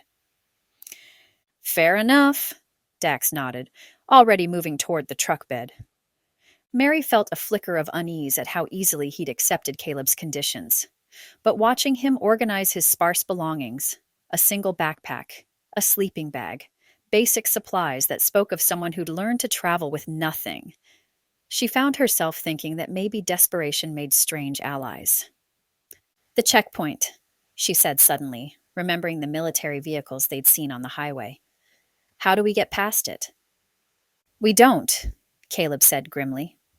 We go around. There are farm roads that loop north, connect back to the highway past the military zone. Dad taught me the routes. How long will that add to our trip? Maybe 6 hours. Maybe more if we have to avoid other checkpoints. Caleb checked his watch. But it's better than the alternative. Mary didn't ask what the alternative was. She'd seen the way the soldiers had been organizing people, the way families were being separated and processed. She'd heard the radio chatter about detention facilities and security screenings. Caleb, she said quietly, are we refugees now? Are we actually running from our own government? Her son met her eyes, and she saw in them a maturity that made her chest ache. When had he become someone who could make these kinds of decisions? When had her boy turned into a man who understood warfare and survival, and the terrible calculus of who lived and who died?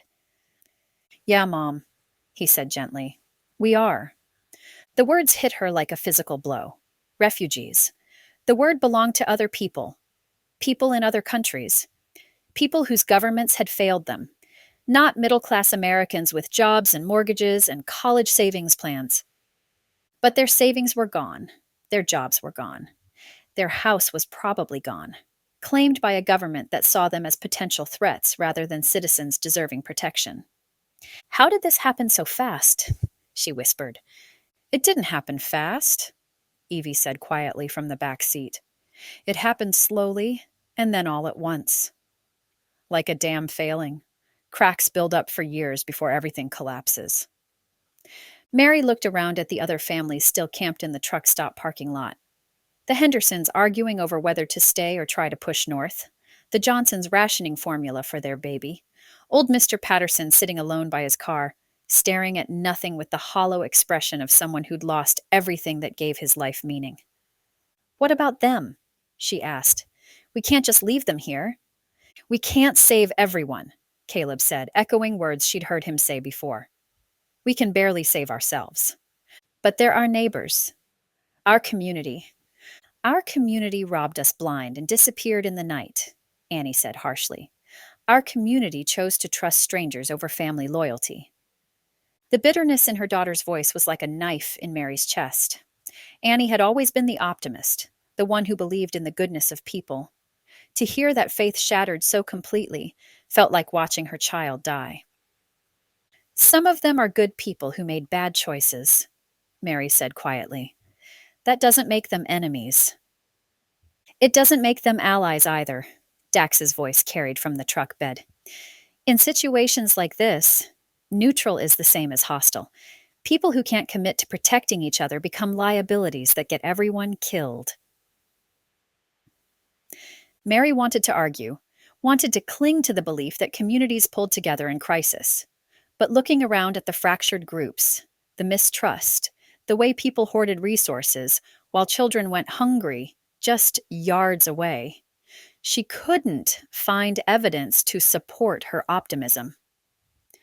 15 minutes, Caleb announced, starting the engine. We pack light, we move fast, and we don't look back. As her family scattered to gather their remaining possessions, Mary found herself watching Dax through the rear window as he settled into the truck bed. There was something about his movements that reminded her of Caleb. Efficient, purposeful, always aware of potential threats. But where Caleb carried his vigilance like a burden, Dax seemed to wear it like second skin. You think we can trust him? She asked Caleb quietly. No, Caleb said without hesitation. But Annie's right about one thing. We need help getting through the checkpoints. And at least this one's honest about being dangerous. Mary considered this as she watched Annie adjust the side mirror, scanning their surroundings with new alertness. Her daughter had learned hard lessons about trust in a very short time. Maybe that kind of wariness was what they needed. Now. She's different, Mary said, studying Annie's profile. She had to be, Caleb replied. The girl who trusted Liam wouldn't survive what's coming. The words chilled Mary to the bone, but she couldn't argue with them. She'd seen how quickly their peaceful community had devolved into suspicion and hoarding, had seen how easily people turned on each other when resources became scarce. All aboard, Caleb called to the others. Time to see if Dad's paranoia was actually preparation. As the engine rumbled to life and they pulled away from the truck stop, Mary caught sight of her reflection in the passenger window. She looked older, too, she realized. Harder. The woman who'd worried about mortgage payments and parent-teacher conferences was fading, replaced by someone who understood that survival was all that mattered now. Behind them, the truck stop continued its slow dissolution as families realized the temporary community had been an illusion. Ahead lay uncertain roads and checkpoints they'd have to evade, guided by backcountry routes, memorized by a father she'd once thought was dangerously paranoid. In the rearview mirror, she could see Dax riding in the truck bed, his eyes constantly scanning for threats. A stranger who might save them or might betray them, accepted into their group because desperation made for strange alliances. Her family. Changed. Hardened. But still intact. Still choosing each other over the easy lies and false comfort of strangers. Maybe that was what survival looked like. Not heroic last stands or dramatic rescues, but the quiet choice to keep moving forward together, even when you didn't know where forward led. Even when home was just a memory and safety was just a hope. Even when being a refugee in your own country was better than being dead. Chapter 15. Point 75. Dax. Missouri Highway same morning. Dax Walker sat in the bed of the pickup truck, his back against the tailgate, watching the truck disappear behind them in a cloud of dust and exhaust. The wind whipped through his hair as they gained speed, carrying with it the voices of the families they were leaving behind. "Wait!" Mrs. Henderson's voice carried across the parking lot, high and desperate. "Please, don't leave us here." Through the rear window, Dax could see Annie's shoulders tense at the sound. In the driver's seat, Caleb's posture remained rigid, focused, but he didn't slow down. Smart. The hardest part of survival wasn't knowing when to fight, it was knowing when to walk away. Mr. Johnson was running after them now, his overweight frame struggling to keep pace with the accelerating truck. "We can work together!" Safety in numbers. Dax had heard those same words from a dozen desperate groups over the past few years. Safety in numbers, strength in community. All the comforting lies people told themselves when they couldn't face the truth. That groups moved at the speed of their weakest member, and in a world that was collapsing, the weak got everyone killed. The voices faded as they reached the access road, but Dax could still see the truck stop in the distance. A cluster of vehicles and people who'd convinced themselves that waiting was the same as planning. Some of them might make it out eventually, most wouldn't. They'd sit there debating and arguing and hoping for rescue until the soldiers got tired of pretending this was temporary.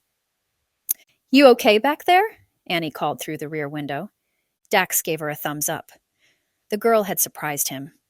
When he'd first sized up the family, standard operating procedure, even when he wasn't planning to rob them, he'd pegged her as the weak link. Pretty, sheltered, naive. The kind of target Liam specialized in.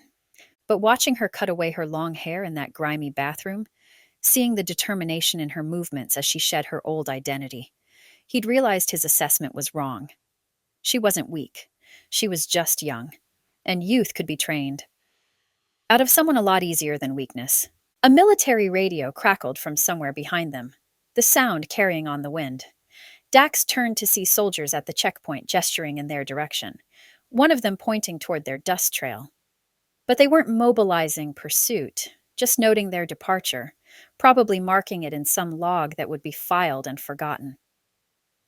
"Good timing," he called to Caleb through the window. "Watch change was 20 minutes ago. New shift won't be as alert."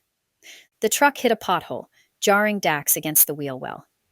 He adjusted his position, securing his pack more firmly beside him. Everything he owned fit in one bag, a habit learned from years of moving fast and traveling light. Clothes, basic supplies, the kind of tools that were useful without being obviously weapons. Nothing that screamed dangerous to casual observers. Of course, the most dangerous things about him weren't visible anyway. Through the rear window, he watched the family dynamic play out in the cab through their body language.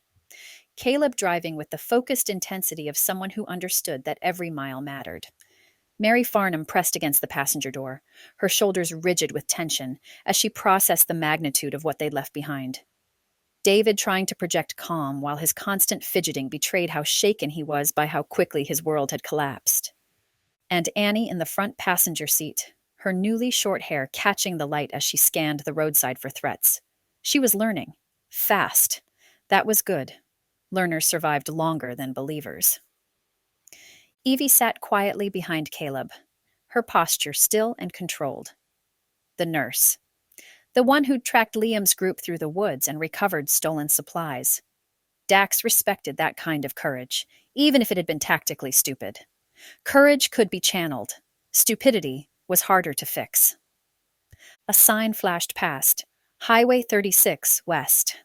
Caleb was taking them northwest, avoiding the interstate where checkpoints would be heaviest. Smart routing, though Dax could have suggested a few improvements. He'd keep those to himself, for now. Trust was earned through small contributions, not grand gestures.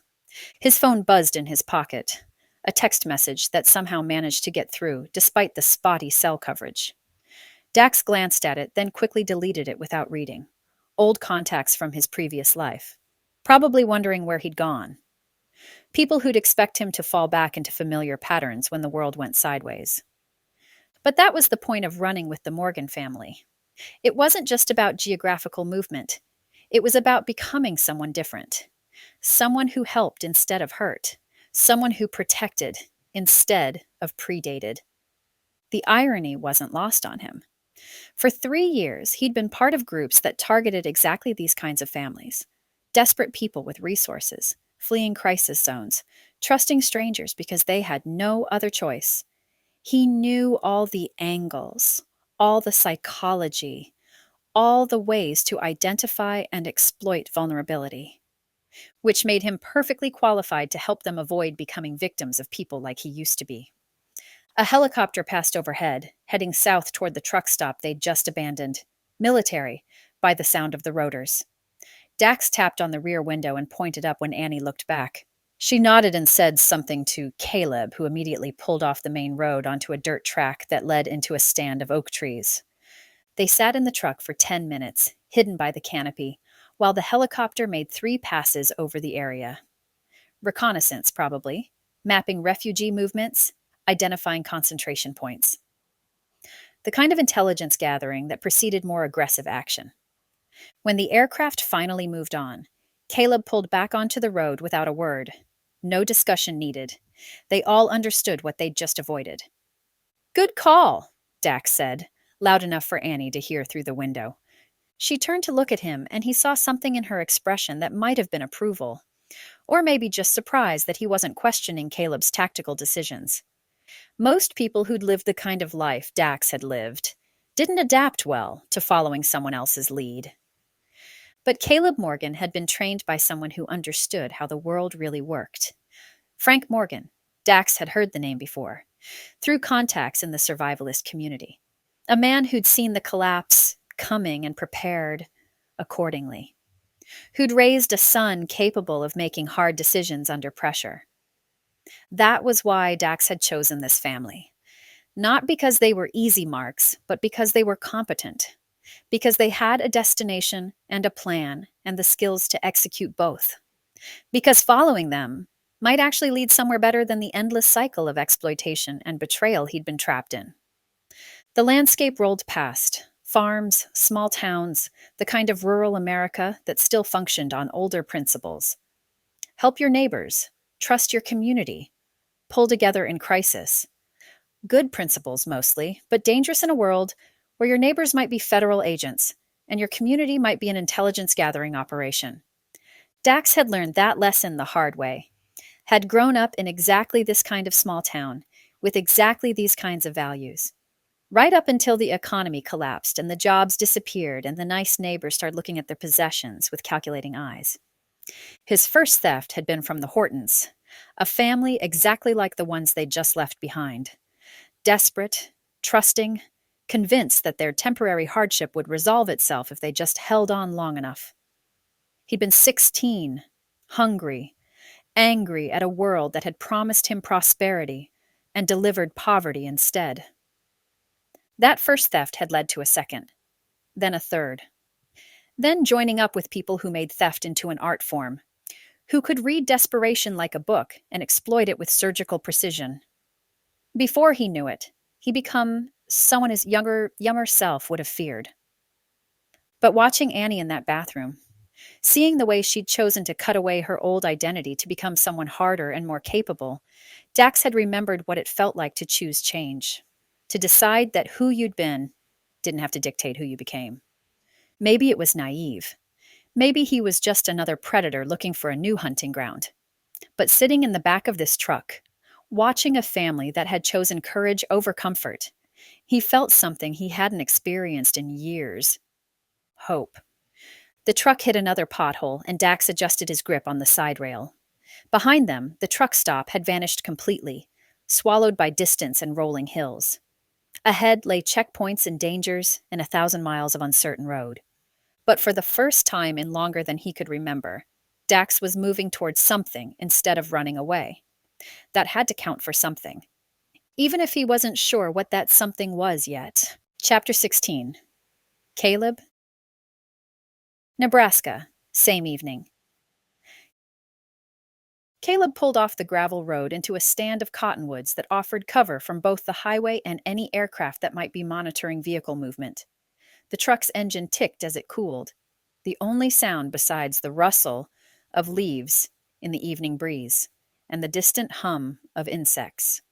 They'd made good time since leaving the truck stop that morning.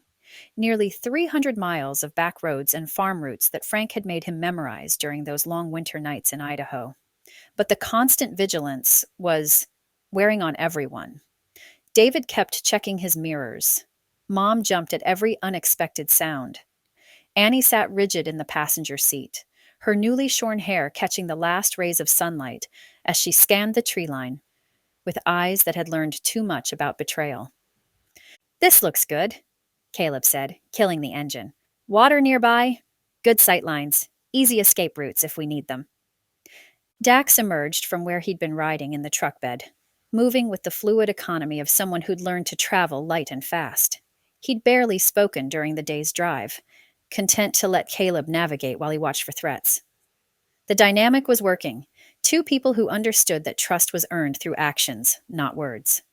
"I'll check the perimeter," Dax said, shouldering a small pack. "Look for signs of recent activity." Caleb nodded, appreciating the man's initiative. Whatever Dax had been before, whatever mistakes had brought him to this point, he understood operational security. Understood that survival meant constant awareness, constant preparation. As the family began unloading their supplies for the night, Caleb found himself watching Evie. She moved through the evening routine with mechanical efficiency, helping Mom set up their cooking area, organizing medical supplies, checking water levels. But there was something different about her tonight, a distance that hadn't been there this morning. "How far to the Idaho border?" David asked, consulting the road atlas they'd been using to supplement Caleb's memorized routes. 2 days if we keep pushing hard. 3 if we're careful." Caleb studied the sky, noting the way the light was fading. "Weather's supposed to be clear, so we shouldn't have to worry about storms slowing us down." "And your father's place? How much farther beyond the border?" The question hit Caleb harder than it should have. Frank's homestead represented safety, preparation, everything they needed to survive whatever was coming. But it also represented answers to questions Caleb wasn't sure he wanted answered. About Meredith. About what had happened in Lewiston. About whether the girl he'd thought he might love was alive or dead, or something in between. "Another day beyond the border," he said, his voice carefully neutral, assuming the roads are still passable. As darkness settled over their makeshift camp, the family gathered around a small camping stove that provided warmth without the visibility of an open fire. The conversation was subdued. everyone processing the day's travel, the morning's betrayal, the uncertain future that stretched ahead of them. Evie sat slightly apart from the group, close enough to participate but far enough to maintain separation. She'd been doing that all day, Caleb realized. Present, but distant. Helpful, but not engaged. Like she was keeping some essential part of herself in reserve. "I'll take first watch," he announced, as the family began settling into their sleeping arrangements. "Dax can take second." "I'll come with you," Evie said quietly. "I'm not tired yet." It was the first personal thing she'd said to him all day. Caleb felt a flicker of something. Relief, maybe. Or hope that whatever wall she'd built between them might finally come down. They walked to the edge of their camp, where a fallen log provided a natural observation post overlooking the road they'd traveled. The night was clear and cold, stars visible despite the distant glow of a town, somewhere to the east. Normal lights. Normal life continuing while they fled through the darkness like refugees from their own country. "How are you holding up?" Caleb asked, settling beside her on the log. "I'm fine," the automatic response. The one that meant she wasn't fine at all. "Evie." He turned to face her more directly. "What's going on? You've been different today. Distant." She was quiet for a long moment, and Caleb thought she might not answer. When she finally spoke, her voice was carefully controlled. "I've been thinking about what you said. About Meredith." The name hit him like a physical blow. Meredith. The girl he'd left behind in Idaho, the girl who might be dead, who probably was dead, who haunted his thoughts during every quiet moment. "What about her?" "You said you cared about her." "A lot." Evie's voice carried no accusation, no emotion at all, just fact. "And now you don't know if she's alive or dead?"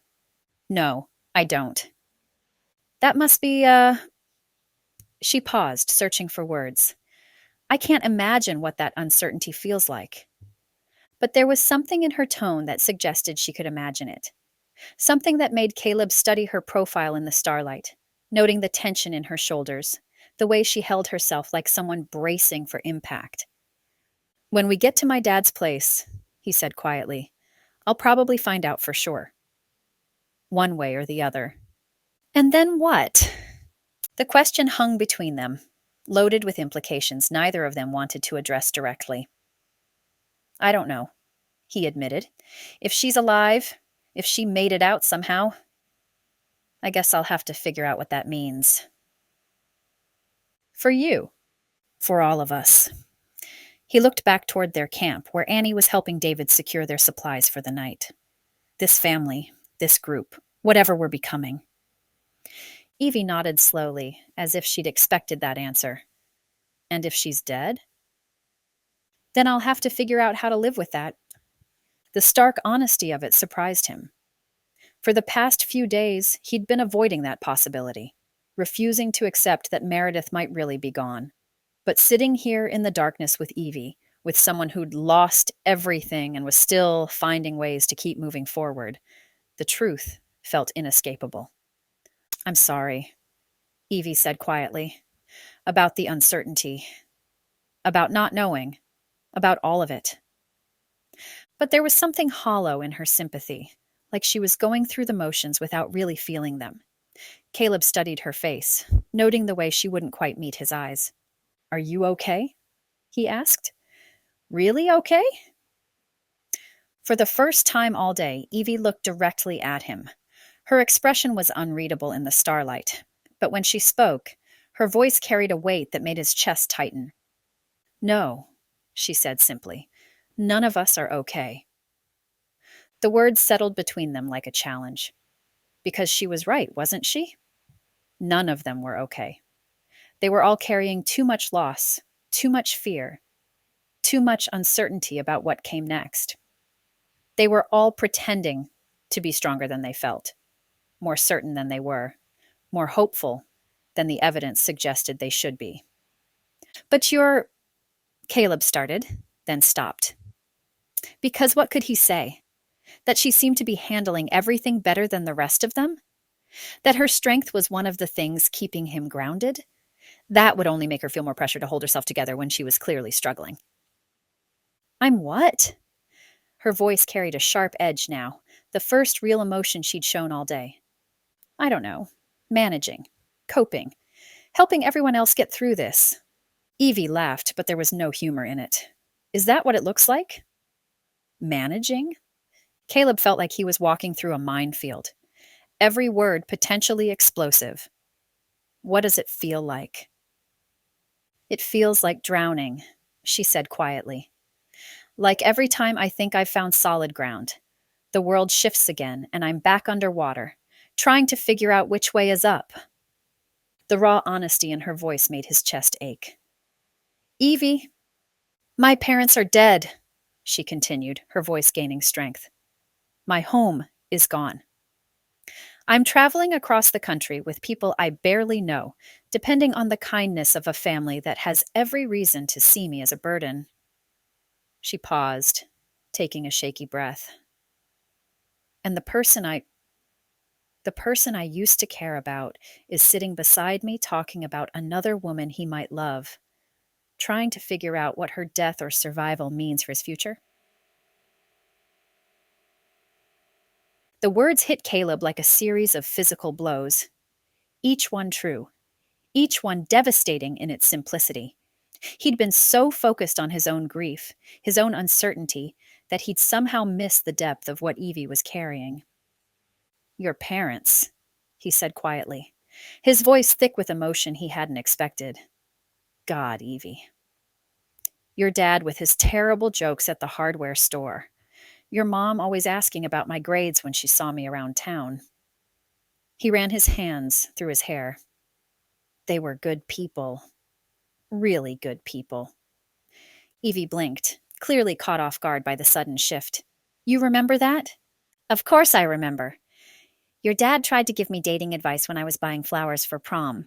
Told me the secret to a happy marriage was learning when to be right and when to be quiet. Caleb's voice cracked slightly. And your mom.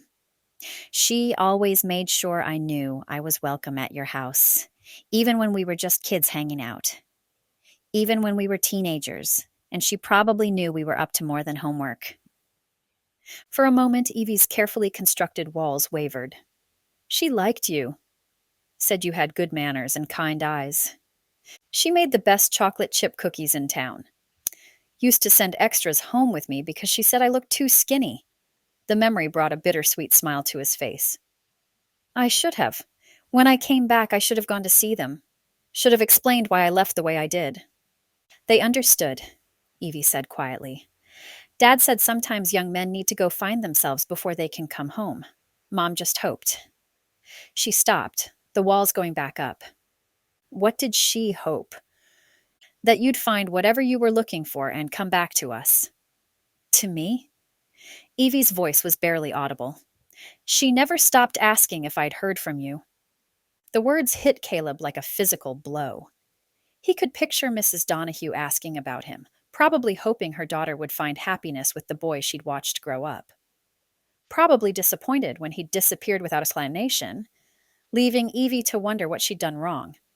I'm sorry, he said, and meant it. I'm sorry I didn't say goodbye properly. I'm sorry I left you to wonder. I'm sorry your parents are gone, and I never got to tell them how much their kindness meant to me.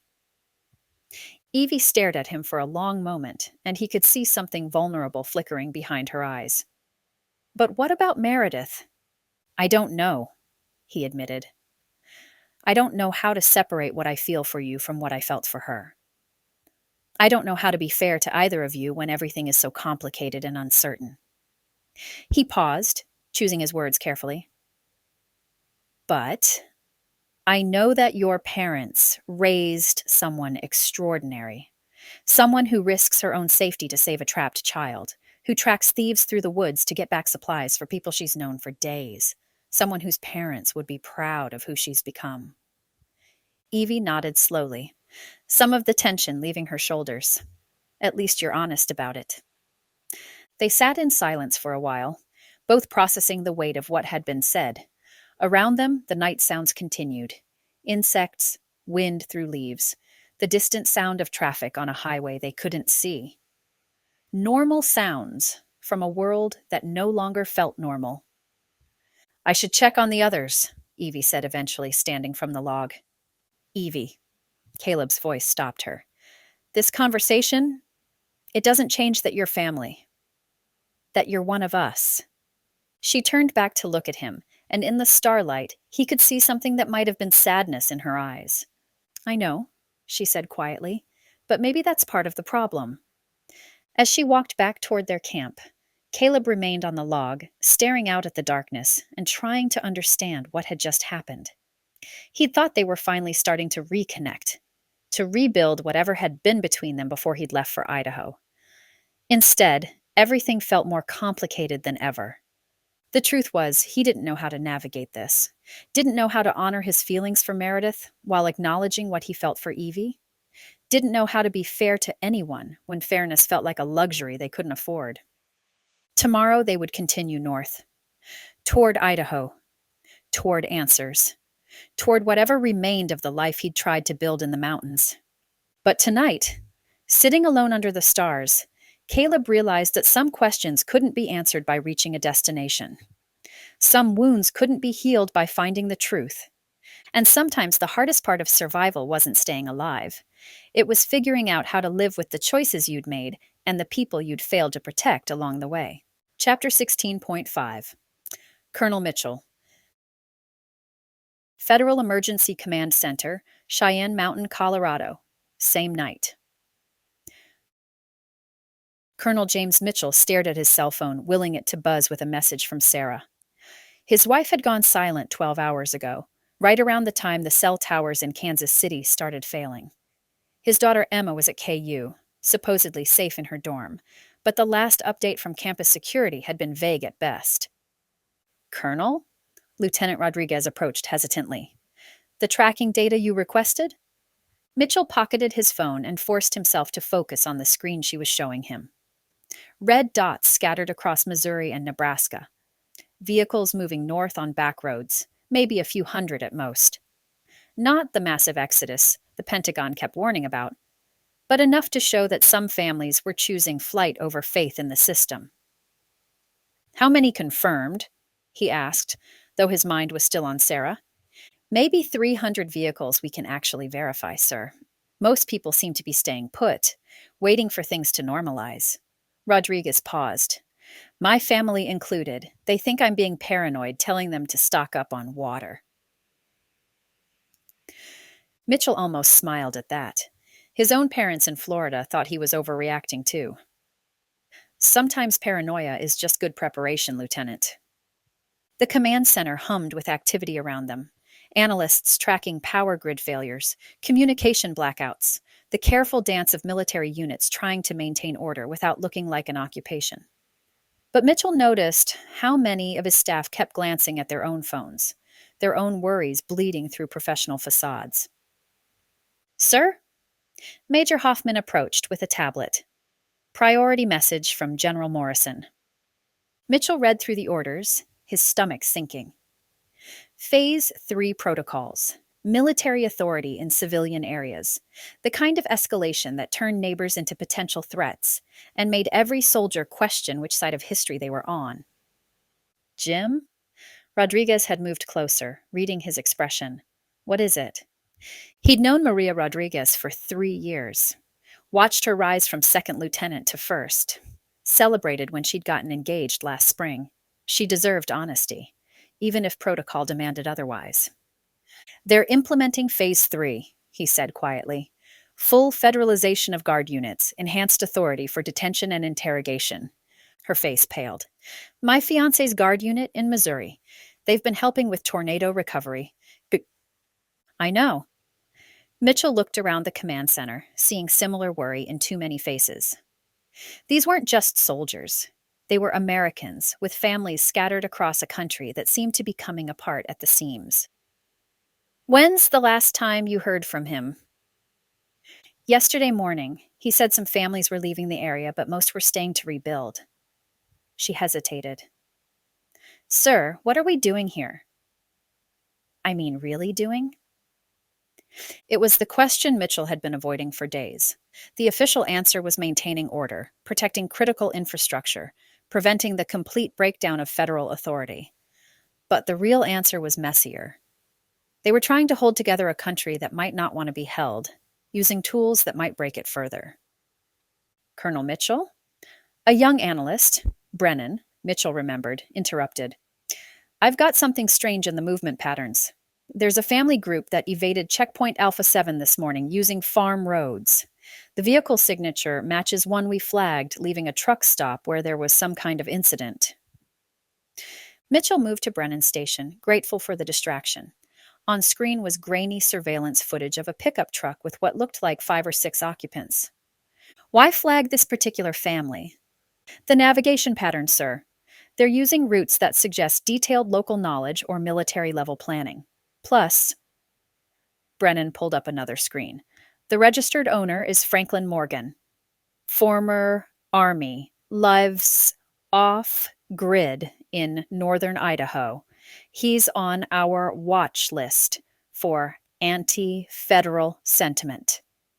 Mitchell studied the data, but his mind wandered to his own brother in Idaho.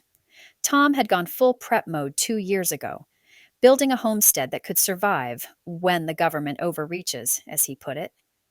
They'd argued about it last Christmas, Mitchell defending the system while Tom talked about constitutional violations and federal power grabs.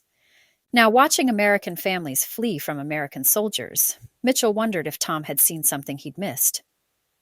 Sir, Brennan was waiting for orders. Should we prioritize intercepting them? With what resources? Mitchell asked. Half our checkpoints are understaffed, and the other half are dealing with locals who won't comply with federal mandates. He shook his head. Log it and move on.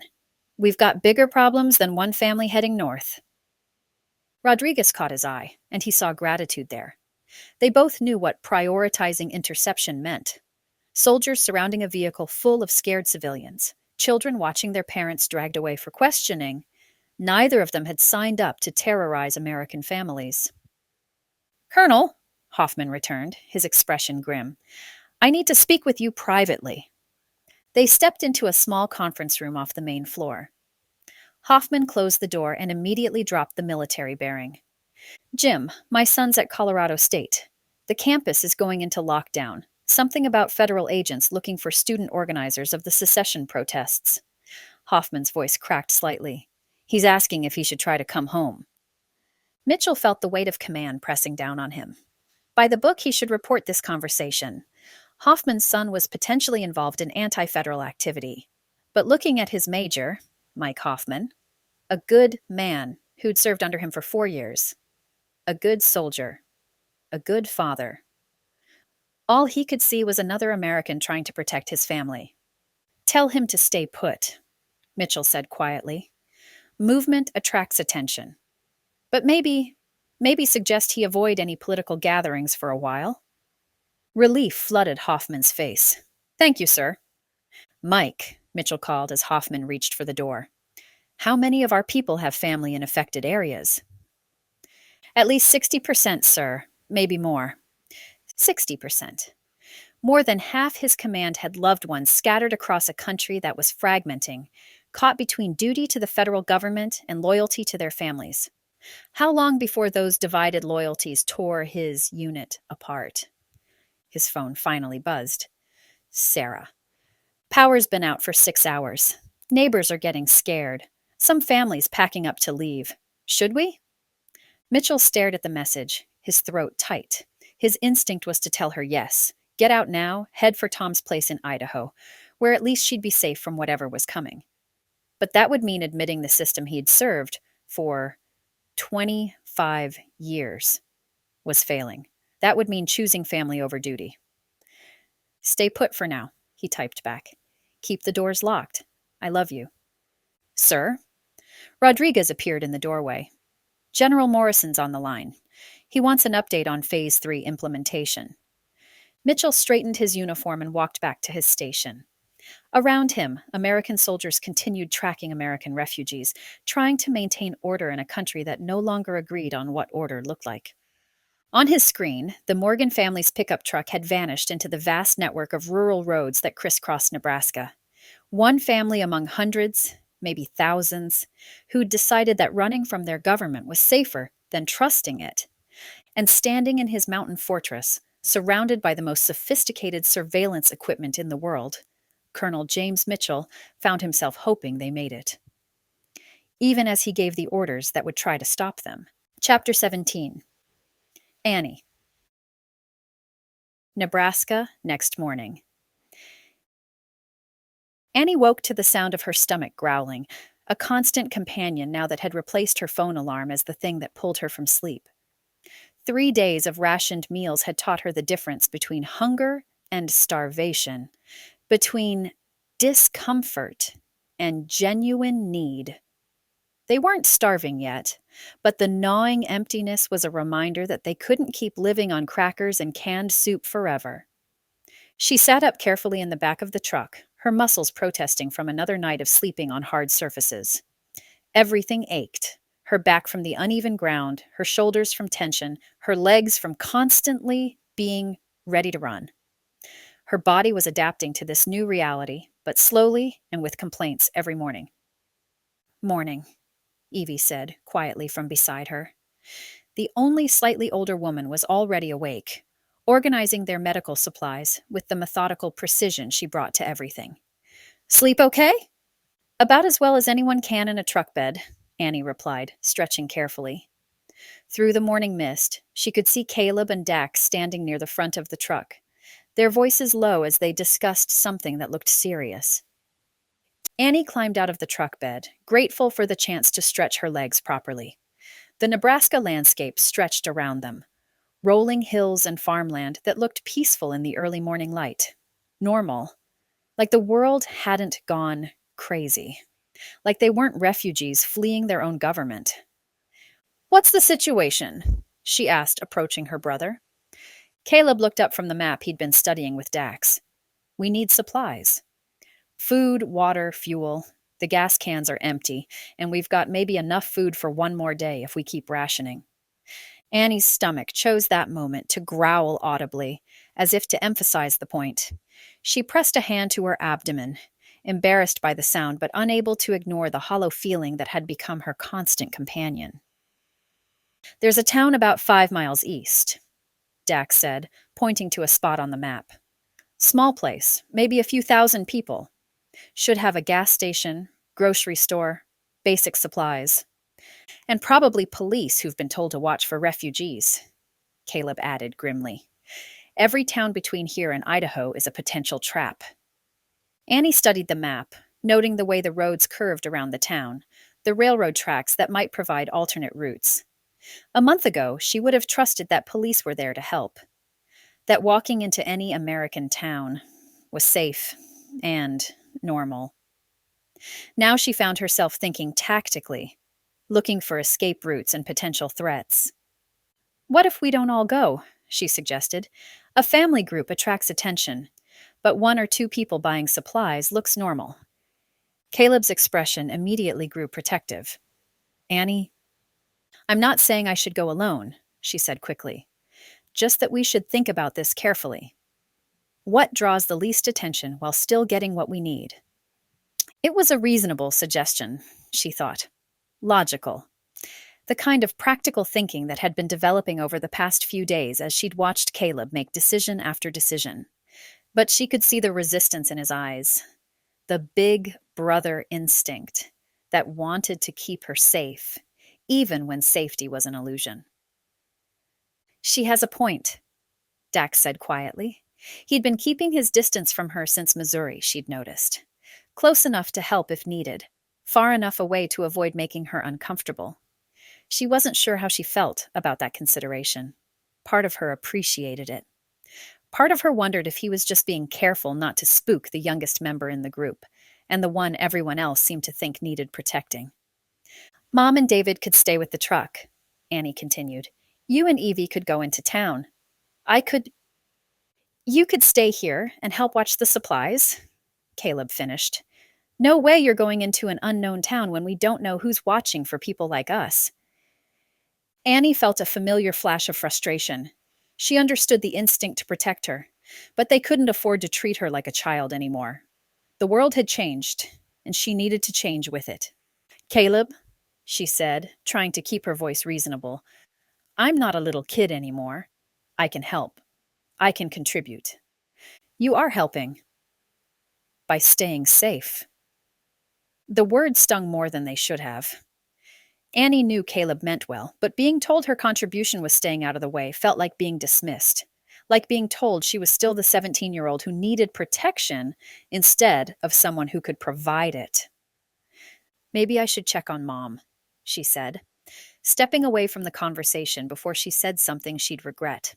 She found her mother sitting on a fallen log near their campfire, staring at a cup of instant coffee with the expression of someone trying to make peace with a world that no longer made sense. Mary looked older, Annie realized. Not just tired, but aged in a way that went deeper than missing sleep. How are you holding up? Annie asked, settling beside her. I've been better, Mary admitted. This isn't exactly how I pictured our family vacation going. The attempt at humor fell flat, but Annie appreciated the effort. When was the last time you ate something? Yesterday evening, same as everyone else. Mary's voice carried a weariness that had nothing to do with physical exhaustion. I keep thinking about our kitchen at home. The refrigerator full of food we never thought twice about. The pantry stocked with things I bought just because they were on sale. Annie understood. The abundance they'd taken for granted. Grocery stores with endless aisles, restaurants on every corner, the assumption that food would always be available. All of it felt like luxury now. Now they counted crackers and rationed water and made every calorie count. And it was only a couple of days. Days that felt like months. We'll figure it out, Annie said, though she wasn't sure she believed it. Caleb has a plan. He always has a plan. Your brother's doing his best. But he's 20 years old, Annie. He shouldn't have to be making life and death decisions for all of us. Mary's voice cracked slightly. None of you should be dealing with this. The role reversal was jarring. For as long as Annie could remember, her mother had been the one offering comfort, providing reassurance, promising that everything would work out. Now Annie found herself in the position of trying to bolster her mother's spirits, trying to project confidence she didn't entirely feel. Mom, she said carefully, what would you have done? If Caleb hadn't come back, if we'd stayed in Missouri? Mary was quiet for a long moment. I don't know, she admitted. Probably tried to wait it out. Hoped things would go back to normal. Made all the wrong decisions for all the right reasons. The honesty was painful, but necessary.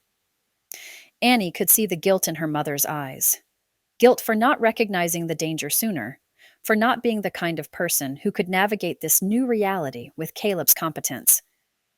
You're doing fine, Annie said gently.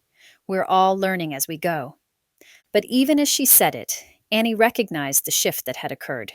She was comforting her mother instead of being comforted, taking responsibility instead of having it taken for her.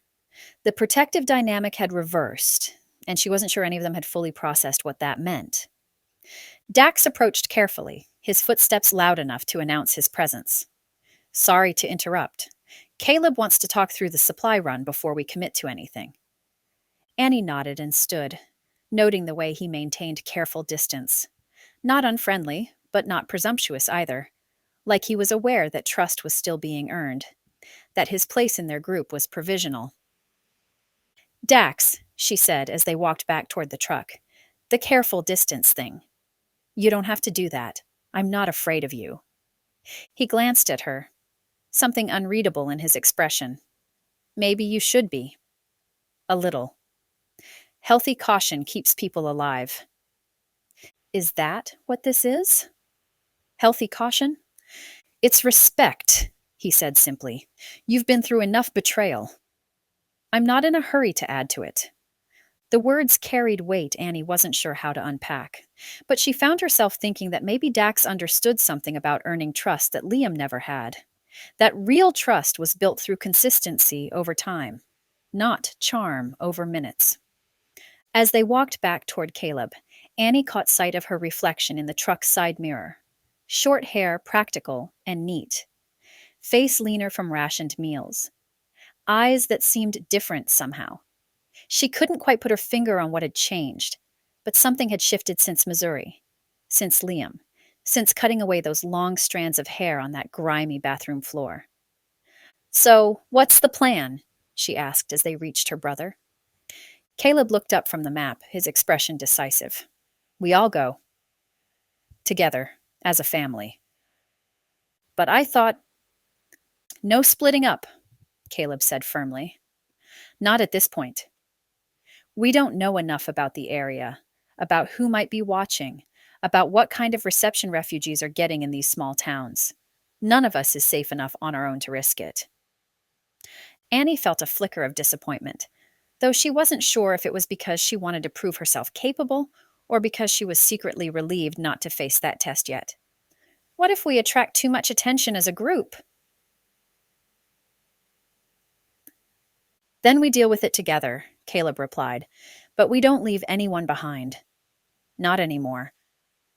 The words carried weight that went beyond the immediate decision. Annie understood that this was about more than just a supply run. It was about the kind of people they were going to be in this new world. The kind of family that stuck together even when it was harder, even when it was more dangerous. "Okay," she said, surprising herself with how much she meant it. "Together it is?" Chapter 18. Caleb. Nebraska, same morning. Caleb downshifted as they crested a small hill, and the town spread out before them like something from a postcard that had been left in the sun too long. The welcome sign by the side of the road was so faded and weathered that the town's name was completely illegible, though he could make out POP. 847 in smaller letters below the blank space. 847 people. Or at least, that's what it had been when someone last bothered to update the sign. "Looks quiet," David observed from the back seat, but there was tension in his voice that suggested quiet might not be a good thing. Caleb felt it too, that prickle of unease that came when something looked normal but felt wrong. The main street stretched ahead of them, lined with the usual small-town fixtures. A post office, a diner with peeling paint, a hardware store with dusty windows. But there were no people, no cars moving, no signs of life beyond a few vehicles parked along the street like abandoned toys. "Too quiet," Evie said quietly. "Where is everyone?" Annie leaned forward in the passenger seat, scanning the storefronts with the alertness she'd developed over the past few days. Maybe they're all at work? Or church? But it was Tuesday morning, and the church parking lot they passed was empty. The diner that should have been serving breakfast to early commuters had a closed sign in the window. Even the post office, which should have been bustling with morning deliveries, looked dark and abandoned. Caleb's hands tightened on the steering wheel as they approached the gas station, a rundown building with 2 pumps out front and a convenience store attached. The kind of place that served as the town's unofficial community center, where locals gathered to complain about weather and politics over coffee and lottery tickets. It was deserted. "This doesn't feel right," he said, pulling up to the pumps but keeping the engine running. Through the grimy windows of the convenience store, he could see shelves stocked with merchandise, but no movement, no signs of an attendant. Dax tapped on the rear window from the truck bed. When Caleb rolled it down, he leaned forward to speak quietly. "Could be a lot of reasons for this. Economic collapse hit small towns first. People might have moved on, looking for work elsewhere." "Or something happened here," Annie said, her voice carrying the edge of someone who'd learned not to assume the best-case scenario. Caleb killed the engine and studied their situation. The gas gauge was showing less than a quarter tank, and the spare cans in the truck bed were empty. They needed fuel to make it to Idaho, but the electronic pumps required power from inside the store, and there was no guarantee anyone was around to turn them on. "There," Dax said, pointing toward the back of the building. "Old manual pump by that storage tank. Probably for farm equipment, but gas is gas." Caleb followed his gaze and saw it. An older mechanical pump connected to what looked like a bulk storage tank. The kind of setup that didn't need electricity, just muscle power and gravity.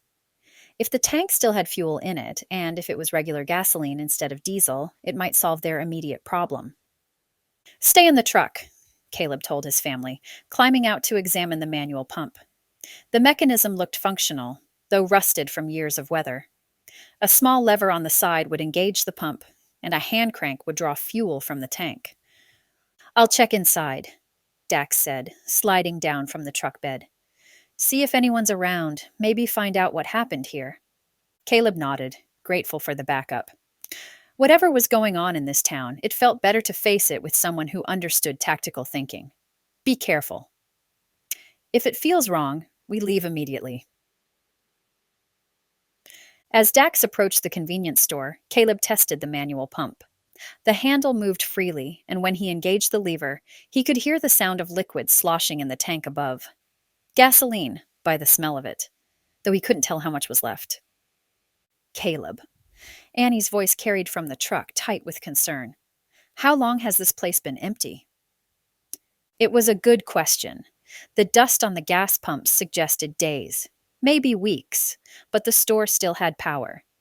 He could see the glow of refrigerator lights through the windows. Recent abandonment, then. Recent enough that the infrastructure was still functioning. "Mom's getting worried," David called out. "Should we try somewhere else?" But there might not be anywhere else. This was the only town marked on their map for the next 50 miles, and their fuel situation was becoming critical. They could backtrack to the last town they'd passed, but that meant retracing their rapprochement through areas where federal checkpoints might have been established. "Give me 5 minutes," Caleb called back, working to connect their fuel cans to the manual pump. The fitting was loose, probably designed for larger agricultural equipment, but he managed to jury-rig a connection using a piece of rubber hose from his emergency kit. The pump handle was stiff from disuse, but it moved. Slowly, grudgingly, fuel began to flow into the first can. Not fast, but steady. If the tank had enough gasoline to top off their truck and fill the spare cans, they'd have enough to reach Idaho. If. Through the store windows, he could see Dax moving carefully through the aisles, checking for signs of life. The man moved like someone who understood that empty places could be more dangerous than occupied ones. That silence could mean safety or ambush, depending on what had caused it. "Caleb," Annie said, her voice sharper now. "There's a car coming." He looked up from the pump to see dust rising from the road they'd just traveled, growing larger as a vehicle approached at high speed. Too fast for a casual drive through town. Too purposeful for someone just passing through. "Everyone stay calm," he said, though his own heart was racing. Could be a local. Could be someone who can tell us what's going on here. But his hand moved instinctively to the knife on his belt, and he positioned himself between the approaching vehicle and his family. Because in this new world, strangers weren't neighbors until they proved otherwise. And empty towns didn't stay empty without reason. The fuel continued to flow into the can with agonizing slowness, each drop precious and necessary. Whatever was coming down that road, they needed every gallon they could get, because something told him they were going to need to run again very soon. Chapter 18.5. Dax. Nebraska, same morning. Dax pushed open the glass door of the convenience store, the bell above chiming once before falling silent. The sound echoed in the empty space, too loud in the unnatural quiet that had settled over the building. He paused, just inside the threshold, letting his eyes adjust to the dim interior, while his other senses cataloged potential threats. The store looked normal at first glance. Aisles of chips and candy, a coffee station with day-old sludge still warming in glass pots, a lottery ticket display behind the counter. But there was something off about the arrangement. Items scattered on the floor near the register. A chair overturned behind the counter, the kind of disarray that spoke of hurried departure rather than orderly closure. "Hello?" Dax called out, his voice carrying through the empty aisles. "Anyone here?" No response. Just the hum of refrigerators and the tick of a wall clock that seemed unnaturally loud in the silence. Dax moved deeper into the store, noting the way dust motes danced in the shafts of sunlight streaming through grimy windows. His footsteps were soft on the worn linoleum, but each sound seemed amplified in the empty space. The Morgan family needed supplies, food, water, anything that might keep them going for another few days. And if no one was here to sell to them, well, desperate times called for flexible ethics. He started with the basics, loading his arms with canned goods that wouldn't spoil. Bottles of water, energy bars that were more sugar than nutrition, but would provide quick calories.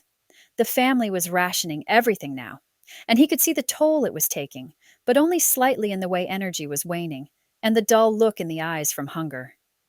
It wouldn't be long, and they'd have clothes hanging off them and a more haggard angle to their faces. A package of beef jerky caught his eye, and he added it to his growing collection. Protein was precious when you were living on crackers and hope. Behind the counter, he spotted a first aid kit mounted on the wall. Basic supplies, but more than they had now. The silence was getting to him. In his experience, empty places stayed empty for reasons, and those reasons were rarely good. But the group needed these supplies, and he learned long ago that survival meant taking opportunities when they presented themselves, regardless of the moral complexity. He was reaching for a case of bottled water when he heard it. The soft scrape of a footstep behind him. "Don't move." The voice was rough, strained with pain and exhaustion. Dax froze, his hands still extended toward the water bottles, calculating angles and distances without turning around. Male voice, maybe 60 years old, probably the store owner or an employee, and definitely armed based on the authority in his tone. "Turn around." Slow. Dax complied, moving with deliberate care to face the man who'd gotten the drop on him. What he saw made his stomach clench with recognition and sympathy. The guy was maybe 55, wearing a store uniform shirt that was torn and stained with what looked like dried blood. His left arm hung at an awkward angle, probably broken or dislocated, and there was a gash across his forehead that had bled down into his eyes.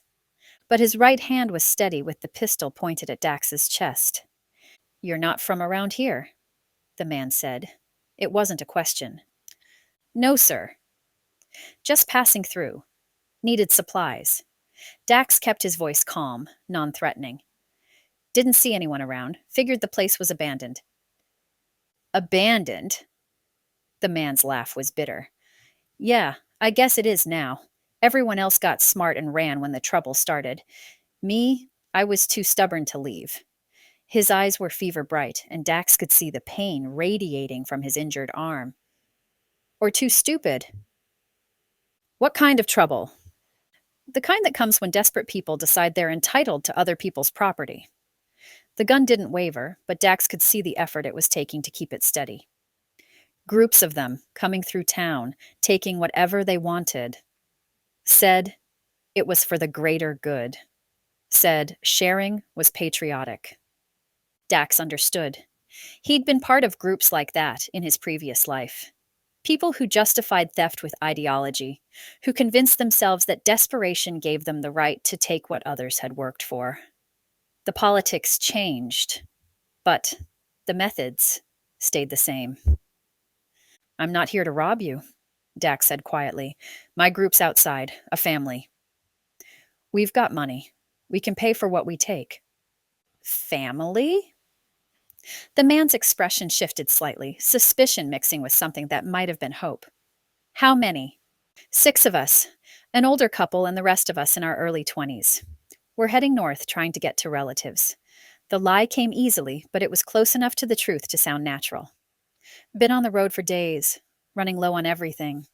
The gun lowered slightly, though it didn't disappear entirely. "You say you can pay?" "Cash. Whatever's fair." Dax gestured carefully toward the supplies he'd been gathering. "We're not looking for trouble. Just want to get supplies and get back on the road." The man studied his face for a long moment, and Dax could see him weighing options. Trust a stranger who might be lying, or hold on to his suspicion and maybe miss the chance for legitimate business. In a world where normal commerce had broken down, even the possibility of honest trade was precious. You move real careful like, the man said finally, and you keep your hands where I can see them. My name's Walt Morrison. This is my store, or what's left of it. Dax. And I appreciate you not shooting me. Dax kept his movements slow and deliberate as he continued gathering supplies. What happened to your arm? Same group that's been causing trouble. Came through yesterday, said they were requisitioning supplies for emergency relief. Walt's voice carried a bitterness that spoke of profound betrayal. When I asked to see some kind of authorization, they decided I was being uncooperative. Dax had seen it before. The way ideology could be used to justify any action. The way people convinced themselves that their cause was righteous enough to override other people's rights. He'd been guilty of it himself in his younger and more desperate days. I'm sorry, he said, and meant it. That's not right. No, it's not. Walt shifted his weight, wincing as the movement jarred his injured arm. But it's the world we're living in now, isn't it? Take what you want and call it justice. Voices carried from outside, Annie calling for Dax, probably wondering what was taking so long. Walt's grip tightened on his pistol at the sound. That your family? Part of it. Dax set down the supplies he'd been gathering and raised his hands slightly. Look, Walt, I know you've got reason not to trust strangers, but we're not here to hurt anyone. We just need food and gas, and we'll be gone. Walt studied him for another long moment, then slowly lowered the gun completely. You seem decent enough, and God knows I could use the business. He gestured toward the supplies with his good arm. Take what you need. We'll settle. Up. Fair. The bell above the door chimed as footsteps approached from outside. Female voices getting closer. Walt's eyes darted toward the sound, and Dax could see him tensing again. It's okay, Dax said quickly. That's probably just the women coming to use the restroom. They won't cause any trouble. But as the voices got louder, as the reality of other people in his store sank in, Walt's face went pale. His injured arm was clearly causing him significant pain, and the stress of the encounter was taking its toll. Walt started to say, then swayed on his feet. The gun slipped from his fingers as his knees buckled, and he collapsed behind the counter with a sound that was part groan, part sob. Dax vaulted over the counter immediately, his training kicking in. Whatever Walt had endured at the hands of the previous group, whatever injuries he was carrying, he needed help. And maybe, if they could provide that help, they could earn something more valuable than supplies. They could earn trust. Chapter 19. Evie. Nebraska same morning. Evie followed Annie and Mary toward the back of the gas station, grateful for the chance to stretch her legs after hours cramped in the truck. The small building felt eerily quiet, but there was something reassuring about the normalcy of it. Fluorescent lights humming overhead. The familiar smell of coffee and motor oil. Shelves stocked with the everyday items of a world that still seemed to function. Caleb had finally agreed to let them go, but only after the car had buzzed past without stopping. The tension had only slightly tapered off.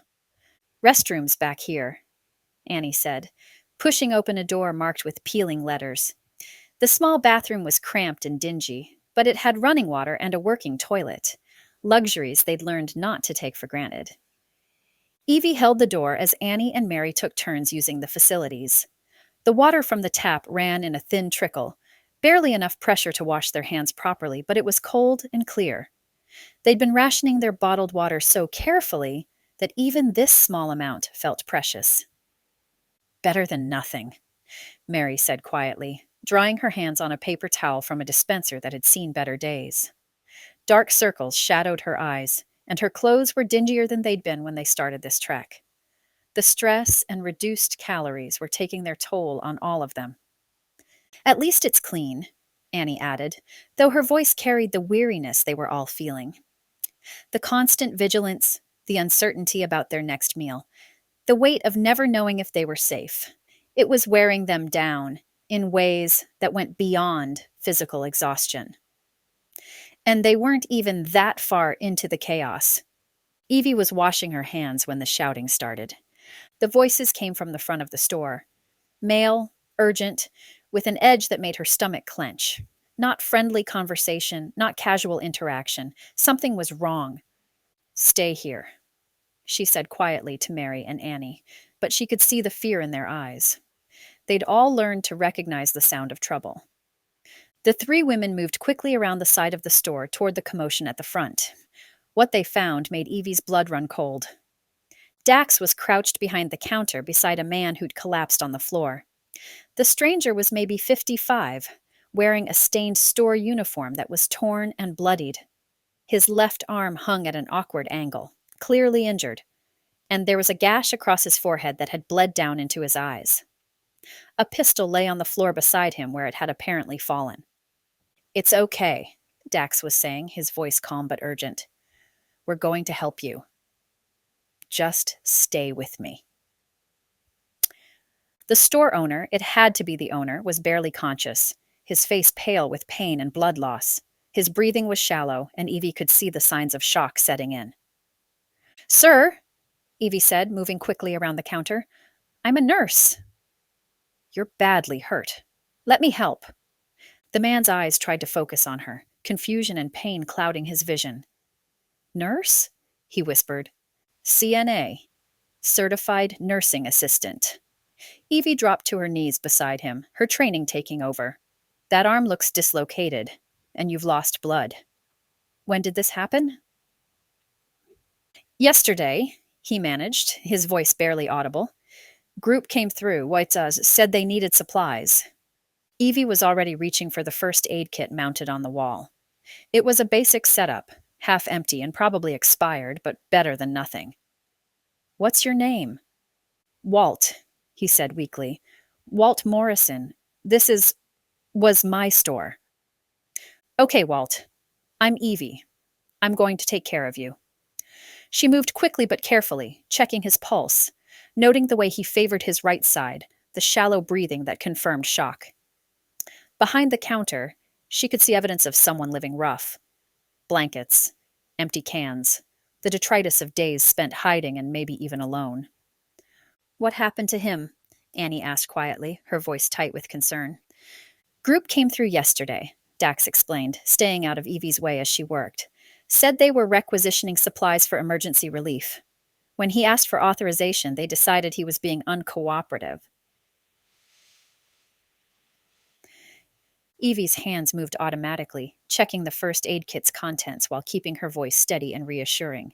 Gauze, antiseptic, basic bandages. Not much, but enough to clean his wounds and stabilize the arm. "Walt, I need to clean these cuts and check your arm," she said gently. "This is going to hurt, but I have to see how bad the damage is." Walt tried to nod, but even that small movement seemed to exhaust him. The gun lay forgotten on the floor as Evie began cleaning the gash on his forehead, noting other injuries as she worked. Bruises on his ribs, scrapes on his knuckles, that suggested he'd fought back against his attackers. "He's been here alone this whole time?" Mary asked, her voice thick with sympathy. 3 days, maybe 4, Walt managed to whisper. "Everyone else, smart enough to leave." Evie examined his dislocated shoulder, remembering the procedure from her training. "Walt, I can reset this, but it's going to hurt. A lot. Are you ready?" He gritted his teeth and nodded. Evie positioned herself carefully, then applied quick, firm pressure in the right direction. Walt's scream echoed through the store as the joint popped back into place, but his relief was immediate and visible, as the constant pain finally eased. "Better?" Evie asked, supporting the arm as she fashioned a makeshift sling from gauze and tape.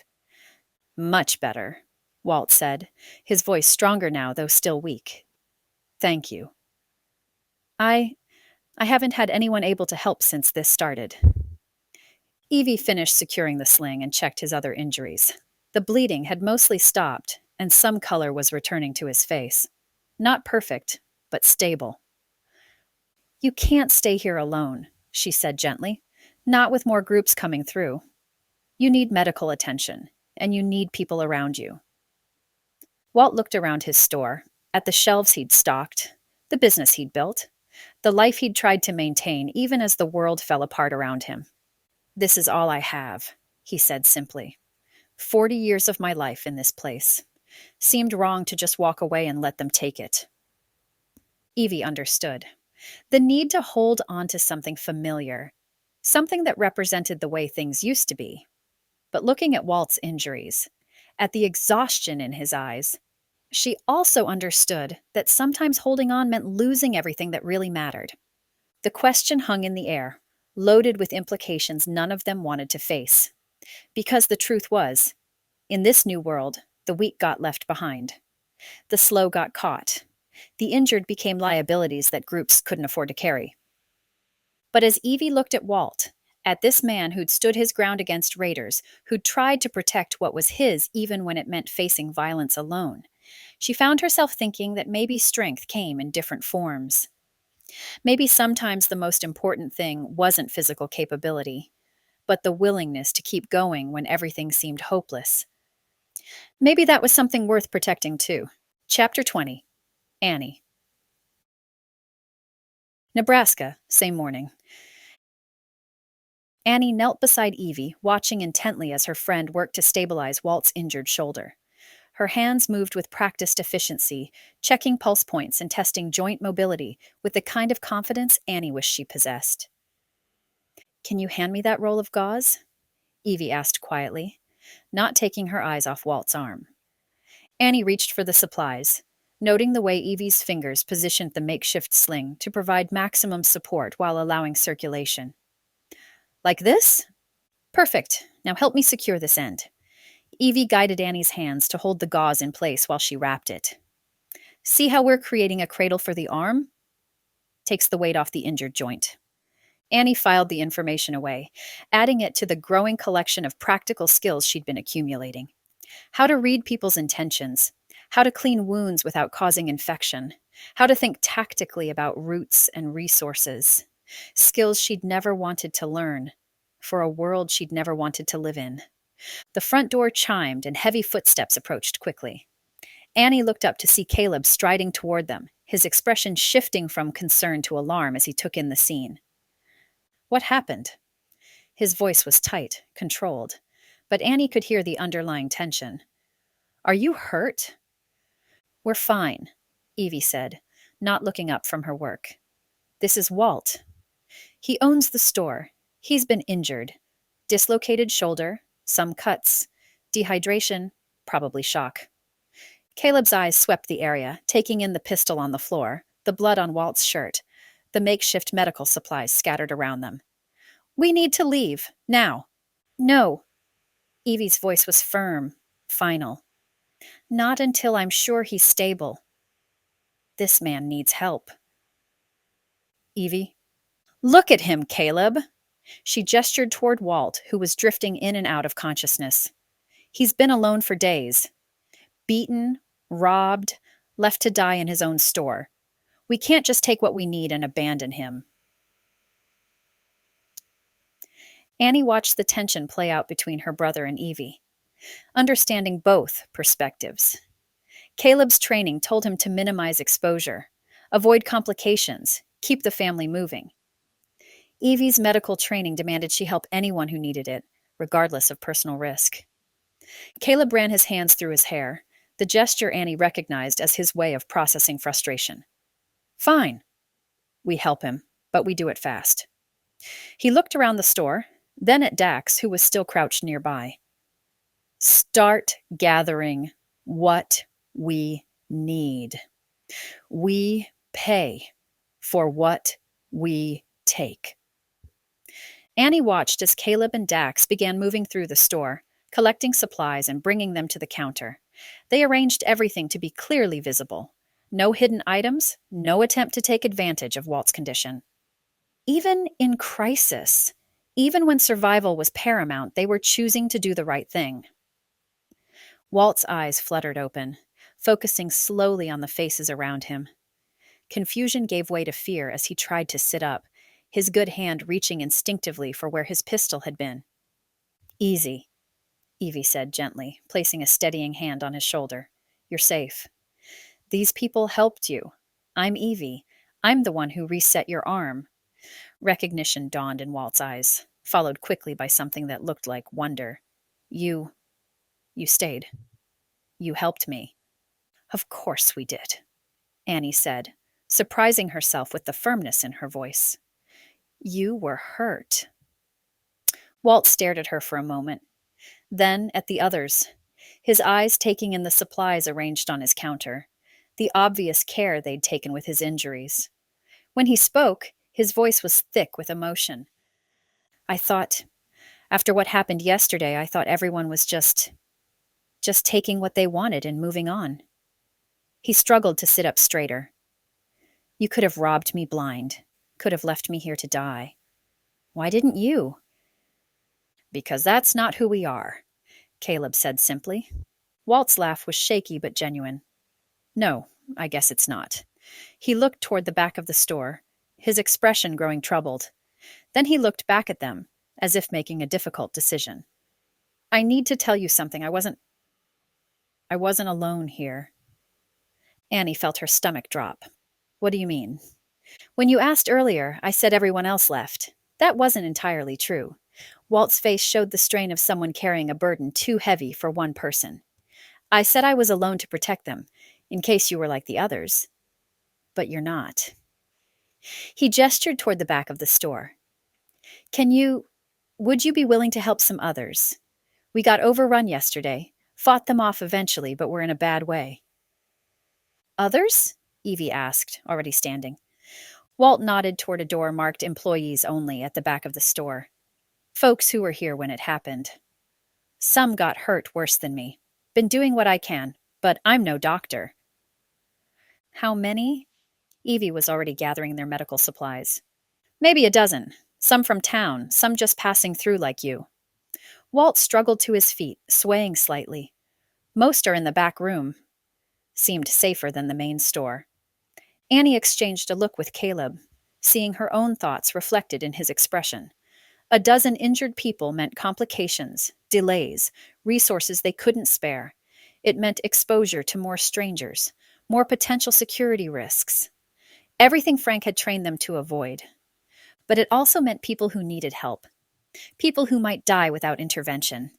Show us, Evie said, already moving toward the back room. Caleb caught her arm. Evie, we don't know these people. Don't know if we can trust them. This could be a trap. Look at this man. Evie gestured toward Walt, who got up and leaned heavily against the counter. Look at his injuries, his condition. You think he's capable of setting up some elaborate ambush? Walt overheard the exchange, his face flushing with what might have been embarrassment or anger. I understand your caution. After what happened here, I don't trust Easy either. But those people back there, he gestured toward the rear of the store. They're hurt. Scared. Some of them are kids. The word hit Annie like a physical blow. Kids. Children who were injured, frightened, possibly dying while they stood here debating security protocols. We help them, she said, her voice carrying more authority than she'd intended. All of them, whatever it takes. Caleb stared at her for a moment, probably seeing something in her expression that reminded him she wasn't the naive girl who'd trusted Liam. She was someone who could make hard choices, who understood the difference between necessary caution and callous indifference. 10 minutes, he said finally. We assess the situation, do what we can, then we leave. Together. Walt led them toward the back room, his movements careful but determined. As he pushed open the door, Annie caught a glimpse of what lay beyond. Makeshift bedding on the floor, the sound of quiet voices, the smell of antiseptic and fear. A dozen people, all depending on strangers to help them survive another day in a world that had stopped making sense. Annie squared her shoulders and followed Evie into the room, ready to learn whatever she needed to learn, to do whatever needed to be done. Because in this new world, everyone had to be useful. Everyone had to contribute. And maybe, if they were lucky, everyone could still choose to be good. Chapter 20.5, Jake. Nebraska, same morning. Jake Morrison lay on the narrow cot in the back room of his uncle's gas station, staring at the water-stained ceiling tiles and trying not to think about the spreading warmth across his abdomen. The bandages that Nurse had changed an hour ago were already soaked through again, dark red seeping through the white gauze like spilled wine on a tablecloth. He'd known it was bad when it happened, known it the moment Liam's bullet tore through his gut during what was supposed to be a simple supply run. What he hadn't known was that his own people, the group he'd run with for 8 months, the people he'd trusted with his life, would leave him bleeding in a ditch like roadkill. Around him, the makeshift infirmary that Uncle Walt had created in the storage room buzzed with quiet suffering. Mrs. Chen from the post office lay on a pile of blankets near the far wall, her leg badly broken when she'd tried to run from the raiders. The Johnson kid, maybe 14, sat propped against boxes of motor oil, holding his bandaged arm close to his chest. An elderly man Jake didn't recognize wheezed softly from the corner, his breathing labored from what looked like broken ribs. A dozen people, all casualties of the same violence that was eating Jake alive from the inside. "How you holding up, kid?" His Uncle Walt shuffled over, his arm still in the makeshift sling that Nurse had fashioned. Amazing what a difference real medical care made. Walt looked human again, functional. Jake felt like he was dissolving from the inside out. "Been better," Jake managed, his voice hoarse from pain and the effort of keeping quiet. They'd all agreed. No unnecessary noise, nothing that might draw attention from passing strangers who might not be as kind as these new people. Walt settled into the folding chair beside the cot, wincing as the movement jarred his own injuries. "Those folks are good people. The nurse, she knows what she's doing. Says she's going to try to get you stable enough to move." Jake almost laughed, but it came out as more of a wheeze. Move. As if there was anywhere to go, anyone left who'd want him.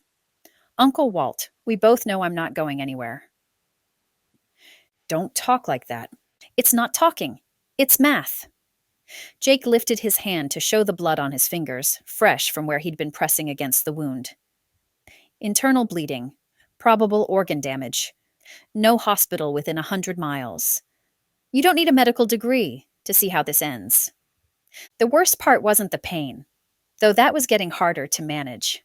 The worst part wasn't even the fear, though that sat in his chest like a cold stone. The worst part was the guilt, the crushing, inescapable knowledge that none of this would have happened if he hadn't led them here.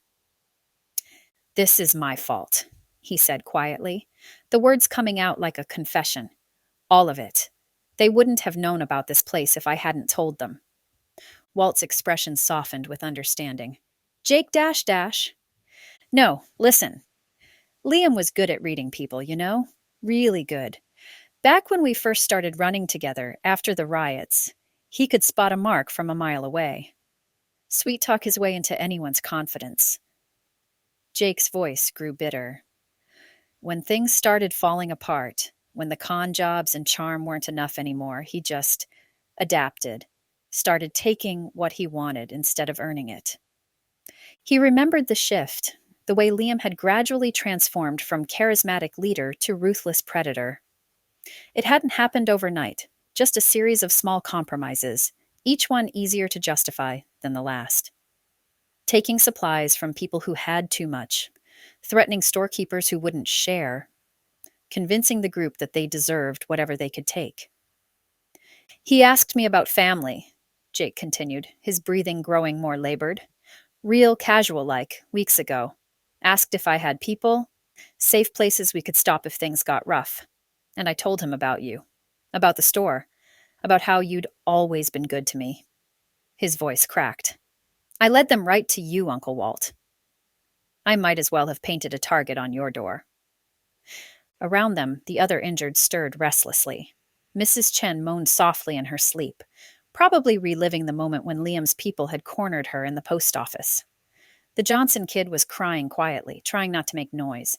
These weren't just casualties of random violence. They were victims of Jake's choices, his naive trust in people who'd stopped being trustworthy months ago.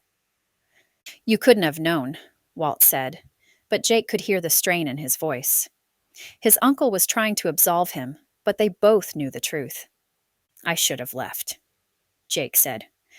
Couple weeks ago, when Liam started talking about requisitioning supplies instead of trading for them.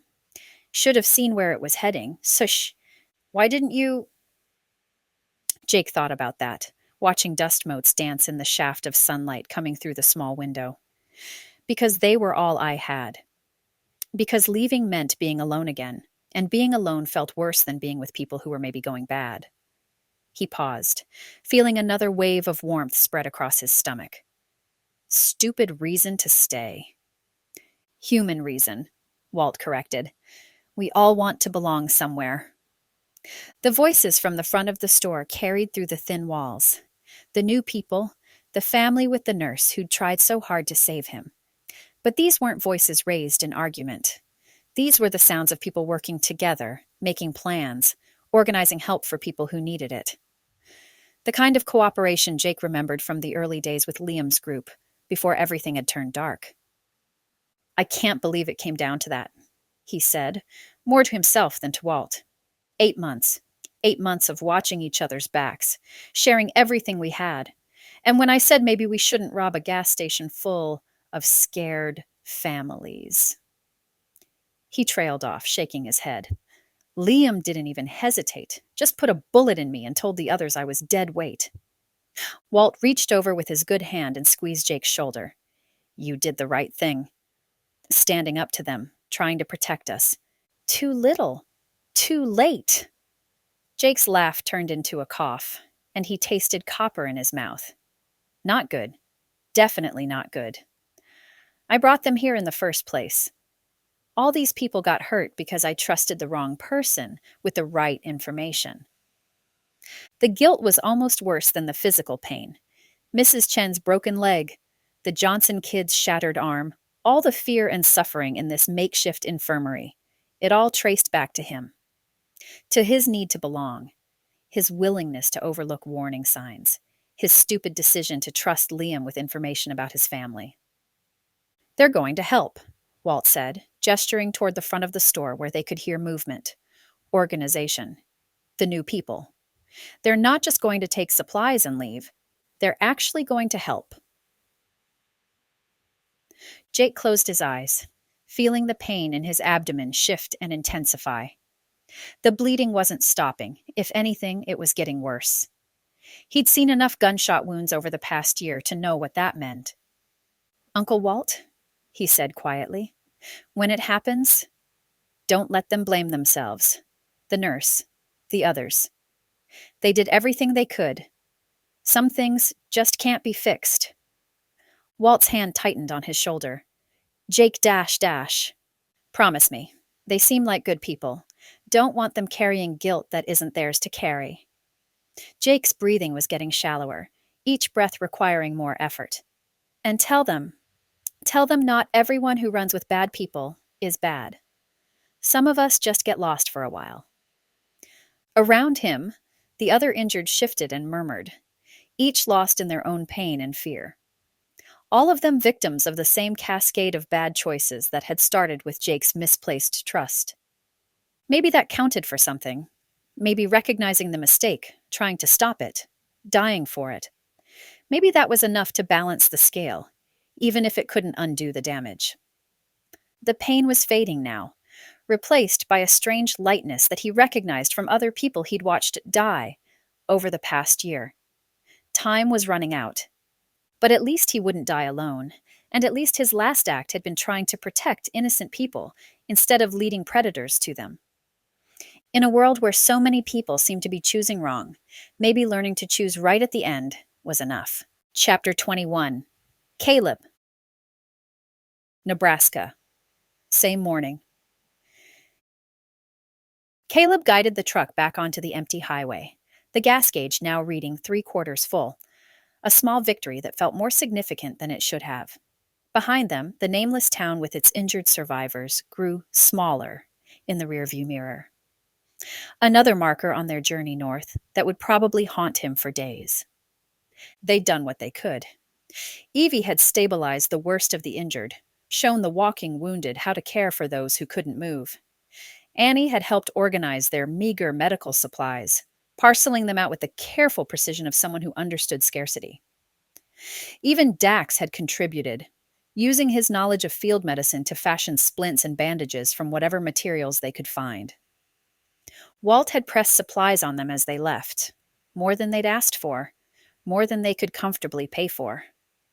"You gave us hope," he'd said simply, his good hand gripping Caleb's in a handshake that conveyed more gratitude than words could express. That's worth more than canned goods. Now, as the miles rolled by beneath their wheels, Caleb found himself thinking about Jake Morrison, Walt's nephew, dying slowly from a gut wound inflicted by the same group that had robbed them in Missouri.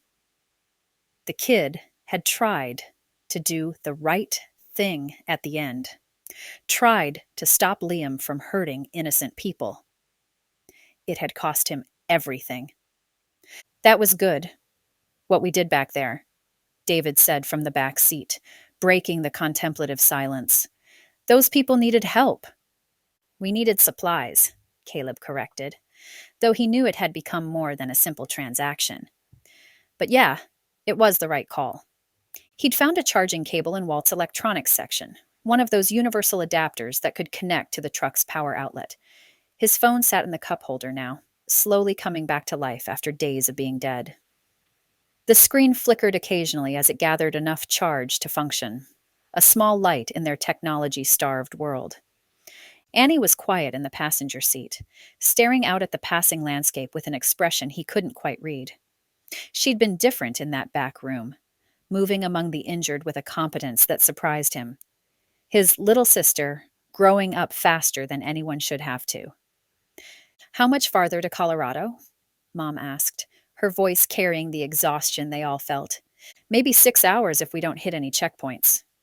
Caleb glanced at the fuel gauge again, calculating distances and consumption rates. "We'll need to stop again before we hit the mountains. One more fuel run should get us to, Kewans." His phone buzzed. The sound was so unexpected after days of silence that everyone in the truck turned to stare at it. Caleb grabbed the device, his heart hammering as he saw the notification. Text message. From Frank. He pulled over to the shoulder, not trusting himself to read and drive at the same time. His hands were shaking as he opened the message, desperate for news, for confirmation that there was still something waiting for them in Idaho. Made contact with Lewiston survivors. Situation worse than reported. Infrastructure completely gone. Meredith's family confirmed lost in initial flooding. No word on her location. Groups moving through area. Some friendly, some not. Accelerate your timeline if possible. Things deteriorating faster than expected. Caleb read it 3 times, each word hitting like a physical blow.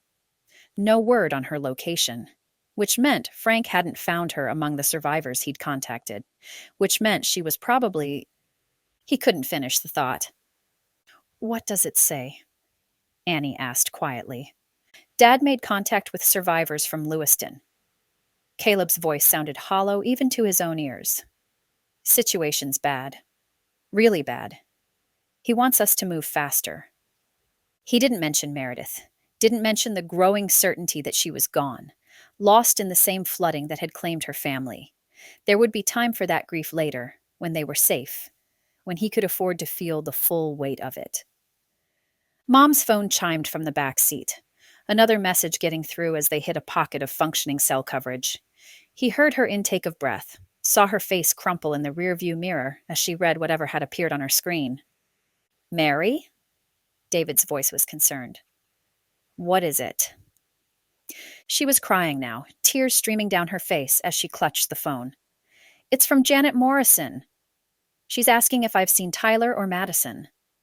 The Morrison kids. Caleb remembered them from the neighborhood. Tyler would be about 12 now, Madison maybe 9. Good kids who played in their yard sometimes, whose parents had trusted them to walk to school alone. "She says," Mom's voice broke, "she says they've had 2 more tornadoes since we left. The government's been rounding people up, putting them in temporary shelters. But some people aren't coming back out. Some kids are just missing." The weight of it settled over the truck like a shroud. They'd escaped by hours, maybe less. If they'd stayed to help with tornado cleanup, if they'd trusted the authorities who said everything would be fine, they might be in those same shelters now, or worse. The Morrison kids were at school when we left, Annie said quietly. Their mom was at the truck stop with us. If they got separated during the evacuation. She didn't finish, but they all understood. In the chaos of natural disasters and government crackdowns, families were being torn apart. Children were disappearing into a system that was overwhelmed at best, malicious at worst. We can't think about that now, Caleb said, though the words felt like ash in his mouth. We can't help them. We can't help anyone back there. So we just forget about them? Mom's voice carried an edge of hysteria. Pretend those children don't matter because they're not our children? We remember them by surviving, Caleb said firmly. We remember them by getting to safety, and maybe, someday, being in a position to help other families avoid the same fate. It was cold comfort, he knew, but it was all he had to offer. The math of survival was brutal in its simplicity. You couldn't save everyone, so you saved who you could. And right now, that meant his own family. His phone buzzed again. Another message from Frank. Forgot to mention. Happy birthday, son. Wish it was under better circumstances. Caleb stared at the screen, his mind struggling to process the words. Birthday. He'd completely forgotten. Somewhere in the chaos of the last few days, he'd turned 21. The milestone he'd once imagined celebrating with friends, maybe at a bar, maybe with Meredith. What now? Annie asked, noting his expression. Nothing important, he lied, pocketing the phone. Just Dad being Dad. He put the truck back in gear and pulled onto the highway, pushing thoughts of birthdays and missing children and dead girlfriends into the locked box in his mind, where he kept everything he couldn't afford to feel right now. They had 500 miles to go. Maybe 600, depending on which routes were still passable. 500 miles through territory that was fragmenting, through checkpoints that were multiplying, through a country that was eating itself alive. But they were moving. Still together. Still alive. We'll make another supply run when we hit the Colorado border, he announced, forcing his voice to sound confident. Find a small town, something off the main routes. After that, it's a straight push to Idaho. No one responded, each lost in their own thoughts. Mom clutching her phone like a lifeline to a world that no longer existed. David staring out the window at the empty fields rolling by. Annie rigid in the passenger seat, her newly short hair catching the morning light. Evie quiet in the back, probably thinking about the people they'd left behind in that makeshift infirmary. And Dax in the truck bed, keeping watch on the road behind them.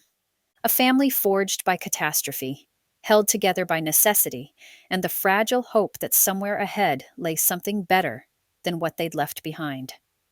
The highway stretched endlessly before them, and Caleb pressed harder on the accelerator. Frank was right. They needed to move faster. Whatever was happening in Idaho, whatever had happened to Meredith, the window for reaching safety was closing. They just needed to get north. That's all. Everything else, the grief, the guilt, the growing certainty that they were driving toward answers he didn't want to hear, would have to wait. The mile markers flashed by, each one a small victory against the chaos behind them. And if Caleb gripped the steering wheel a little too tightly, if his jaw was clenched hard enough to make his teeth ache, well, that was just the price of keeping everyone moving forward. Always forward, because looking back would break them all. Chapter 22. Annie. Colorado, same evening. Annie followed David down the narrow game trail, their footsteps muffled by pine needles and the soft earth that hadn't seen rain in weeks. The evening air carried the sharp scent of evergreens and something else, the faint smell of smoke from distant fires that seemed to burn perpetually now, marking the collapse of order across the west. Should be some good deadfall down here, David said, gesturing toward a cluster of fallen trees. Caleb wants enough to last the night without having to leave camp again. Annie nodded, adjusting the canvas bag she'd brought to carry smaller kindling. They'd pulled off the highway an hour ago, following a barely visible dirt road that wound into the hills east of Fort Collins. The kind of place hunters used in season, fishermen in summer, and now refugees when the main roads became too dangerous. "Watch your step," she called as David moved ahead, pushing through undergrowth that grabbed at their clothes. "Ground's uneven here." The words had barely left her mouth when David's grunt of surprise cut through the evening quiet.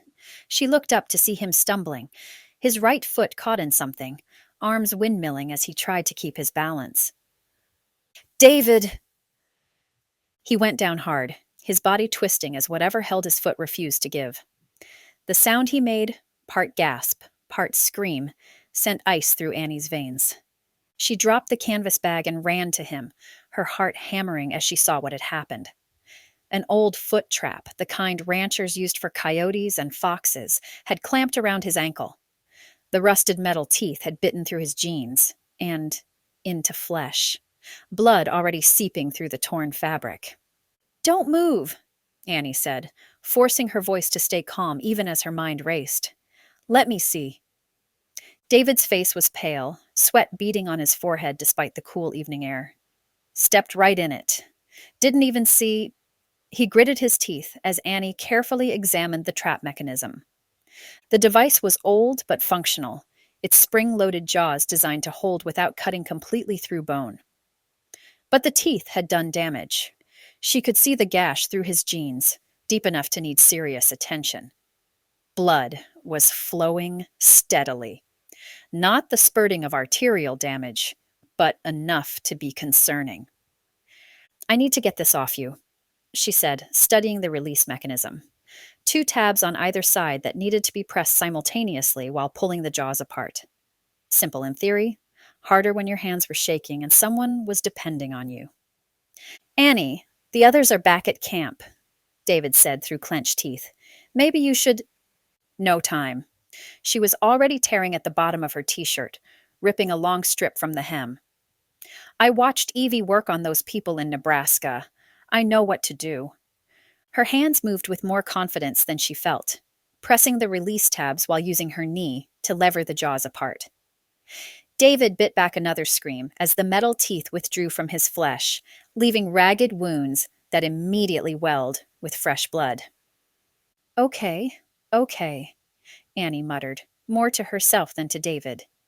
She pressed the torn fabric against the worst of the bleeding, remembering how Evie had applied pressure to wounds, how she'd talked about controlling blood loss being the first priority. "Direct pressure," she said, pushing down firmly, despite David's sharp intake of breath. "Need to slow the bleeding before we move you." The blood soaked through the first piece of fabric quickly. Annie tore another strip from her shirt, layering it over the first, maintaining pressure, while her mind cycled through everything she'd observed in that gas station. "You're doing good," David managed, though his face was gray with pain. "Real good. Save your energy." Annie used her free hand to tear more fabric, fashioning a longer bandage. "I need to wrap this tight enough to maintain pressure, but not so tight it cuts off circulation." The lessons came back in fragments. Evie's calm voice explaining compression, the way she'd checked pulse points below injuries, the importance of keeping wounds elevated when possible. Annie had absorbed it all without realizing, filing away information that might keep someone alive. She wrapped the makeshift bandage around David's ankle, using a small stick to twist it tight like a tourniquet. Not ideal, but it would hold until they got back to camp. "Can you stand?" she asked, helping him sit up. David tested his weight carefully, wincing as he put pressure on the injured foot. "Not well. But I can hop if you help." Annie positioned herself under his arm, taking as much of his weight as her smaller frame could manage. Together they began the slow journey back to camp, David hopping on his good foot while Annie guided and supported him. "You know," David said after they'd covered maybe 50 yards, "I'm impressed. When did you learn field medicine?" "I've been watching." Learning. Annie adjusted her grip as they navigated around a fallen log. "Turns out you pick things up fast when lives depend on it." The camp came into view through the trees. Caleb's truck parked in a small clearing, a modest fire already crackling in a ring of stones. Evie looked up from organizing medical supplies, her expression shifting immediately to professional concern when she saw them approaching. What happened? She was already moving, helping Annie lower David onto a flat rock near the fire. Fox trap, Annie explained quickly. Caught his ankle. I applied pressure bandages to control the bleeding and used a compression wrap to maintain it during transport. Evie was already unwrapping Annie's field dressing, her movements efficient but careful. Good instincts on the pressure. You probably saved him from losing too much blood.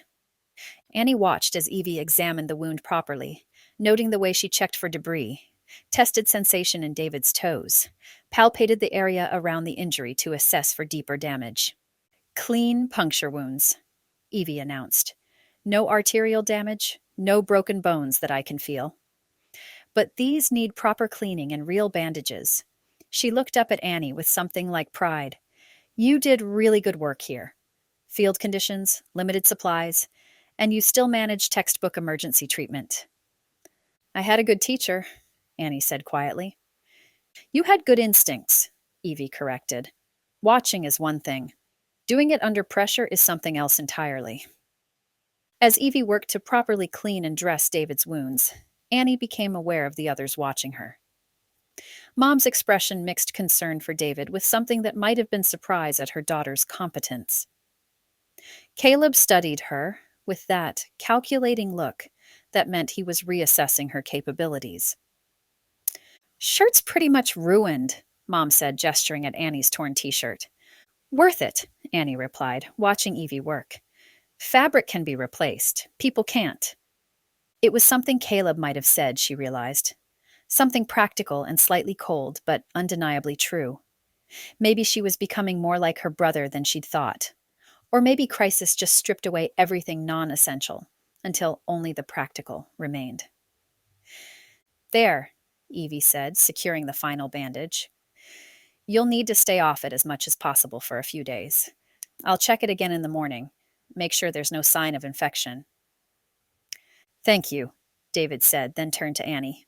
Both of you. That was quick thinking out there. Annie shrugged, uncomfortable with the praise. She'd done what needed doing, nothing more. But as she helped David get comfortable by the fire, she realized something had shifted. The family wasn't looking at her like the baby sister anymore. They were seeing her as someone capable, someone who could handle crisis without falling apart. It was a strange feeling. Not entirely comfortable, but not unwelcome either. I'll go back for the firewood, she said, picking up the canvas bag she'd dropped. Take Dax with you, Caleb said immediately. No one goes anywhere alone after dark. A week ago, Annie might have argued about being treated like a child who needed supervision. Now she just nodded, understanding that the rule applied to everyone equally. Even Caleb wouldn't venture out alone if he could help it. As she headed back into the darkening woods with Dax silent beside her, Annie found herself thinking about the girl she'd been just days ago. The one who'd trusted Liam because he'd made her feel special. The one who'd needed protection and guidance and constant reassurance. That girl was gone, she realized, left behind. Somewhere between Missouri and here, between the moment she'd cut her hair and the moment she'd pressed torn fabric against David's wounds without hesitation. In her place stood someone harder, more capable, someone who could learn from watching and act without overthinking, someone who might actually survive what was coming. The transformation should have felt like a loss. Instead, it felt like finding out who she'd always been underneath. And as she gathered firewood in the fading light, Annie realized that maybe that was the only kind of growing up that mattered anymore. The kind that happened not in years, but in moments, when you discovered what you were capable of, because capability was all that stood between your family and disaster. The kind that happened whether you were ready or not. Chapter 23. Caleb. Colorado, next morning.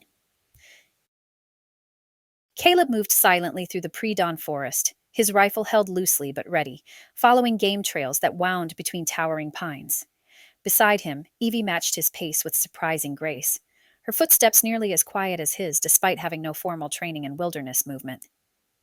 She'd adapted to this life faster than he'd expected, faster than anyone had a right to. They'd left camp an hour ago, ostensibly to hunt for fresh meat to supplement their dwindling supplies. But Caleb knew the real reason he'd asked her to come along.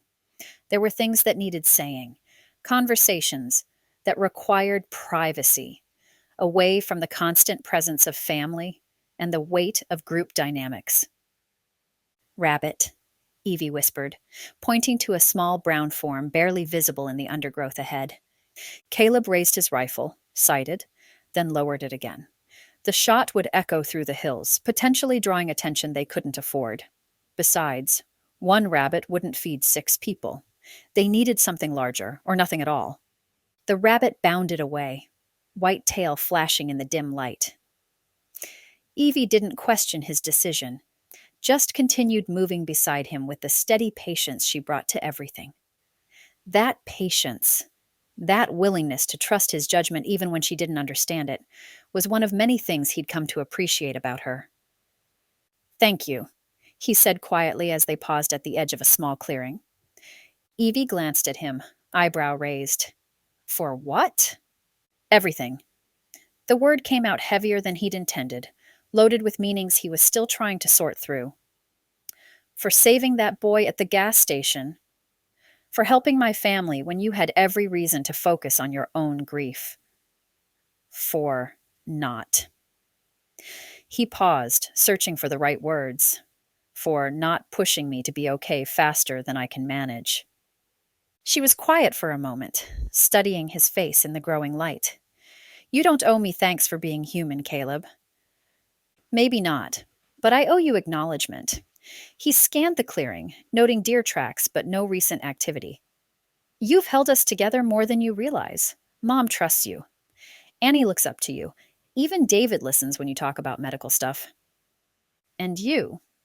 Her voice was carefully neutral, but he could hear the question underneath. Caleb considered his answer, knowing she deserved honesty even if he couldn't offer certainty. "I trust you. More than I've trusted anyone in a long time." He paused, then added quietly, "Maybe more than I should, given everything that's uncertain." They moved on, following a game trail that wound higher into the hills. The sun was beginning to paint the eastern sky pink and gold, but the beauty felt distant, irrelevant to the careful dance they were doing around unspoken truths. His phone had been silent since yesterday's messages from Frank. No new information about Meredith, no updates on the situation in Idaho. The not knowing gnawed at him, but it also left him suspended between possibilities, unable to move forward or let go. "I need to tell you something," he said as they crested a small rise. "About where I am, where my head is." Evie stopped walking, turning to face him fully. In the morning light, he could see the exhaustion she usually hid so well, the grief that shadowed her eyes despite her competence and strength. "I don't know what to do about Meredith," he admitted. "If she's alive, if she somehow made it out. I cared about her. Real feelings, real plans for a future. But I also know she might be gone. Probably is gone, given what happened in Lewiston." "And that leaves you where?" Confused. The admission felt like failure, but it was the truth. "I'm not sure which version of myself is real anymore. The one who lived in Idaho, who learned from Frank, who built something with Meredith. Or the one who grew up in Missouri, who had history with you, who left because he thought he wasn't enough." He ran his hands through his hair, frustrated by his inability to articulate what he felt. "Or maybe I'm someone new, created by this disaster, who doesn't fit either life." Evie absorbed this, her expression thoughtful rather than hurt. "Maybe that's okay. Maybe none of us are who we were a week ago. But it's not fair to you." The words came out rushed, urgent. "You deserve better than someone who can't figure out his own heart. You deserve certainty, commitment, not whatever this is." "What if I don't want certainty?" Evie's voice was quiet but firm. "What if I understand that the world ended and we're all just trying to figure out how to live in whatever comes next?" A branch snapped somewhere below them, and both froze instantly. Caleb raised his rifle, scanning the tree line. But after a moment of tense silence, a doe emerged from the brush, spotted them, and bounded away in graceful leaps. No federal patrols, Caleb said, giving voice to the worry that had been growing since they'd entered Colorado. No checkpoints since that first one. No military presence at all. That's good, isn't it? Maybe. Or maybe it means they're consolidating somewhere else, preparing something bigger. He lowered his rifle, the absent threat somehow more concerning than active pursuit. When governments stop trying to control movement, it usually means they're planning to control something else. They continued their hunt in companionable silence, each lost in their own thoughts. Caleb found himself hyper-aware of Evie's presence, the way she moved, the way she breathed, the way she seemed to radiate a calm strength, despite everything she'd lost. That night, after they'd returned empty-handed but not disappointed, Caleb lay awake listening to the sounds of his family sleeping around the dying fire. David's ankle was healing well under Evie's care. Annie was adapting to their new reality with remarkable resilience. Mom and David were finding strength in each other, and Evie slept, curled near the fire, her face finally peaceful in unconsciousness. Watching her, Caleb felt something shift in his chest. Not resolution exactly, but movement toward it. He couldn't promise her forever. Didn't even know if forever existed anymore. But he knew with sudden clarity that whatever came next, he wanted her beside him. Not as a replacement for Meredith, not as a return to his past, but as something new. Something forged in crisis but not defined by it. He couldn't act on it yet. Too much was still uncertain, still dangerous. But the decision settled into his bones with the weight of truth recognized rather than created. His radio crackled softly, and he reached for it quickly, not wanting to wake the others. The signal was weak, fragmented, but he caught pieces of distant chatter. Idaho situation deteriorating. Coeur d'Alene, under martial law. Some areas completely dark. No communication for days.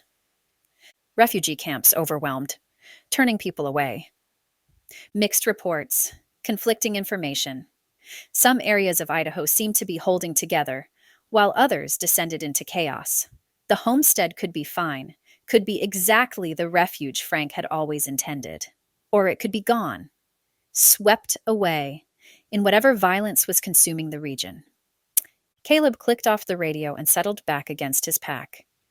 Tomorrow they would continue north, toward answers he might not want to hear. But tonight, watching Evie sleep in the firelight, he allowed himself to imagine a future where the biggest question wasn't whether Meredith was alive or dead, but how to build something worth saving with whoever survived. It wasn't much, but in a world that had taken everything else, even small hopes felt like rebellion. And sometimes rebellion was all you had left. Chapter 24. Annie. Colorado, next afternoon. The mountain town appeared around a bend in the road like something from a postcard. Wooden storefronts with false fronts. A single main street that probably hadn't changed much since the mining boom ended a century ago. Population 312, according to the weathered sign they'd passed, though Annie doubted that many people still called this place home. Looks quiet, David observed from the back seat. But there was an edge to his voice that suggested quiet might not mean safe anymore. Annie leaned forward, scanning the empty street through the windshield. No movement behind windows, no cars parked outside the small grocery store or the diner with its hand-painted sign. Just dust motes dancing in the afternoon sun, and the kind of stillness that made her skin crawl. Too quiet, Dax said from where he'd been allowed to ride in the cab for this stretch, his voice carrying the weight of experience. But not abandoned. Look at the power lines, still intact. Windows aren't broken. This is strategic emptiness, not decay. Caleb pulled the truck to a stop near what looked like the town's only gas station, keeping the engine running. Everyone stays close. We check for supplies. Fuel if we can find it, then we're gone. But as they climbed out of the truck, Annie noticed something that made her stomach clench. Spray painted on the side of the grocery store, still fresh enough that the paint hadn't fully dried. Patriots only. Papers required. What does that mean? Mom asked, though her voice suggested she already knew. Dax moved closer to examine the graffiti, his expression darkening. Militia markers. They're claiming territory, establishing checkpoints of their own. He pointed to smaller symbols painted near the message, numbers and letters that meant nothing to Annie, but clearly meant something to him. This is 3% ideology. They're hunting. Hunting what? Annie asked, though she was afraid she already knew the answer. Anyone they consider un-American, which these days means anyone fleeing federal authority, anyone without proper documentation, anyone who doesn't fit their definition of patriot. Dax's voice carried a bitter edge. I've seen their work before. The way he said it made Annie study him more carefully. There was shame there, mixed with anger and something that might have been regret. She wanted to ask more, but Evie was already pointing to another building. Look, she said quietly. On the door of what might have been the town hall, a list had been posted. Names, dozens of them, with descriptions and last known locations. At the top, in bold letters, Federal Collaborators, Reward for Information. Annie moved closer, her heart hammering as she scanned the list. Teachers who'd supported federal education mandates. Local officials who'd cooperated with emergency declarations.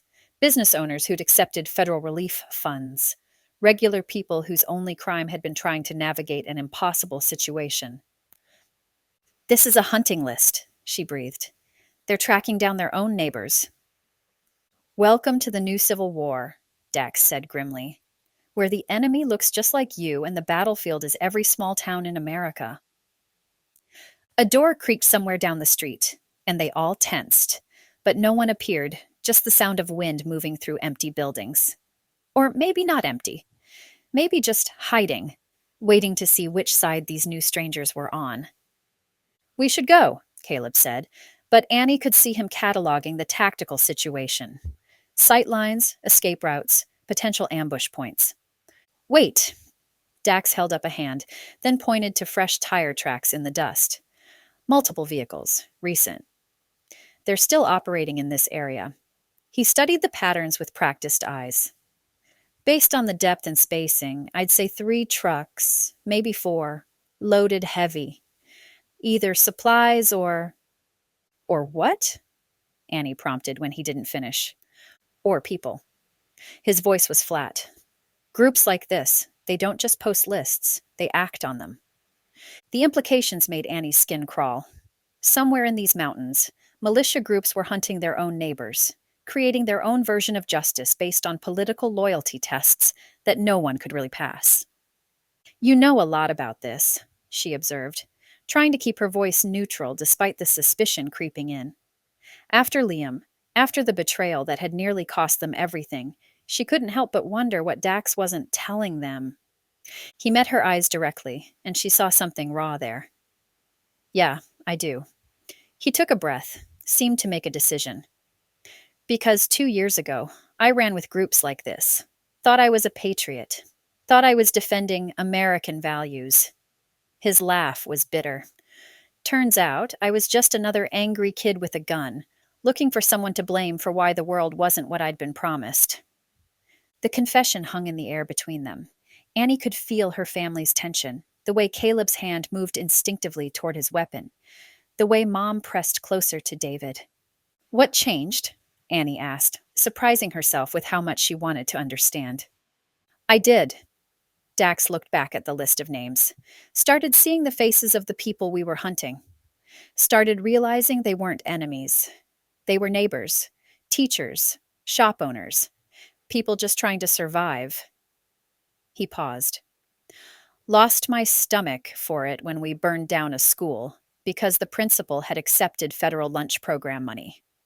Building was empty, but the message was clear. Conform or burn. Annie studied his face, looking for the tells Evie had taught her about. The way Liar's eyes moved, the micro-expressions that revealed deception. but all she saw was shame and hard-won wisdom. So you left? Ran. Middle of the night. Took nothing but what I could carry. He gestured at his sparse possessions. Been moving ever since. Groups like this, they don't appreciate deserters. Makes me a target same as anyone on those lists. Shatters It explained a lot: his tactical knowledge, his ability to read dangerous situations, his understanding of how predator groups operated. But it also raised new questions. Could they trust someone who'd admitted to being part of something so ugly? Or was his confession itself a form of manipulation? Annie, Caleb's voice carried a warning. We need supplies and we need to go. But Annie couldn't stop looking at Dax, seeing him differently now. Not just as the quiet helper who'd chosen not to rob them, but as someone who'd made terrible choices and was trying to make amends. It was messier than simple good versus evil, more complicated than trusting or not trusting. The grocery store might still have supplies, Dax said, seeming to understand her internal struggle. But we should go in prepared for trouble. Groups like this sometimes leave watchers, people who report on anyone who comes through. And you'd know how to spot them? Annie asked. Yeah, same way I know that symbol there. He pointed to a small mark on the gas station wall. Means this town is claimed by the Mountain Patriots. And that one, another mark near the diner, is a warning that federal agents were spotted in the area last week. A glossary of hatred, written in spray paint and paranoia. Annie found herself both fascinated and repulsed by the knowledge Dax carried, the dark education he'd received in America's underbelly. Teach me, she said suddenly, how to read these signs, how to know what we're walking into. Dax looked surprised. You sure you want that in your head? I want to survive, Annie replied, and knowledge keeps people alive, even ugly knowledge. She could feel Caleb's disapproval, Evie's concern, her mother's worry, but she could also feel the truth of it. In this new world, understanding the enemy's language might be the difference between escape and capture, between life and death. Okay, Dax said finally. Quick lesson while we check the store. But remember, knowing this stuff changes how you see things. Hard to go back once you know what to look for. As they moved cautiously toward the grocery store, Dax began pointing out subtle markers Annie would have missed. A way of arranging rocks that indicated safe houses. Scratches on door frames that warned of federal surveillance. The complex symbology of American extremism, written in plain sight for those who knew how to read it. Annie absorbed it all, adding another layer to her education in survival. First, Liam had taught her how people manipulated trust. Then Evie had shown her how bodies broke and how to fix them. Now, Dax was teaching her how hatred organized itself, how fear became violence, how neighbors became enemies. None of it was knowledge she'd wanted, but all of it might keep her alive. The grocery store was picked clean but not ransacked, suggesting organized removal rather than panicked looting. They found a few cans of food, some medical supplies that had been overlooked, batteries that might still hold charge. Not much, but enough to justify the risk. As they loaded their meager findings into the truck, Annie noticed movement in an upstairs window across the street. A curtain falling back into place, a shadow withdrawing. Someone was watching. Someone who would report which direction they went, what they took, how many they were.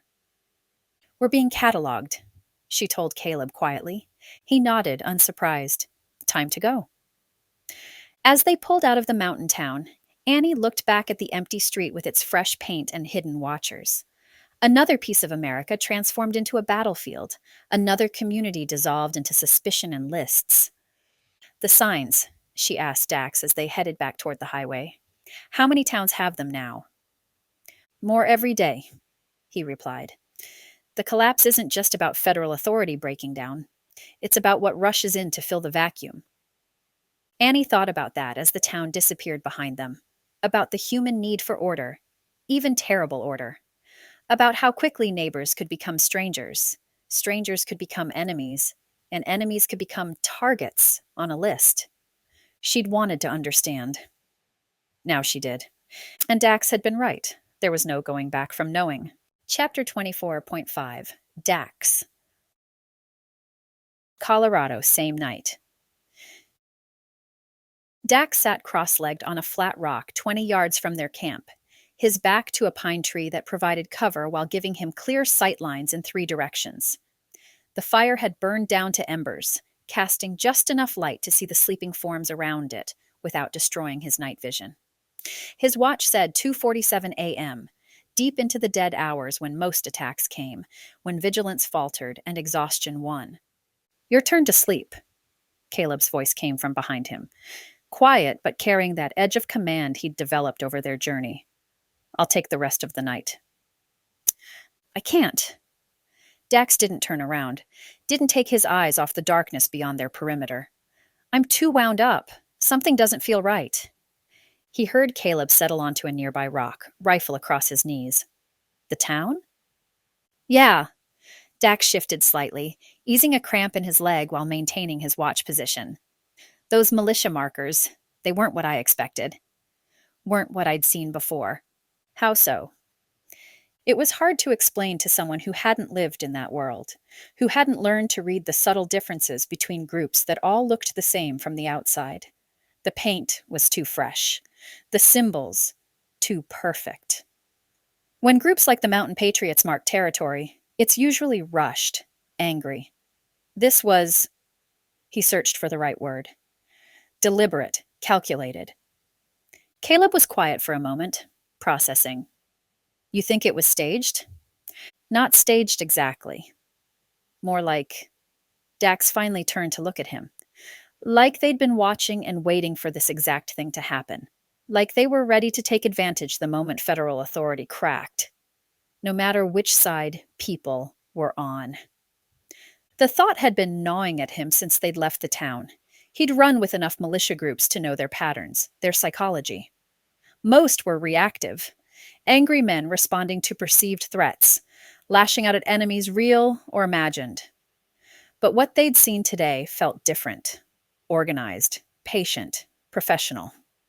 "The list of names," he continued, "too comprehensive, too detailed. That's not something you throw together in response to a crisis. That's intelligence gathering that takes months, maybe years."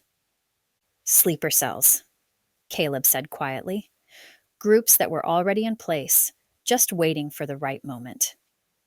Dax nodded, impressed despite himself at how quickly Caleb grasped the implications. "And now they're activated, using the chaos as cover to settle old scores, eliminate opposition, establish their own version of order." A coyote howled somewhere in the distance, and both men tensed before relaxing as the sound wasn't repeated. Just wildlife, not a signal between human hunters. "You know what bothers me most?"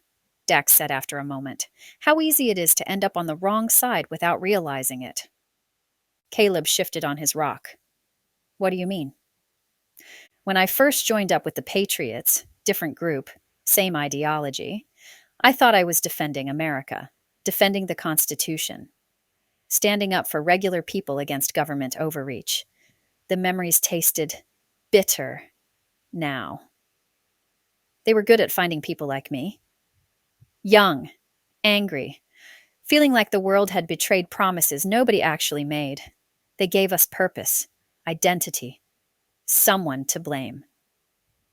He could still remember the rush of belonging, of being part of something bigger than himself. The training camps where they'd learn to shoot and survive and see enemies everywhere. The late-night meetings where charismatic leaders had explained how true patriots needed to be ready to defend real America from those who would destroy it. "What they didn't tell us," Dax continued, "was that real America meant only people who looked like us, thought like us, voted like us. That defending meant terrorizing anyone who stepped out of line. That the Constitution they claimed to love only applied to those they deemed worthy." "When did you realize?" "Gradually, then all at once." Dax picked up a small stone, rolled it between his fingers. started noticing how the enemies kept changing. First, it was federal agents, then state officials who wouldn't cooperate, then teachers, journalists, local business owners. Anyone who questioned us became a target. The stone dropped from his fingers, hitting the ground with a soft thud. The school burning was the final straw. But honestly, I should have left sooner. Should have seen what we were becoming. But you didn't, Caleb observed. Not quite a question. No, because by then they were all I had. My family had written me off. Old friends wanted nothing to do with me. The group was my whole world, and leaving meant admitting I'd thrown away everything real for a lie.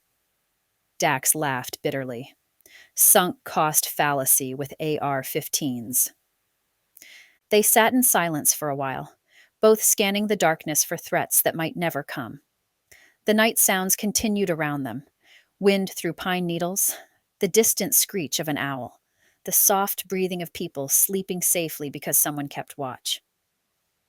How do you know which side you're on? Dax asked eventually. When everyone claims to be fighting for survival, for their families, for their version of what's right. When there's no clear good versus evil, just different groups trying to control resources and territory? Caleb considered this. Maybe you don't worry about sides. Maybe you just focus on actions. We helped those injured people in Nebraska. We've shared resources when we could. We haven't taken from anyone who wasn't trying to take from us first. Your family's lucky, Dax said, having someone who thinks like that. Most groups I've known, leadership comes down to who's most willing to do violence. That's not leadership. That's just force. Tell that to every warlord and militia commander currently carving up the country. Dax shifted position again, his body protesting the long hours of stillness. Force works. Fear works. That's why groups like the Mountain Patriots succeed. They understand that in chaos, people will trade freedom for security, principles for protection. Some people, Caleb corrected, not all. Dax wanted to believe that. Wanted to believe there were enough people like the Morgan family, people who could stay decent even when the world gave them every reason not to.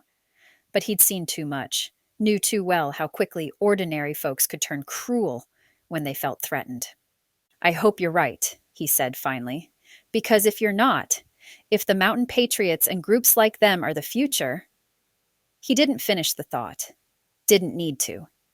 The eastern sky was beginning to lighten, purple-black giving way to deep blue. Soon the others would wake, and they'd continue their journey north toward whatever waited in Idaho. But for now, in this quiet moment between night and dawn, Dax allowed himself to hope that choosing differently was possible, that people could learn from their mistakes, that the side you were on mattered less than the choice to keep your humanity intact. Get some sleep, Caleb said again. We've got a long day ahead. This time, Dax nodded and stood, his joints protesting the movement. As he made his way back to his bedroll, he caught himself thinking about sides again, about the groups he'd run with and the family he traveled with now, about the thin line between protector and predator, between survival and savagery. Maybe you couldn't always know which side you were on. Maybe the best you could do was choose, moment by moment, to be someone you could live with when the choosing was done. All he could think before he drifted off to sleep was that enough? Chapter 25. Caleb. Colorado/Wyoming border next morning. Caleb sat in the driver's seat, engine off to conserve fuel, fiddling with the radio dial as the others slept around their makeshift camp. He'd discovered the pattern by accident during his watch, cycling through frequencies, out of boredom and desperation for news. Most channels were dead air or federal emergency broadcasts on loop. But this one was different. Blue team ready at checkpoint 7. Cargo manifest shows 12 units northbound. Copy blue team. Green team has eyes on primary corridor. No federal presence detected. The voices were calm, professional, using terminology that sounded almost military but not quite. Caleb had been listening for 20 minutes now, trying to decode what seemed like supply movements, until one transmission made his blood run cold. Priority alert. Morgan family vehicle spotted yesterday. Sector 4. 5 to 6 individuals, including known deserter. Updated bolo distributed to all stations. He grabbed his notebook, scribbling down frequencies and call signs. They knew his family name, knew about Dax, were actively coordinating to find them. What is that? Annie's voice made him jump. She'd approached silently, a skill she'd developed over their journey. Militia Communications Network. They're using commercial radio frequencies with coded language. He turned the volume down as another transmission came through. I think it's bigger than we realized. Annie listened as the chatter continued. Sector assignments, vehicle movements, references to packages and cargo that could mean supplies or people. It painted a picture of an organization that spanned multiple states, with resources and coordination that rivaled official military operations. Get Dax, Caleb said quietly. Don't wake the others yet. When Dax approached and heard the transmissions, his face went pale. That's not possible. When I left, we barely had working radios between cells. When you left was 2 years ago, Caleb reminded him. What changed? Dax listened intently to several more exchanges, his expression growing more troubled with each one. The codes are similar to what we used, but evolved, more sophisticated. He paused as a new voice mentioned aerial surveillance routes. The helicopters. We always talked about getting air support, but it was a pipe dream. No funding, no access.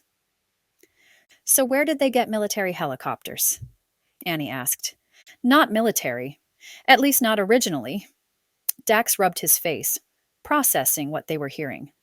There were always rumors about sympathizers in law enforcement, National Guard units going rogue. But this level of organization... A new transmission interrupted them. All units be advised. Federal forces have withdrawn from Sectors 5 through 8. Mountain Coalition assuming administrative control. Patriot protocols now in effect. The three of them exchanged glances. This wasn't just militias anymore. This was an alternative government establishing itself in the vacuum left by federal withdrawal. We need to move, Caleb said, but first he spread the map across the hood, marking the sectors mentioned in the broadcasts. If they control these areas, then the main route is suicide. Dax finished. He studied the map with new understanding.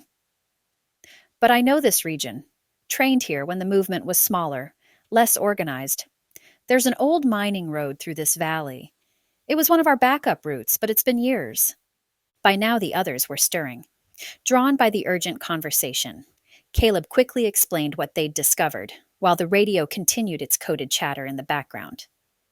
So they're not just random groups anymore, David said, processing the implications. They're coordinated, organized, using the chaos to implement plans they've had for years, Dax confirmed. When I was with them, there was always talk about being ready when the federal government overreached, having networks in place, local supporters ready to activate. His voice carried bitter understanding. Looks like someone kept building after I left. Evie studied the map. Can you get us through? Knowing what you know about their operations? Maybe. The mining road isn't on their main patrol routes. Or wasn't. It's dangerous, though. Narrow. Unmaintained. If we take the main route, they're specifically looking for us, Annie pointed out. They know our names, our vehicle. That's not random either. Mom spoke up for the first time. How do they know about us specifically?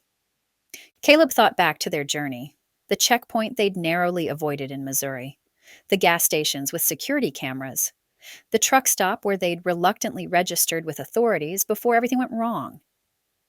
We've been in the system since we left. Every time we stopped, every close call, we left digital footprints. And I'm flagged as a deserter, Dax added. My description, known associates. Once they connected me to your family, The radio crackled with a new transmission. Air assets deploying at dawn. Sweep pattern alpha through designated corridors. Ground teams stand by for fleeing subjects. Dawn. They had maybe an hour before helicopters started searching. Caleb made the decision. We take the mining road. Now. Before they get their birds in the air. They broke camp in record time, the radio's continued chatter spurring them to move faster. As they loaded the truck, Caleb caught one more transmission that made his stomach drop. Federal forces establishing new perimeter at Idaho border. Coordination with Mountain Coalition approved. No passage without dual authorization. Idaho, where Frank's homestead waited, where safety was supposed to be. Now caught between two forces that had apparently decided to work together when it came to controlling refugee movement. They're working with the feds? Annie asked, incredulous. Enemy of my enemy, Dax said grimly. Both sides want to control movement. Makes sense they'd cooperate on that, even while fighting over everything else. They found the mining road entrance exactly where Dax remembered, marked by a rusted gate and warning signs about unstable conditions. The path beyond looked more like a game trail than a road. This is our best option? Mom asked, worry clear in her voice. Our only option, Caleb corrected, checking his mirrors one more time. The sky was lightening in the east. Soon, those helicopters would be airborne. They pushed through the gate and started up the deteriorating road. The truck's suspension groaned in protest as they navigated rocks and washouts. Behind them, the radio continued its chatter, painting a picture of a net closing around them. Movement in Sector 4. 3 vehicles northbound on Highway 287. Copy. Air support vectoring to intercept. Not them, but other refugees. Other families trying to escape the tightening noose. Caleb pushed harder, knowing every minute counted. The road climbed steeply, forcing him to downshift. They wound between cliff faces that blocked radio signals, giving them blessed silence from the constant coordination of their hunters. But the reprieve was temporary. There, Dax pointed ahead to where the road forked. Left goes to the old mine, right continues through. Caleb took the right fork without hesitation. Trust had become a necessity, not a luxury. They climbed higher, the engine straining, until suddenly the valley opened up below them. What they saw made everyone gasp. The interstate was a river of vehicles, but not normal traffic. Military convoys, militia trucks, and federal vehicles all moving in coordinated patterns. And above them, helicopters. Not 3 or 4, but dozens. Flying search patterns that covered every major route. How is this possible? Evie breathed. Because both sides benefit from controlling who moves and who doesn't, Dax said quietly. The Federals want to contain potential insurgents. The militias want to control their territories. Different goals, same tactics. And we're caught in the middle, Annie finished. A distant thrum made them all look up. A helicopter was approaching from the south, following the ridgeline they'd just crossed. It hadn't spotted them yet, but it would soon. Move, Caleb said urgently, pressing the accelerator as much as the rough road allowed. They plunged down the far side of the mountain, switchbacking through turns that made Mom gasp and grab David's hand. The helicopter sound grew louder, then began to fade as they gained the cover of trees. Almost there, Dax said, tension clear in his voice. Once we clear this section, we should be past their main patrol area. But as they rounded the final turn, Caleb's heart sank. The road ahead was blocked, not by an abandoned vehicle, but by a modern pickup with militia markings. 2 men stood beside it, rifles visible but not raised. Trap? David asked. I don't think so, Dax said slowly. That's an observation post, not an ambush. They're cataloging who uses this route. Can we go round? Not here. The drop-off on one side and cliff on the other left no options. Caleb made a decision. Everyone stay calm. We go through slow, non-threatening. Maybe they're just collecting information. As they approached, one of the men held up a hand. Not aggressive, just a signal to stop. Caleb complied, keeping his hands visible on the steering wheel. The man approached the driver's side. Young, maybe mid-20s, with the kind of intensity that came from believing you were saving the world. Morning, folks. Just need to see some ID, know where you're headed. North, Caleb said carefully. Family emergency. The man's eyes swept the truck's interior, pausing on each face. When he saw Dax, his expression shifted. Recognition? Suspicion? Caleb couldn't tell. You folks hear about the new travel requirements? The militiaman asked. Federal and coalition authorities are coordinating to ensure safe passage for legitimate travelers.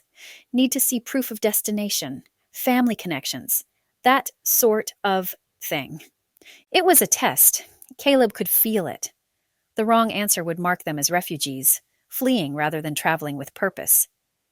My father's expecting us, Caleb said truthfully.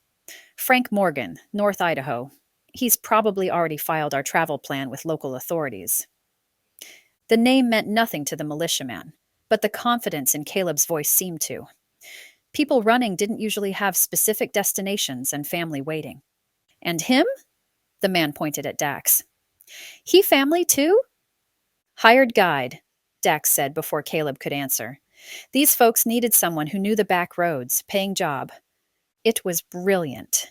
Deserters ran alone. They didn't take employment with families, didn't travel openly. The militiaman studied Dax for another moment, then stepped back. Road's clear for another 10 miles. Then you'll hit Coalition Checkpoint 7. Have your documentation ready.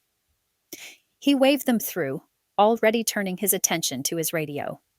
They drove in tense silence until they were well out of sight. Then Annie exhaled sharply. That was too easy. He's calling it in, Caleb said, checking his mirrors. We bought time, not safety.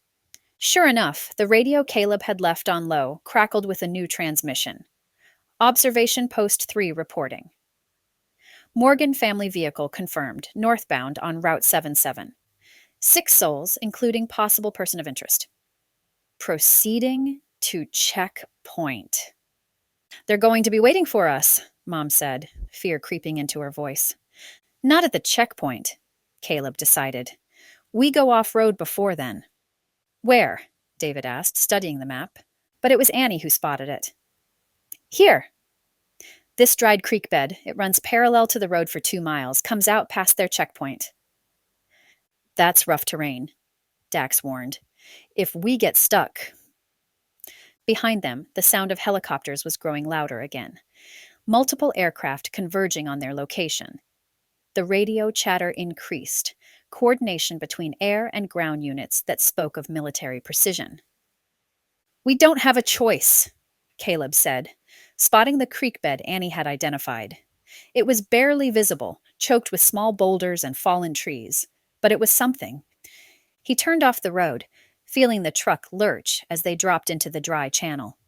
The ride immediately became brutal, every rock and obstacle threatening to tear something vital from the vehicle's undercarriage. They've lost visual, someone reported over the radio. Last seen entering Grid 77 Alpha. All units converge. Coalition and Federal Joint Operation authorized. Capture or confirm. Capture or confirm. Caleb didn't want to think about what confirm meant in this context. They pushed through the creek bed, branches scraping the truck's sides, rocks grinding against the skid plates. Every yard was a victory. Every obstacle overcome brought them closer to... What? Even if they made it past this checkpoint, there would be others. Even if they reached Idaho, the border was controlled. Caleb, Annie said quietly, pointing ahead. The creek bed was opening up, returning to level ground. And there, maybe 100 yards away, was the road again. Empty. They'd bypassed the checkpoint. But as they climbed back onto the asphalt, helicopters crested the ridge behind them. 3 of them flying low and fast, clearly vectoring toward their position. They see us, Evie said unnecessarily. Caleb floored it, pushing the truck as hard as he dared. They needed distance, needed cover, needed a miracle. There, Dax pointed to a highway overpass ahead. Under the bridge. The concrete will block thermal imaging. They raced for the overpass as the helicopters closed in, made it to the shadow of the bridge just as the first aircraft roared overhead. Caleb killed the engine, everyone holding their breath as rotor wash buffeted the truck. The radio was going crazy now, units being vectored to their location. Federal and militia forces coordinating in a way that would have seemed impossible a week ago, all focused on one family that had dared to run, rather than submit to whatever new order was emerging. "We can't stay here," David said as the helicopter circled back. "And we can't outrun air support," Mom added, her voice tight with barely controlled panic. Caleb looked at his family, at Evie, who'd lost everything but kept helping others, at Dax, who was risking his life to guide them despite his past, at Annie, whose eyes held determination despite the fear, at his mother and David, who'd trusted him to lead them to safety. "We go north," he said firmly. "Whatever's waiting for us, whatever they've got planned, we go through it. Even if it means—" Annie didn't finish the sentence. Caleb drew Annie behind him and whispered, "Whatever's waiting for us up there, we go through anyway." The helicopters were circling back, searchlights piercing the morning gloom. Behind them, vehicle engines grew louder as ground units closed in. Ahead, the road stretched toward Idaho and answers that might be worse than questions. But they were still moving, still together, still free, if only for these last desperate miles. Caleb started the engine and pulled back onto the road, accelerating toward whatever fate awaited them. In the mirror, helicopters banked to follow. On the radio, voices coordinated their capture with cold efficiency. But for now, in this moment, they were still running, still choosing their own path. While they were still alive, it had to be the only victory that mattered. Afterward. This story was never about the end. It's always been about what comes after. Annie and Caleb have survived the first leg of their journey. Barely. But the road ahead? It's more dangerous than anything they've faced. And trust? That's getting harder to come by. If you're ready to see what happens when survival means making the wrong choice just to stay alive, it's time to continue with Book 3, The Long Divide. Everything they're running from is catching up, and the real war is just beginning. The Long Divide. The road to freedom is never straight, and it doesn't always lead you where you want to go. Caleb Morgan thought they'd be safe once they reached the mountains. He was wrong. With Annie struggling to trust again and a growing list of enemies in every direction, Caleb finds himself navigating more than the wilderness. He's facing old ghosts, new betrayals, and a decision that could cost them everything. Across the fractured country, militias are rising, alliances are breaking, and the world continues to burn. To survive, Annie and Caleb will have to cross a line they can't come back from. And no one makes it across alone. Get your copy of The Long Divide now. What would you sacrifice to keep going? Also by BR. PAULSON. Digging this book and craving more? Let's kill together. PAULSON books have crazy, end of the world, time to find that killer, stock in chaos that keeps you turning the page long into the night. Survive the pages. Survive PAULSON style. Books by B.R. PAULSON. 180 Days and Counting series. Katie, her mother, and her daughter must figure out a way to survive a viral apocalypse that Katie couldn't stop. As the world falls down around them, the truth behind who they are, what they want, and what they're willing to do to save the ones they love is revealed. Is the truth a reality they want to live with? Start with Out of Time. Worth of Souls series. The world is ending, and Kelly can't escape the loss as one by one her family dies to protect her. When she finds the boy she thought she lost, can Kelly forget everything she's lost, or will her survival rest on what she's willing to do and who she's willing to give up? Cost of Survival will keep you on the edge of your seat. Into the End series. Two sisters face the end of the world as they know it. One may be the cause behind the warfare strategy that takes down the USA. The other does things she's not proud of to save the family she didn't know she wanted. As these sisters face the end, they give up so much of who they are to save the one thing they love more than themselves: each other. Rip through the series with Book 1, Into the End.